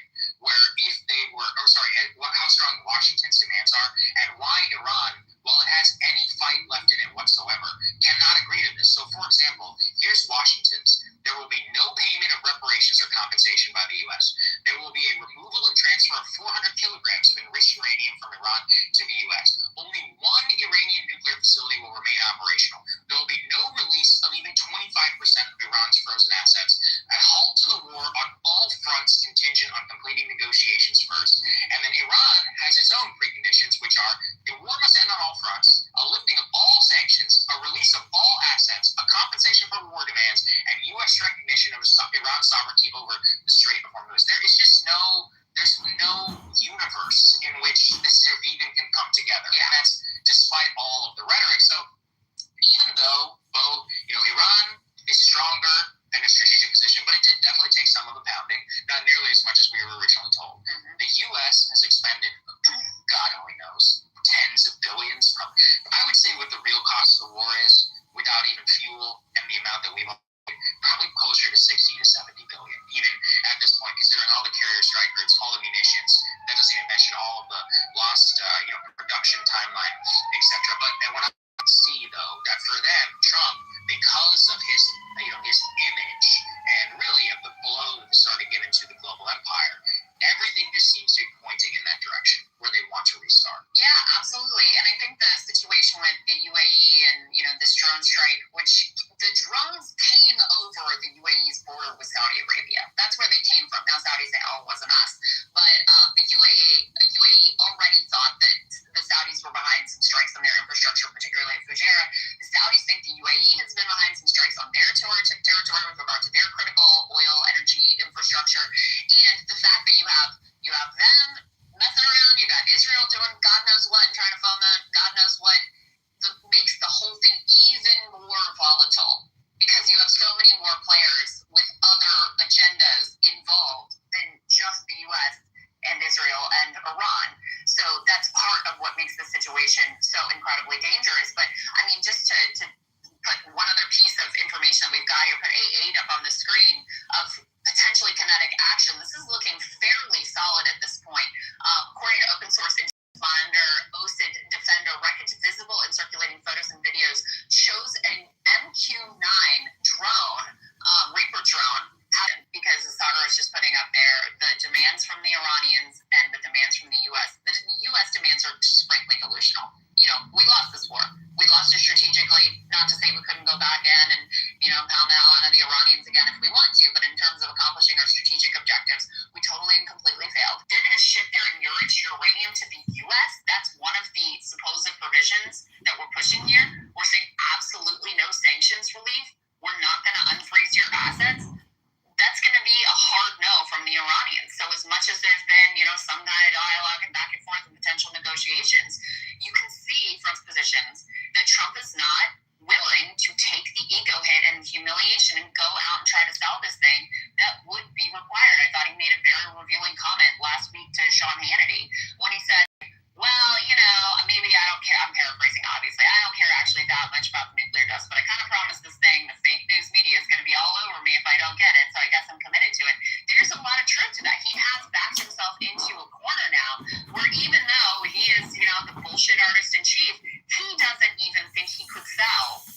accomplish a win. And I fear that logic is going to be compelling to him. He's very LBJ-esque. LBJ, I'm not going to be the first president to ever lose a damn war. He would say it over and over again in the Situation Room. And the thing that's always comforting about bombs and escalation is that there's a theoretical payoff, whereas you know what the actual outcome will be. That's why it takes genuine courage to say, this is madness. We can't keep doing this anymore. Like, that's heroism. What's cowardly is what every president did in Afghanistan. Like, oh, this time we're going to get them. This time we'll do this surge. This time we'll continue to go forward. You know, first you go from 3,000 advisors to 6,000. That didn't do the job, man. 10,000, 100,000. Oh, if we escalate the bombing and then this, Operation Rolling Thunder, that will break the back of the Vietnamese. You can see how easy that is to fall for, because these generals, they got their uniforms, you got this vast array of empire at your disposal. That's the easy option to always go down. Yeah. The check on that is supposed to be politics. Well, and Trump loves dropping those bombs. He loves the visuals of it. He feels powerful. He feels like a man. He expects to put together a highlight reel for him, a 2-minute highlight reel for him soon to feel like he's a big, strong, tough, powerful guy. He's sort of addicted to that stuff is the other dangerous thing here. And I don't think he's the first president to be that way. I think he takes it, obviously, to another level. He takes it to the nth degree. Yeah. There's an element of there's an egomaniacal element of this, which is inherent to, like, all of them. And I also think, as his polls drop, what is the role, not only did his polls drop, do they even have a bill? Like, if the Republicans were to win the midterms, what are they going to do? They don't even bother telling you. Like, they literally don't even tell you, here's what we're going to do with the presidency and the House and the Senate. There's no it's not even about vision. There's no plan whatsoever. It's basically just like, we will continue to be Trumps of the global empire, which is they have total authority. And now, especially with Congress having given up even its checks on war and peace, I mean, this is as close to a king treated seriously. The PM will convene a limited security cabinet. The drone strikes on the UAE nuclear station, and Iranian media saying that the U.S. has offered no concrete concessions and demands a shutdown of all but one nuclear facility. So there have been talks back and forth, phone calls with Prime Minister Netanyahu and with Trump, drive them to the negotiating table. So I don't know. In terms of what's breaking right now, I saw a little bit of news. Tasmin had reported that maybe the U.S. would waive oil sanctions, and as we continue to go forward with some sort of potential negotiation, just always keep in mind, like, these pieces of civilization before you eventually blink. So we don't know what is going to happen. It is noteworthy, at the very least, to me, that they are saying right now they expect the war on Iranian oil, which they actually did beforehand as well. So they could go back in some sort of a reversal as well. I really don't know. Well, and it's also Monday morning, which means Trump may be y'all on what's going on in Iran. Ed, you had left, and we were like, damn, we told him to put pause. And I wish I asked him where he stopped at on the rest of that. Oh, sorry about that. Jeez. We had gotten so far from it, I completely forgot about it. So that's what I was like. Let me play this video on the next 48 hours in Iran or what's going on.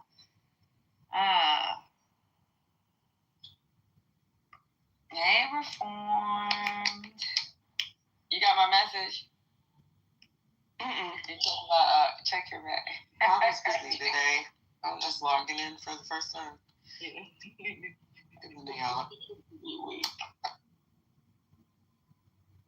I sent you a funny. You had him going last night, girl. Oh my God.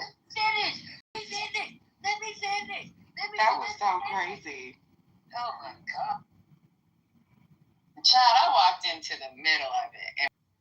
Cause I don't know. I think wait. So I know you were late in the room because you were like number 4, and then it was a conversation between 2 people, and then someone trying to have the conversation too. So I don't know what happened before that. I really didn't care at the time. It's just I was like, all of them? No. Who? The one that's usually top left in there. But the crazy thing is, after we did all that, I closed that room it was like 6 o'clock this morning. Woo! And then we clowned a little bit, but then we literally started talking business. And then Jonathan was like, "You about to close? I'll advertise your room." But we made up and everything, and we were like, "Yeah, we'll have to do like some joint venture business rooms." And But yeah, wasn't that crazy, y'all? We were just all hollering. But when I came into it, Petty, I don't know if y'all already talked about it. It was Mimi and Gemini, and Bonnet was talking about how they refer to people as the help. So that was the original argument, and then I guess the Californians came in, because a bunch of them came in. They tried to jump us. Butter, remember? And then we started banging because it's like it was the South versus California, and then it became Texas versus California. So we were hollering, y'all, at 2:00 in the morning. Then Patty came in and wrecked ship. Y'all stop! Like we all got fussed at. It was funny as hell. Yeah, because I was like, y'all, not tonight. And I said, that's why I said, and the wrong person is top left. I mean, y'all don't have no. Yeah, I'm not sure how that happened. When it comes to this room, like, I ain't got time. Look, I don't give a fuck about losing the house, but y'all not gonna have me lose my goddamn profile. Yeah, that was crazy. I'm not sure how that happened. I'll be lost the house, but I'll be super pissed off if my account gets suspended, because my account gets suspended behind the goddamn house. Yeah, I was clipped. That is not fun to be clipped like that. All of those connections, all of that everything, like, yeah, that sucks. We can't let that happen, but 5 years of work. that was a crazy, but we ended up being nice. I was like, look, we made Patty proud. She's asleep, but everybody made nice. We had nice conversation for like, what, y'all, an hour and a half, 2 hours? Now, lady, if you would have came in the room, you would have lost your mind too, because these motherfuckers was, oh, child. And then the wrong, for me, definitely. I was like, the hell y'all fighting about? I turned over at 3 in the morning and saw where they were opening, and it was 3-something, and they were opening another room. I was like, oh, hell no. They opened the room? Yeah, they opened another room after they closed this one. Oh, Lord. Oh, that had to be Well, this is the first time I've heard that. I think Hurricane, Reformed, and all of them stayed together in that room until she closed it. Because when I went to sleep, Hurricane was still with. 3 is like 6 o'clock East Coast time. Oh, yeah, I'm on the East Coast. I'm on the West Coast. West Coast. Sorry. I think sometimes, like, if there's an evening shift. Now, I do remember, sorry, y'all, listening to supposed to be listening to a training I don't want to listen to. Oh, we tried to do that even just to help Lisa out when she was, like, taking care of some other things for about a week or two. That shit was too much, because, you know, I fall asleep at a certain time. Well, I mean, I'm just a support for you and First Lady. But I can, we're talking house business, but I guess that's okay. I remember, like, oh, you a night owl. I think you better be at night. I am a night owl. Yeah. I'm a little, so I guess we'll go back to what we used to do, First Lady. Remember, like, if one of us would close out the house, like if we were leaving or going to sleep. So, yeah, I can go back to that. But I can help support in the night, because y'all got the daytime going, because we got to keep politically correct. This is the jewel of Clubhouse. And so many people tell me how important this room is to them. I don't always tell y'all, ladies, because y'all hear it so much. But a lot of people really love this space, enjoy this space, need this space. And they get a lot of news, right? They get a lot of updates, and they like the banter, and this is home for them. So, because I get those back channels too. Why isn't the room open? Is everything okay? Did something happen? Yeah, that's a good point. I've never verbalized it, but I'm very grateful for the space, and I want to, thank you for that. Yeah, but I think we've gotten a little toxic over the last year. I'm gonna be honest with you, last 6 months.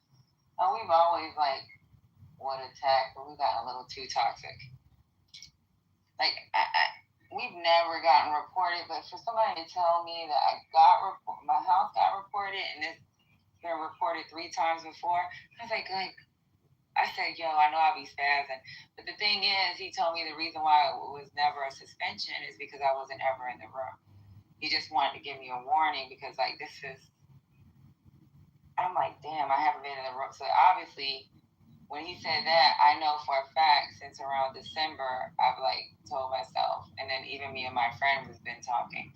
It's like, yeah, I'll do the morning thing, and if I pop in, it's because I'm bored as hell, and that's just popping in after I'm done with playing Meet the Press or whatever it is. So I know if he's saying that, because before I used to at least keep my PTR in the room. If I'm not in the room, I know this had to start around December. And then a particular thing that was said, now I have to text the lady and ask her if she remembers somebody saying this to somebody. It was a word that was said, but he said, consistently having 100 people. In the past I have, but I had like core mods too to help support. And it's really difficult, y'all. So I'm going to further to cordon off your time, your life, eat in between the title. Or these people. I had somebody to do that, but we definitely need to show our appreciation by helping them to keep it a great space. Right? And shout out to Clubhouse for recognizing one of the original support people for the space. And because y'all, we need to, right? We still got work to do. The slush fund is created. We do a great service. Y'all do a great service getting information out to people, and we cannot let the space go away because it's too necessary. So definitely giving y'all your props. I believe in giving folks their flowers. Shout out to First Lady. Shout out to Patty. Shout out to the support mods. But we'll definitely take care of that for you, Patty. You know what's crazy, y'all? Y'all don't realize this. Do y'all know this space? We opened this space. So originally it was PhD. And Corey told me to use his house because, and I was like, you know what? I don't care. I was doing it as a public space, just like when I work out, it was 2 hours, bang, boom, I'm done, right? And the room grew for like, let's say 70, 80 people. And that's what attracted PhD and his little crew to come and listen in the morning when I work out. But the thing that's crazy about it is I went to PhD asked me to come over there. I only went over there to be a mod in his room because of Kamala. And because it was too fucking toxic with those male chauvinists over there, and he's the homie, but sometimes he says some shit that's a little out of line. And I was like, yeah, I can't. I gotta go. And it was Corey that said, use my house, because at the time, the only houses I have, if you look at my name, it was under Hood Talk. There's people on the dark side that'll put me on their house just to save it in case they get clipped. It's Hood Talk. It's Opinionated. It was Marimbo. They'd be like, yo, I need you to just at least hold my house as the second person. So that's the only reason why there's extra houses under my name. Even one of the houses that's on here, it's because somebody that got fucking kicked off the Clubhouse. What is it called? Kermit, whatever, Poppin', whatever. Motherfucker got kicked off the Clubhouse, and then I ended up being the owner. That ain't my house. That's somebody else's house.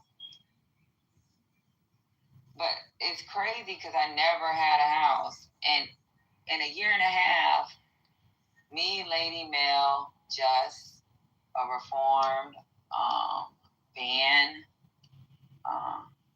the ones that really, really, really grew it in the beginning will be the Lady, the Mel, and will be reformed. So those were the 4 major mods. Everybody else was in and out, in and out, in and out. I'll be a mod for about 5 months. I get mad, I'm gonna disappear for 3.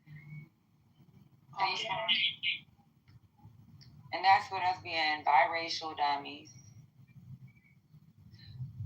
Some of y'all giggle with you motherfuckers and still fucking keep the room going.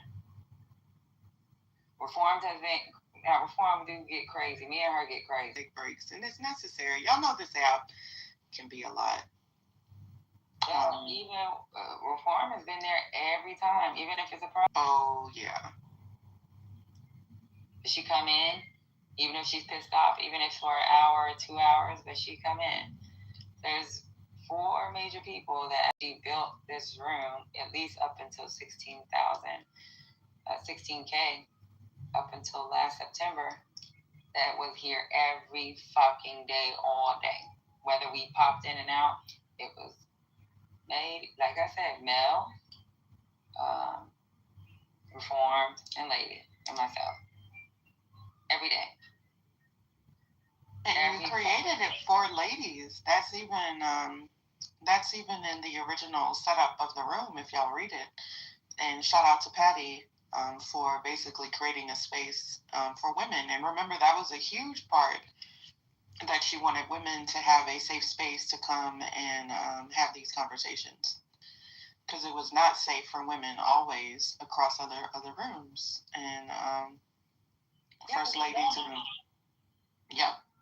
I remember how bad those other rooms got, like really, really, really bad. For like women don't know what to fucking talk about. Women don't know politics. Like, we don't fucking know how to fucking read. Like, do you know what's so sad about this situation? Even up until now, sometimes we rely on some of these men to have the conversation, because even if a woman has an opinion based off of some factual information that she may have read, y'all motherfuckers don't bow your head up and down like, yeah, she might be right, until another man says it. And that burns me up. Don't it? But that's the only reason why we have male lines, honestly. Because a lot of times we need the males to be like, yep. And then we can say in our head, we said it first. Right? We don't have to say it on here like, yo, didn't we just say it? I know at one time in the beginning, I used to be like, so it took this guy to say something for y'all to be like, okay, when we just said the same fucking thing. No, because he was saying, you know what, I don't care. But after a while, I had to be like, you know what? Go ahead. That's what they do. They end up crashing out on each other. Most of the time, they end up crashing out. Yeah, there's a lot of smart women on here. Katrina's smart. I love Katrina. When it comes to Ukraine, let me tell y'all a secret. Do you know why me and Katrina are attached at the hip? Because she's one of the female. She know more about motherfucking y'all motherfuckers be on here, including Brad. And Brad know I love him. I know a lot of y'all hate him and call him a racist. But we talk about weapon systems and shit. That's the only other chick I can talk to on this whole app. I can't even talk to another male about fucking weapons. Me and Katrina can talk about fucking equipment, weapons, trajectory. We be on it. Like, I'll be like, how you know? The first time, I was like, what the fuck are you talking about? Who told you? I was reading something. I don't know. She might be a little touched or something, because she ain't even in the military. So I think she might be touched. She might be a serial killer in the future, or she might bomb one of these buildings. I ain't a friend at that moment. But I loved her because, like, I could talk to her about Pack 3s, Pack 2s, freaking HIMARS. Like, she knows 5.56. She knows. She knows stuff when it comes to fucking weapons. And I hate guns, but I love knowing about trajectory. I love like watching shit go boom. I just don't want it in my house like that. But women are smart, and sometimes we like just ignore what we're saying because we can get really emotional. Some of us, I know I do. Oh yeah. And men be getting emotional too. Yeah, but you know they only know when we get emotional. She Ashton get emotional too. My poor Ashton, and she be trying to defend us. I do say that. Sometimes she try to defend us. Sometimes I be like, Ashton, what the hell you talking about? Get off that conversation. When she be like, women, I don't get. You get along with all the women in here, so you need to stop saying that. Keep that shit to yourself. And women in the past, them ain't real. They not real. You get along with all the ladies in here. We all fucking with you. I used to come on this app in the morning, man. I can't do that no more. I told people, man, I can't be getting up in the morning arguing. I said, I'm gonna go down here and go to a pool. So that's why y'all don't see me on this app in the morning or go unload the truck. I'm not. Some people on this app to be mean. I was in a room last night in the news talking about you're gay, you look like a man. I said, bro, how old are you? I ain't 25, 5. I'm 40 years old. I done heard all this stuff, and I just when you become a certain age, you just. It's not to say it doesn't hurt you, but you just don't care. You know what I mean? And when you're out here living your life, you really honestly can't care what people think about you because they ain't paying the bills. And like these old folks say, they ain't Motel 6. They ain't keeping no lights on for you either, man. So, let's stay putting money in your pocket. Don't listen to most people unless it's good advice. It's some of the people being mean. I don't listen to people on this app. It's just good advice. Y'all have given me good advice and things like that. And one of the advice I took, don't be on a lot. I don't. I mainly come on here in the evening because I just don't have the time. You know what I'm saying? I come on here, Patty, have a good time and fun. I know I be joking a lot about. Yeah, but no more saying women you don't get because there's women that get along with you. All of them. I like that. And 420, love you. They take care of you. Laura, I ain't see you in a long time, boo. Where you been? And I know your daughter got married, so what's going on? Girl, hi, how are you? I've been in your room, you have. And Ashton, I just wanted to say to you, I remember you, and we met in Million Marathon. You are one of my favorite people on this app. So don't get it twisted. Women support women. So we got you, girl. It was great to hear from you, Pat. I miss my girl. Or her little beat fight. Yeah, I still am. Like, don't get it twisted. Like, yeah, I listen a lot. I don't come up. I listen. But if I got something to say, you know I'm raising my hand, Patty.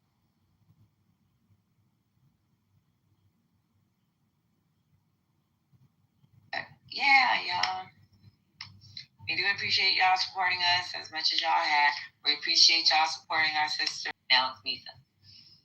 But, yeah, we appreciate you. And we appreciate y'all. And on Sundays, from now on, there is a room, our sister room from Reformed. And she had a really good room this Sunday. Yeah, thank you, Patty, for coming through. Because I think we all need a political break, right? Like I know a lot of us, we talk about this on the app, we talk about it off the app because we just talk about politics and we're well informed and there's just a lot that's going on. So I appreciate that, Patty. Yeah, we had a great space. We talked about market sectors, discretionary spending. Discretionary, consumer discretionaries, consumer staples. We talked about energy. And I have some really awesome people that can talk about investments. Ed be in there. Ed be contributing. Shout out to Ed. We can't get him on stage in there, but in the chat, there's a lot of investors on the app. Some people have their own spaces. I don't do the trading and options, but if anybody wants to learn that, I know some people that do. Like I've literally seen their portfolios and their numbers. I need to learn actually because they do really well. They're not like they don't have nothing against the people with the master classes, but they have their own spaces where they talk about stuff like they really get into the detail. My house is called Money Markets and Power, and y'all know Obama. So people can start. Oh well, thanks, Patty. So Obama is crazy, but because Obama is Haitian, young, married, double income, no kids. Y'all know a lot of young people have that. He basically came from being impoverished to having a net worth over $2 million, and he tells the world about it. He's like my little brother. We argue like how we argue, y'all. We argue. I argue with Obama. Obama is crazy, but he is happy to teach anybody about. He just loves investing and how it basically learns. You gotta pin your room to the top because. I am. You know, I'm slow, child. You know, I'm slow. Y'all, join the room. Her room starts at 7:30. 7:30 Eastern, 6:30 p.m. Central. And it's a completely different me, y'all. I know that, like, we bang. Even TC came in there. Yeah, TC came in there one day and we were talking business. And y'all know I can't stand his ass. So, yeah, it's a good educational space. And that comes through Jane, so we appreciate it. It's just information. No financial advice. It's just information. That was good to troll. Patty ended up giving some great info, though, y'all. We talked about stock certificates, and it's just a good space, good sister space. And thank you, women supporting women. We are family. Me, First Lady, and Patty. Y'all know, like, we're family. Just like family gets on your nerves sometimes. I know I get on their nerves. We take a break, but we're here for each other. We support each other. You're not a family. Okay.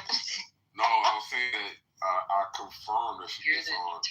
I love these ladies, and we may not get along. We may get on each other's, but I support these ladies. Love their families. Pray for their families, actually. These are two wonderful mothers. I'm just going to put the praise on y'all. I know First Lady rolling her eyes. These are great ladies, y'all. These are great people. So, anywho, back to you, sis. Yeah, so do that, and then also Jen and myself and Lady, depending on what her schedule looks like on Sunday, and Reform are going to do the books again. And the book that was chosen, I don't know if Jen told you, because she hit me up. Yeah, she did. I love Dr. Jen. Yeah, I think that's a great idea.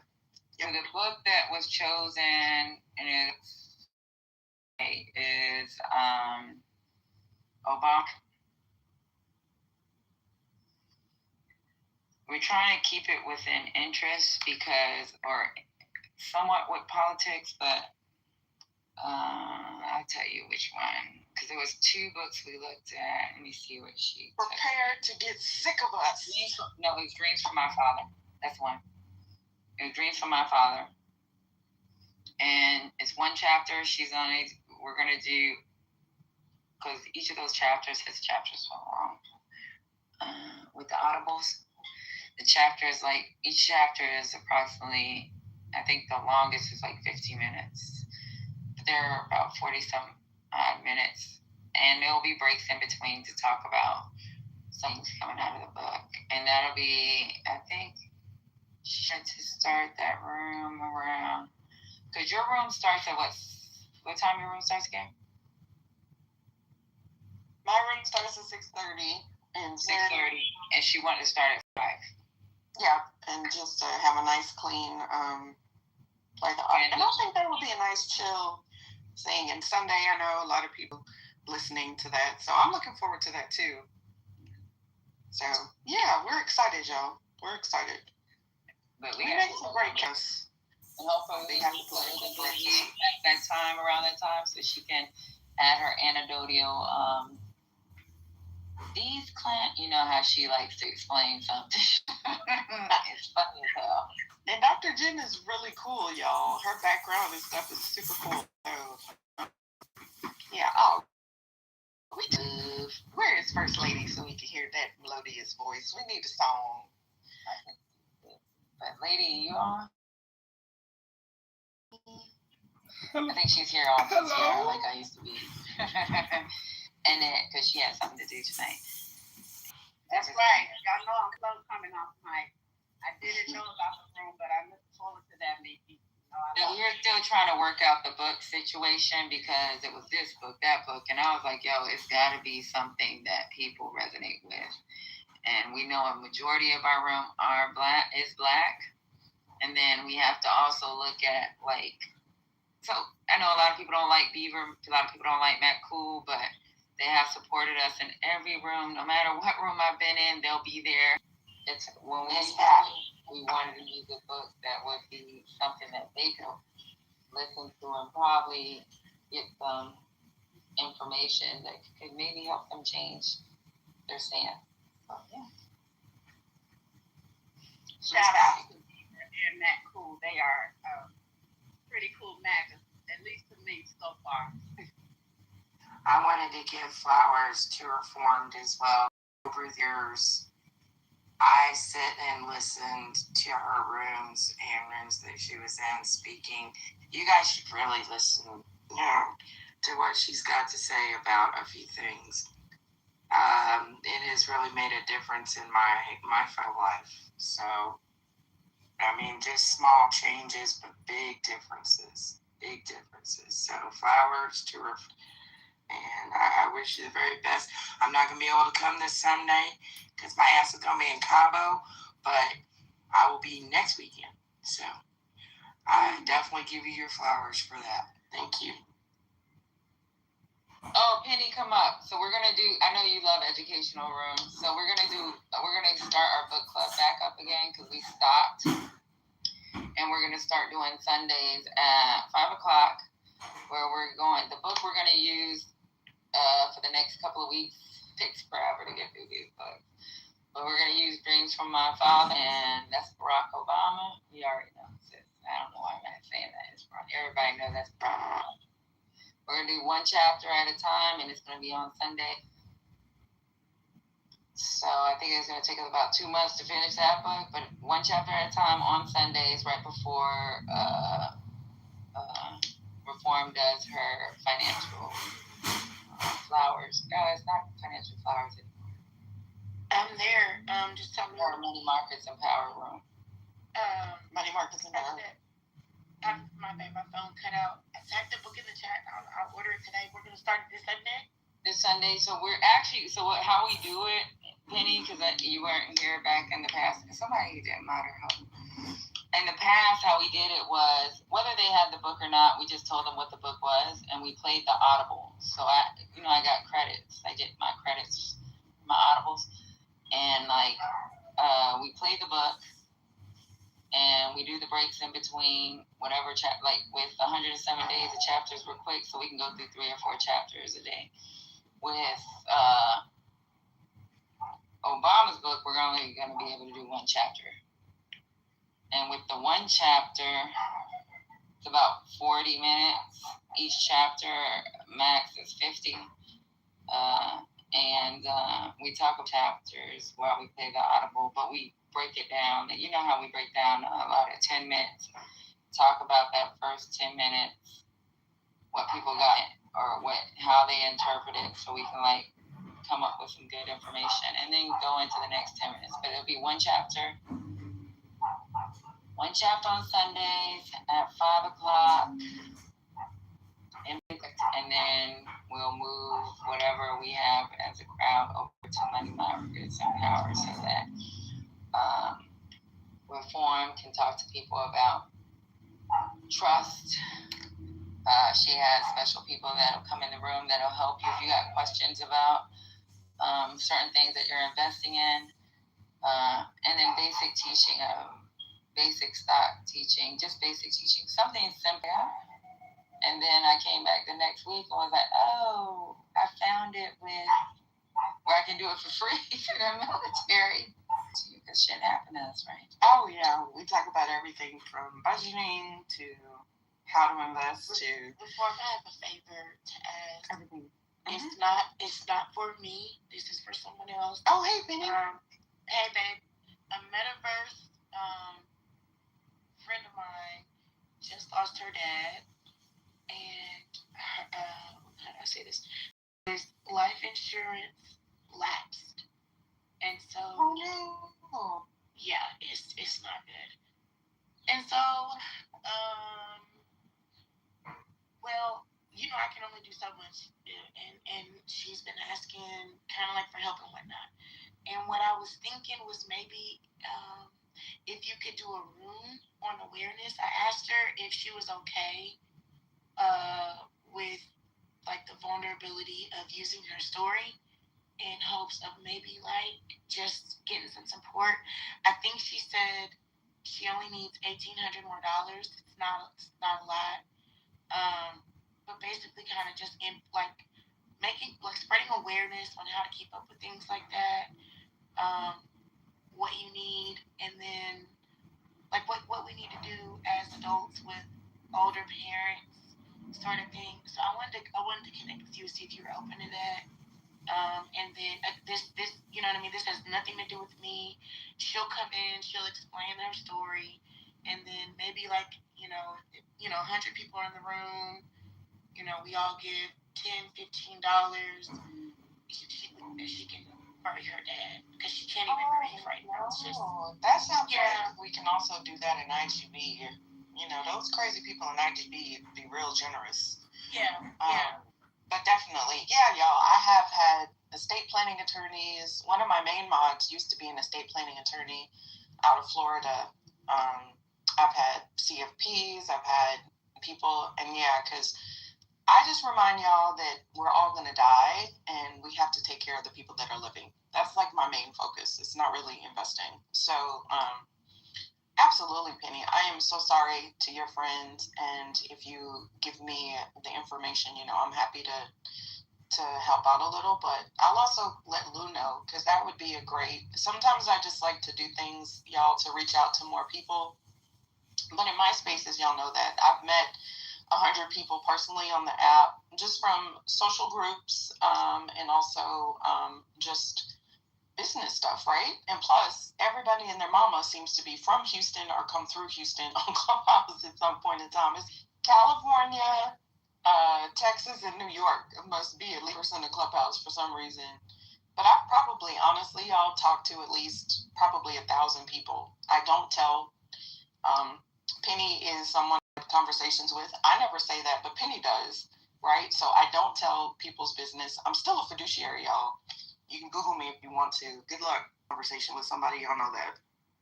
Like, seriously. So, definitely, Penny. I probably think about none of that shit. It's like, oh my God. Whew, I'm tearing up now. Thank God my father is fine. Everything is okay. But it's like, that's why we have to talk about it, because when the reality hits, the fucking reality hits. You're not going to be like, oh, I'm so happy we have the POA. You're going to be bawling your eyes out because you get that call that has happened to your parents, and God forbid something happens to our children. So thank y'all for allowing me to have this PSA. Get your shit together. That's all. Get your shit together. So back to the stage. She's, let me see if she'll come on stage. Okay, there she is. Christy, are you there? Yeah, I'm here. Okay, y'all, this was the friend I was just telling y'all about that's just dealing with a very unfortunate stance. Miki, if you guys connect and do a room or something, that'd be great. I'll definitely be there to support. And if there's anything you guys can do, tap in with her. I'm going to be quiet and let y'all do your...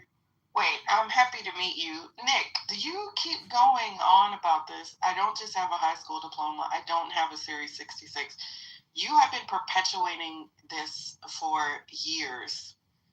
And I have people that are in real investing rooms, sir. Do you know that Marcus and Vintage?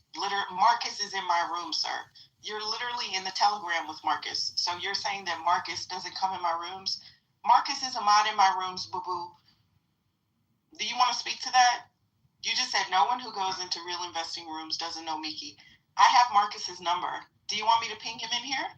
Because you're in Marcus's Telegram, sweetheart. Do you have anything to say now? Who, Marcus Bowers? No, Vintage Marcus. Oh, okay. Yeah, Marcus that has... Oh, and of course I know Marcus Bowers. Right. So you got anything to say now, Nick? Anything to say now? Are you trying to say that Marcus prays on the... Because, y'all, he goes saying this, him and Beaver, which is why I have Beaver blocked. Just because I read his ass, about the economy, season 2, and he's been going around saying shit like this. I don't charge people for my information, but you cat got your tongue, Nick? You need to block him. No, because I love these opportunities. Cat got your tongue. Him and Beaver go in these because Beaver is just in love with me so much. So, Cat got your tongue, Nick? Huh? Yeah, I'm going to screenshot this and send it to Ben. Uh-huh. Yeah. Whatever, crackhead. Ooh, child, you little mega racists get on my nerves. I actually mentioned to Vintage that you were in his spaces. And you know what he told me? He was like, oh, y'all. Talking about don't go to me. And what are you going to do, crackhead? I want to let y'all know, Nugget's a white man. I got beef with Nugget. Don't wear tons of people for like college dropouts. Yeah, Mickey doesn't have a high school diploma. That's the thing with that. Yeah, but that's in the state of Yeah, I do not just have a high school diploma. That's crazy. Before Mickey, this is not for whatsoever, just in general, right? Trying to insult somebody by saying, "Oh, you just have a high school diploma." Like, I don't have a high school diploma, but that doesn't mean I want to. No, but this is Nick. But we not gonna minimize the black woman's accomplishments, right? Like, me personally, you're right. That, and it's no shade to you, Katrina, at all. For me, if somebody has a PhD, don't come here and play it. And I'm not saying Mickey does. What I'm saying is, Mickey doesn't have just a high school diploma. First of all, she's pledged a sorority. You cannot do that unless you have some type of college experience. Right, Mickey? Yeah, no, I've been very open because we've all been together since season 1. But y'all, this man, I literally went off on him about something that he didn't know anything about because he's supposed to be a CPA. He was giving misinformation. Y'all know how I am. It was in one of those rooms. I read his ass. I think it was like Roger's room back in the day. And ever since then, folks, so Beaver tells people that I work for, let's see, which if I did, who cares? If that I work for like H&R Block doing tax returns. I don't hate on people that have jobs. Jobs are jobs, right? So, yeah. I'm like, you see how he's quiet? This is how retarded people are. Crackhead. There's nothing wrong with you just having a high school diploma and going forward and getting a job because it's okay, right? College ain't for everybody. Sometimes we just can't afford it. Sometimes we're not. No one has taught us what is out there for like furthering our education and what's available to you. But one thing I do know about me, and y'all, if anybody is in anything when it comes to whether you're in some other sorority or you're part of the Divine Nine, she hasn't changed her name. That's her real name. It's too easy. If somebody wanted to clap her, they would have been clapped her. All your business is on. She got sisters on the app that could have been outed her.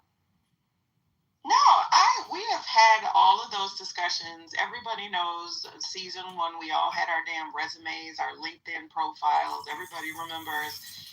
Thank y'all, I'm fine. But I have gone toe-to-toe with this fool. He always says this dumb shit. Let me tell you something else, Nick, since you want to hate on securities licensed individuals. Donald Trump, because he's a felon, couldn't take a fucking Series 66. And I have a Series 65, crackhead. Get it straight. The Series 66 is a combination of the 63 and 65. I dare you to come up here and challenge me on any fucking thing because you already know that. In one of my rooms, I had 3 estate planning attorneys. 3. You want to Google them too, motherfucker? Like, I'm tired of you. No, bring this shit on because I hate this shit. Nobody who knows me, who talks to me, believe your little goofy ass.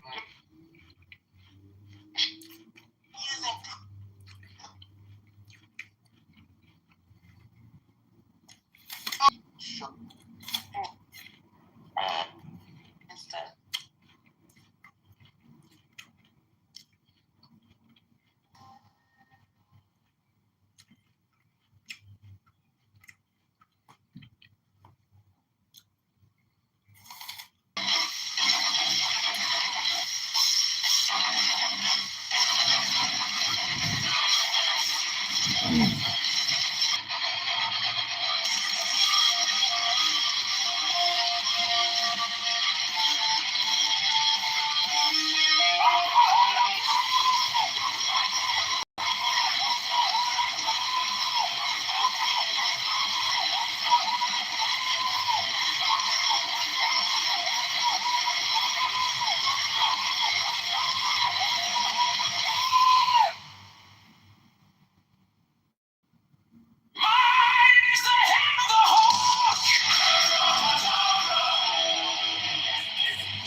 me ask you a question. Why you have to? When you be going out with people, right?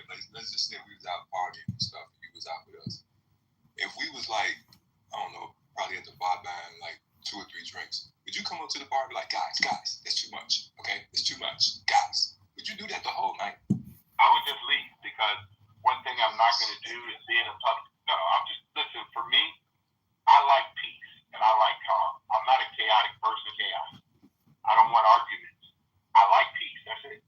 Yeah, but do you understand that people can go to a section, get drunk and have nothing but peace and fun the whole night? I mean, I say filthy drunk. Let me take that away because it's out. But I'm saying, yeah, but I'm saying, say you come out, find this room without, and you were invited, and you came out, and we all having dinner, whatever we're doing. We're at a little lounge, chill spot, safe environment, no ghetto shit, right? Everybody chilling, and then say, I'm like, hey, I got the first round, right? I get around, and then say, Billis. Have all been on this. He's doing another one like this week. Why is he debating a mentally ill? Yeah, I don't know. That's kind of like abuse almost. That's what everybody tells me. That's what everybody thinks. John made a new account called Ayn Rand. That's crazy. It's kind of old now. John, is it you in the audience? He's the type of atheist who have room for arguments and reasoning. You're more like the scientistic type of guy. Oh my God, Tim, he's not. Like, trust me, he's not. CM is the scientist. We would say he's in the category of the scientism. To him, this is crazy. It's crazy how much these people on the web think so highly of PhD students. For you, students. knowledge is based on science. Not a PhD student. You're a professor. You're not a professor. Being a professor, you need a fucking tenureship. I'm a senior lecturer. You're just an assistant professor. You admit to it. He's a mathematician. Tim, I know that, but he's like a fucking retard at the same time. Somebody in the flat earth called me that. I'm gonna change my name from Sam to Dr. Professor. Okay, whatever you want. Nobody cares. Your voice is gonna give you away. Wow, I'm just like Tim, like I swear he's not that what you think he is. I understand. Once you're in academia, you understand. I've had like I don't need anybody to tell me about my. Well, apparently you don't know.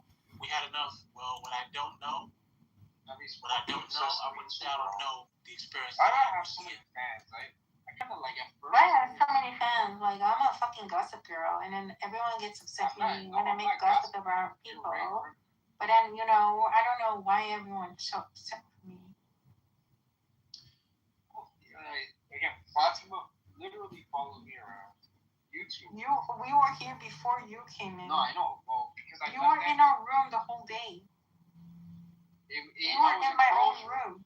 Oh, shut the fuck up, Abby. Fucking annoying bitch. Yeah, you're about to get blocked. Block me. Do it. I don't give a shit. Right, Abby. You're getting blocked, man. Oh, thank God. Thank fucking God. I literally begged God, like, let's see him, please block me. You sound like a woman scorned. See, God exists. It literally gives me. You sound like a woman scorned, Abby. If you want me to attack you, just ask me. Why would you have to attack me? That's what I mean. If you want that, I can do it, and you will not shut up afterwards. I can literally handle everyone in this room, so. You don't have to attack anyone. You can just say, you know what? No, I'm not. Or, you know what? I am, and that's why I'm going to attack you. No, I prefer to attack. Whoever it was, don't worry. One door shuts, another one opens. Exactly. So whoever he was, forget about him. Let him go. Hey, Fatima, are you there? I'm literally biting my tongue. I'm on to something, and you should be grateful I'm biting my tongue. I'm on because to if I didn't, like, you would like also block me. No, don't hold on to it. Well, you want me to be honest? Is it he? He? Am I wrong with the gender? because I'm the libertarian. So Do you want me to be got me honest? convinced. No, not right here. Okay, I would say the same. Other views. Christian, you don't know. Homophobic, like everything. Hey, she keeps it real. It's all right. Just keep it real. Well, I would probably keep it. I will always keep it real. Keep it authentic. We're online. She's not in the job interview. I'm not looking to hire her.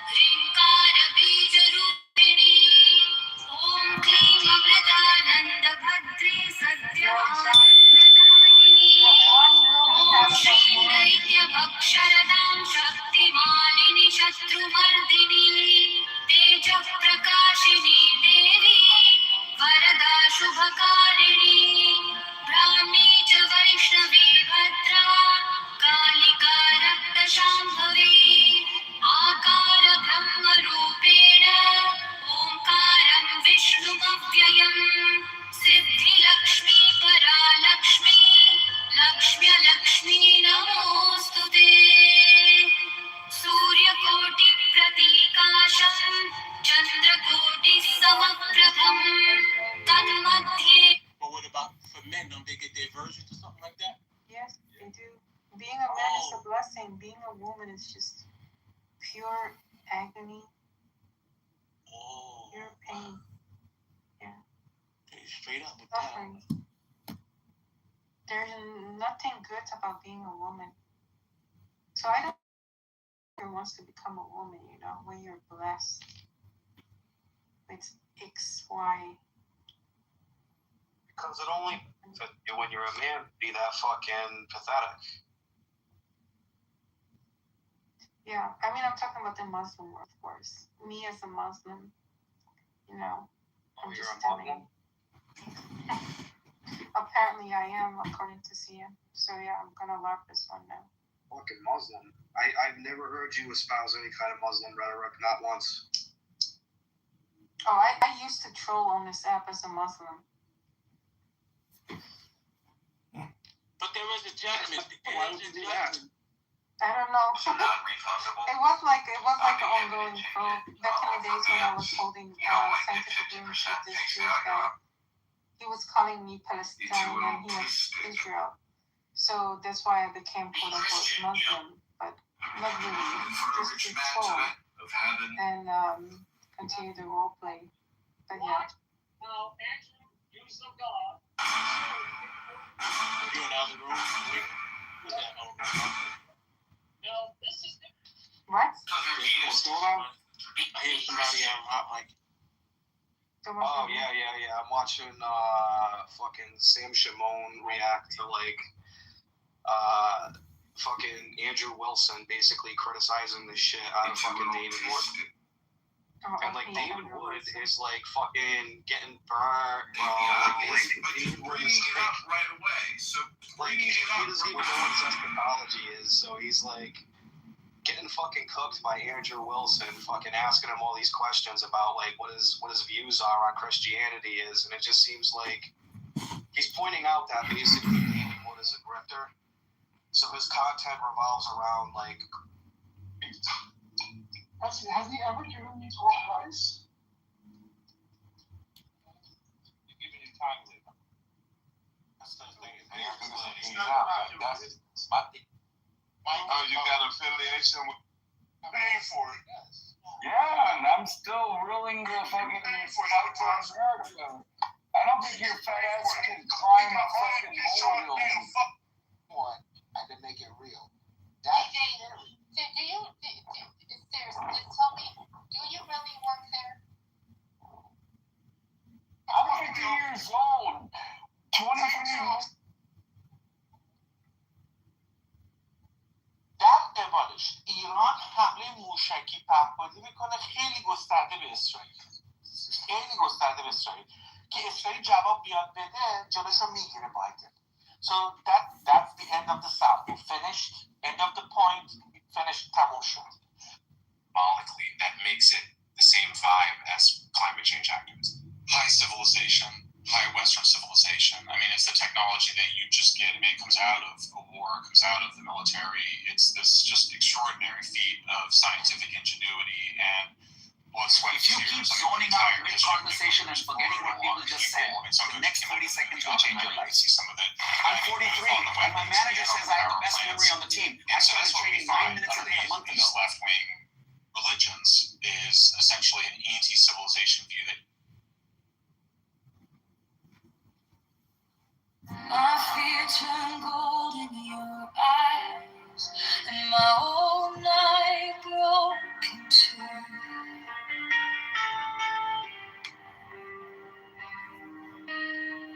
I was lost in the noise, now I'm learning how to stay close to your quiet light in the middle of the day. Stop thinking, let it fall.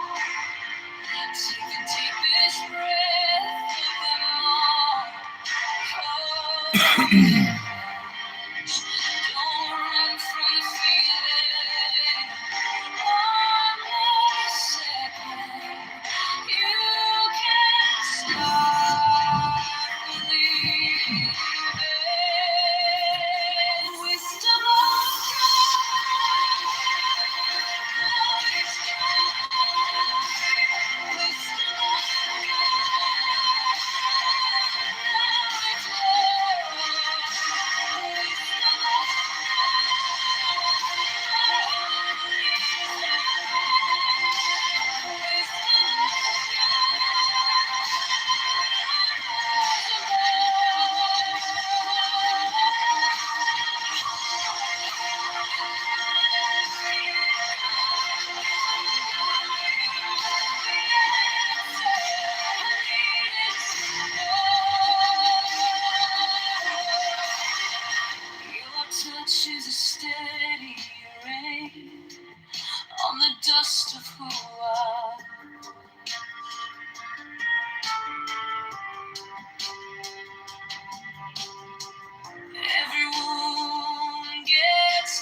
stronger than I knew.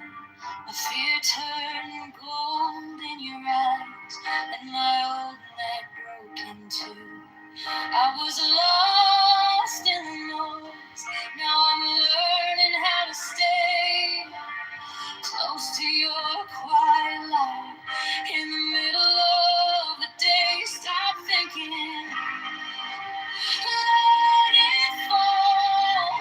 Take the deepest breath. Hold them all.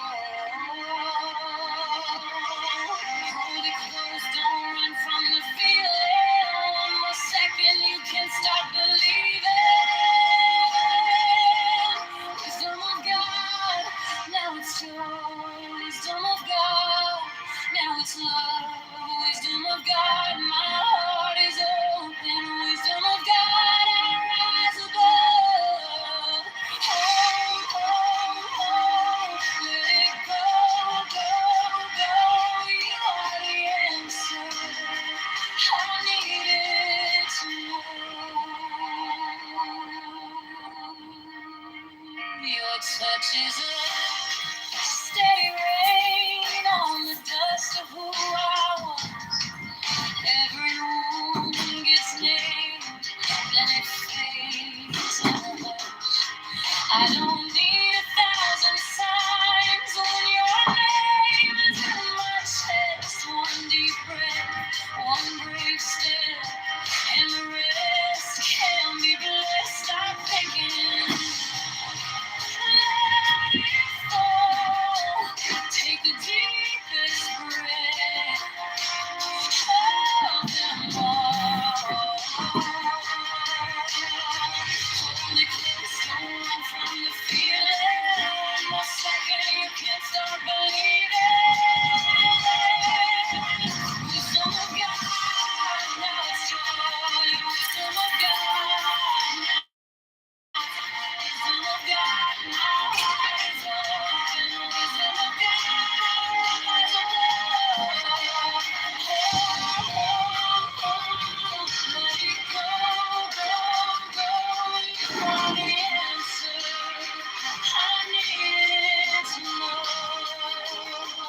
If I tremble, stay near. If I breathe, pull me through. Teach my hands to First reach casualty. what I cannot hold with you.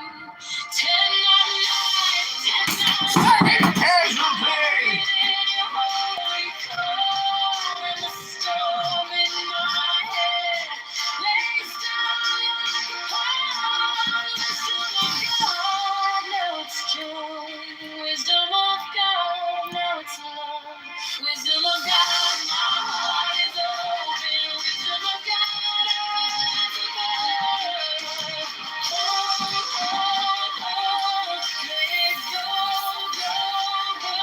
You are the answer. I needed to know. Wisdom of God, now it's home. Wisdom of God.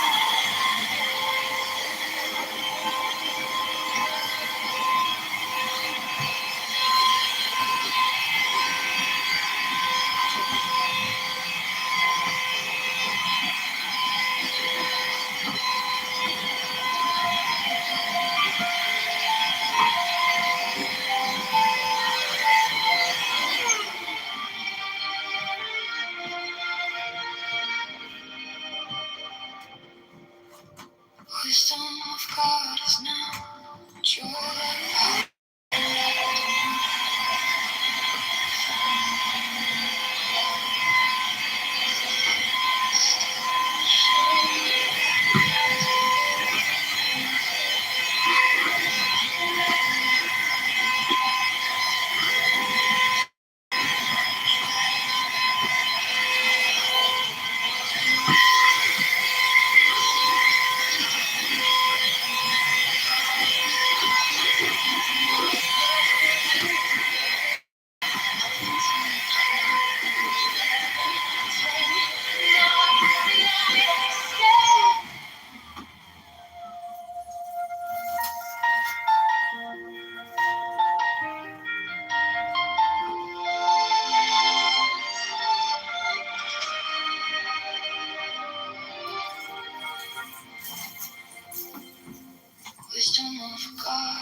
hand still shaking.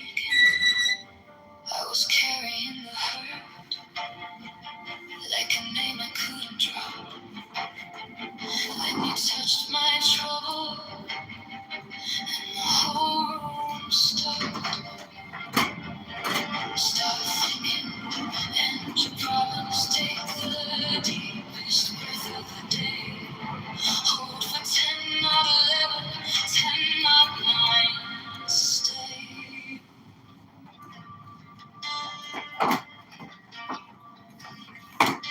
Now ye shall know that the chosen priest, acts of infinite space, is the prince, priest, the beast. And in his woman called the Scarlet Woman is all power given. They shall gather my children into their fold. They shall bring the glory of the stars into the hearts of men. 16, for he is ever a sun and shield. But to him is the winged secret flame, and to her the stooping starlight. But we are not so chosen. 18 born upon their brows, O splendorous serpent. 19, oh, as your lidded woman bent upon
the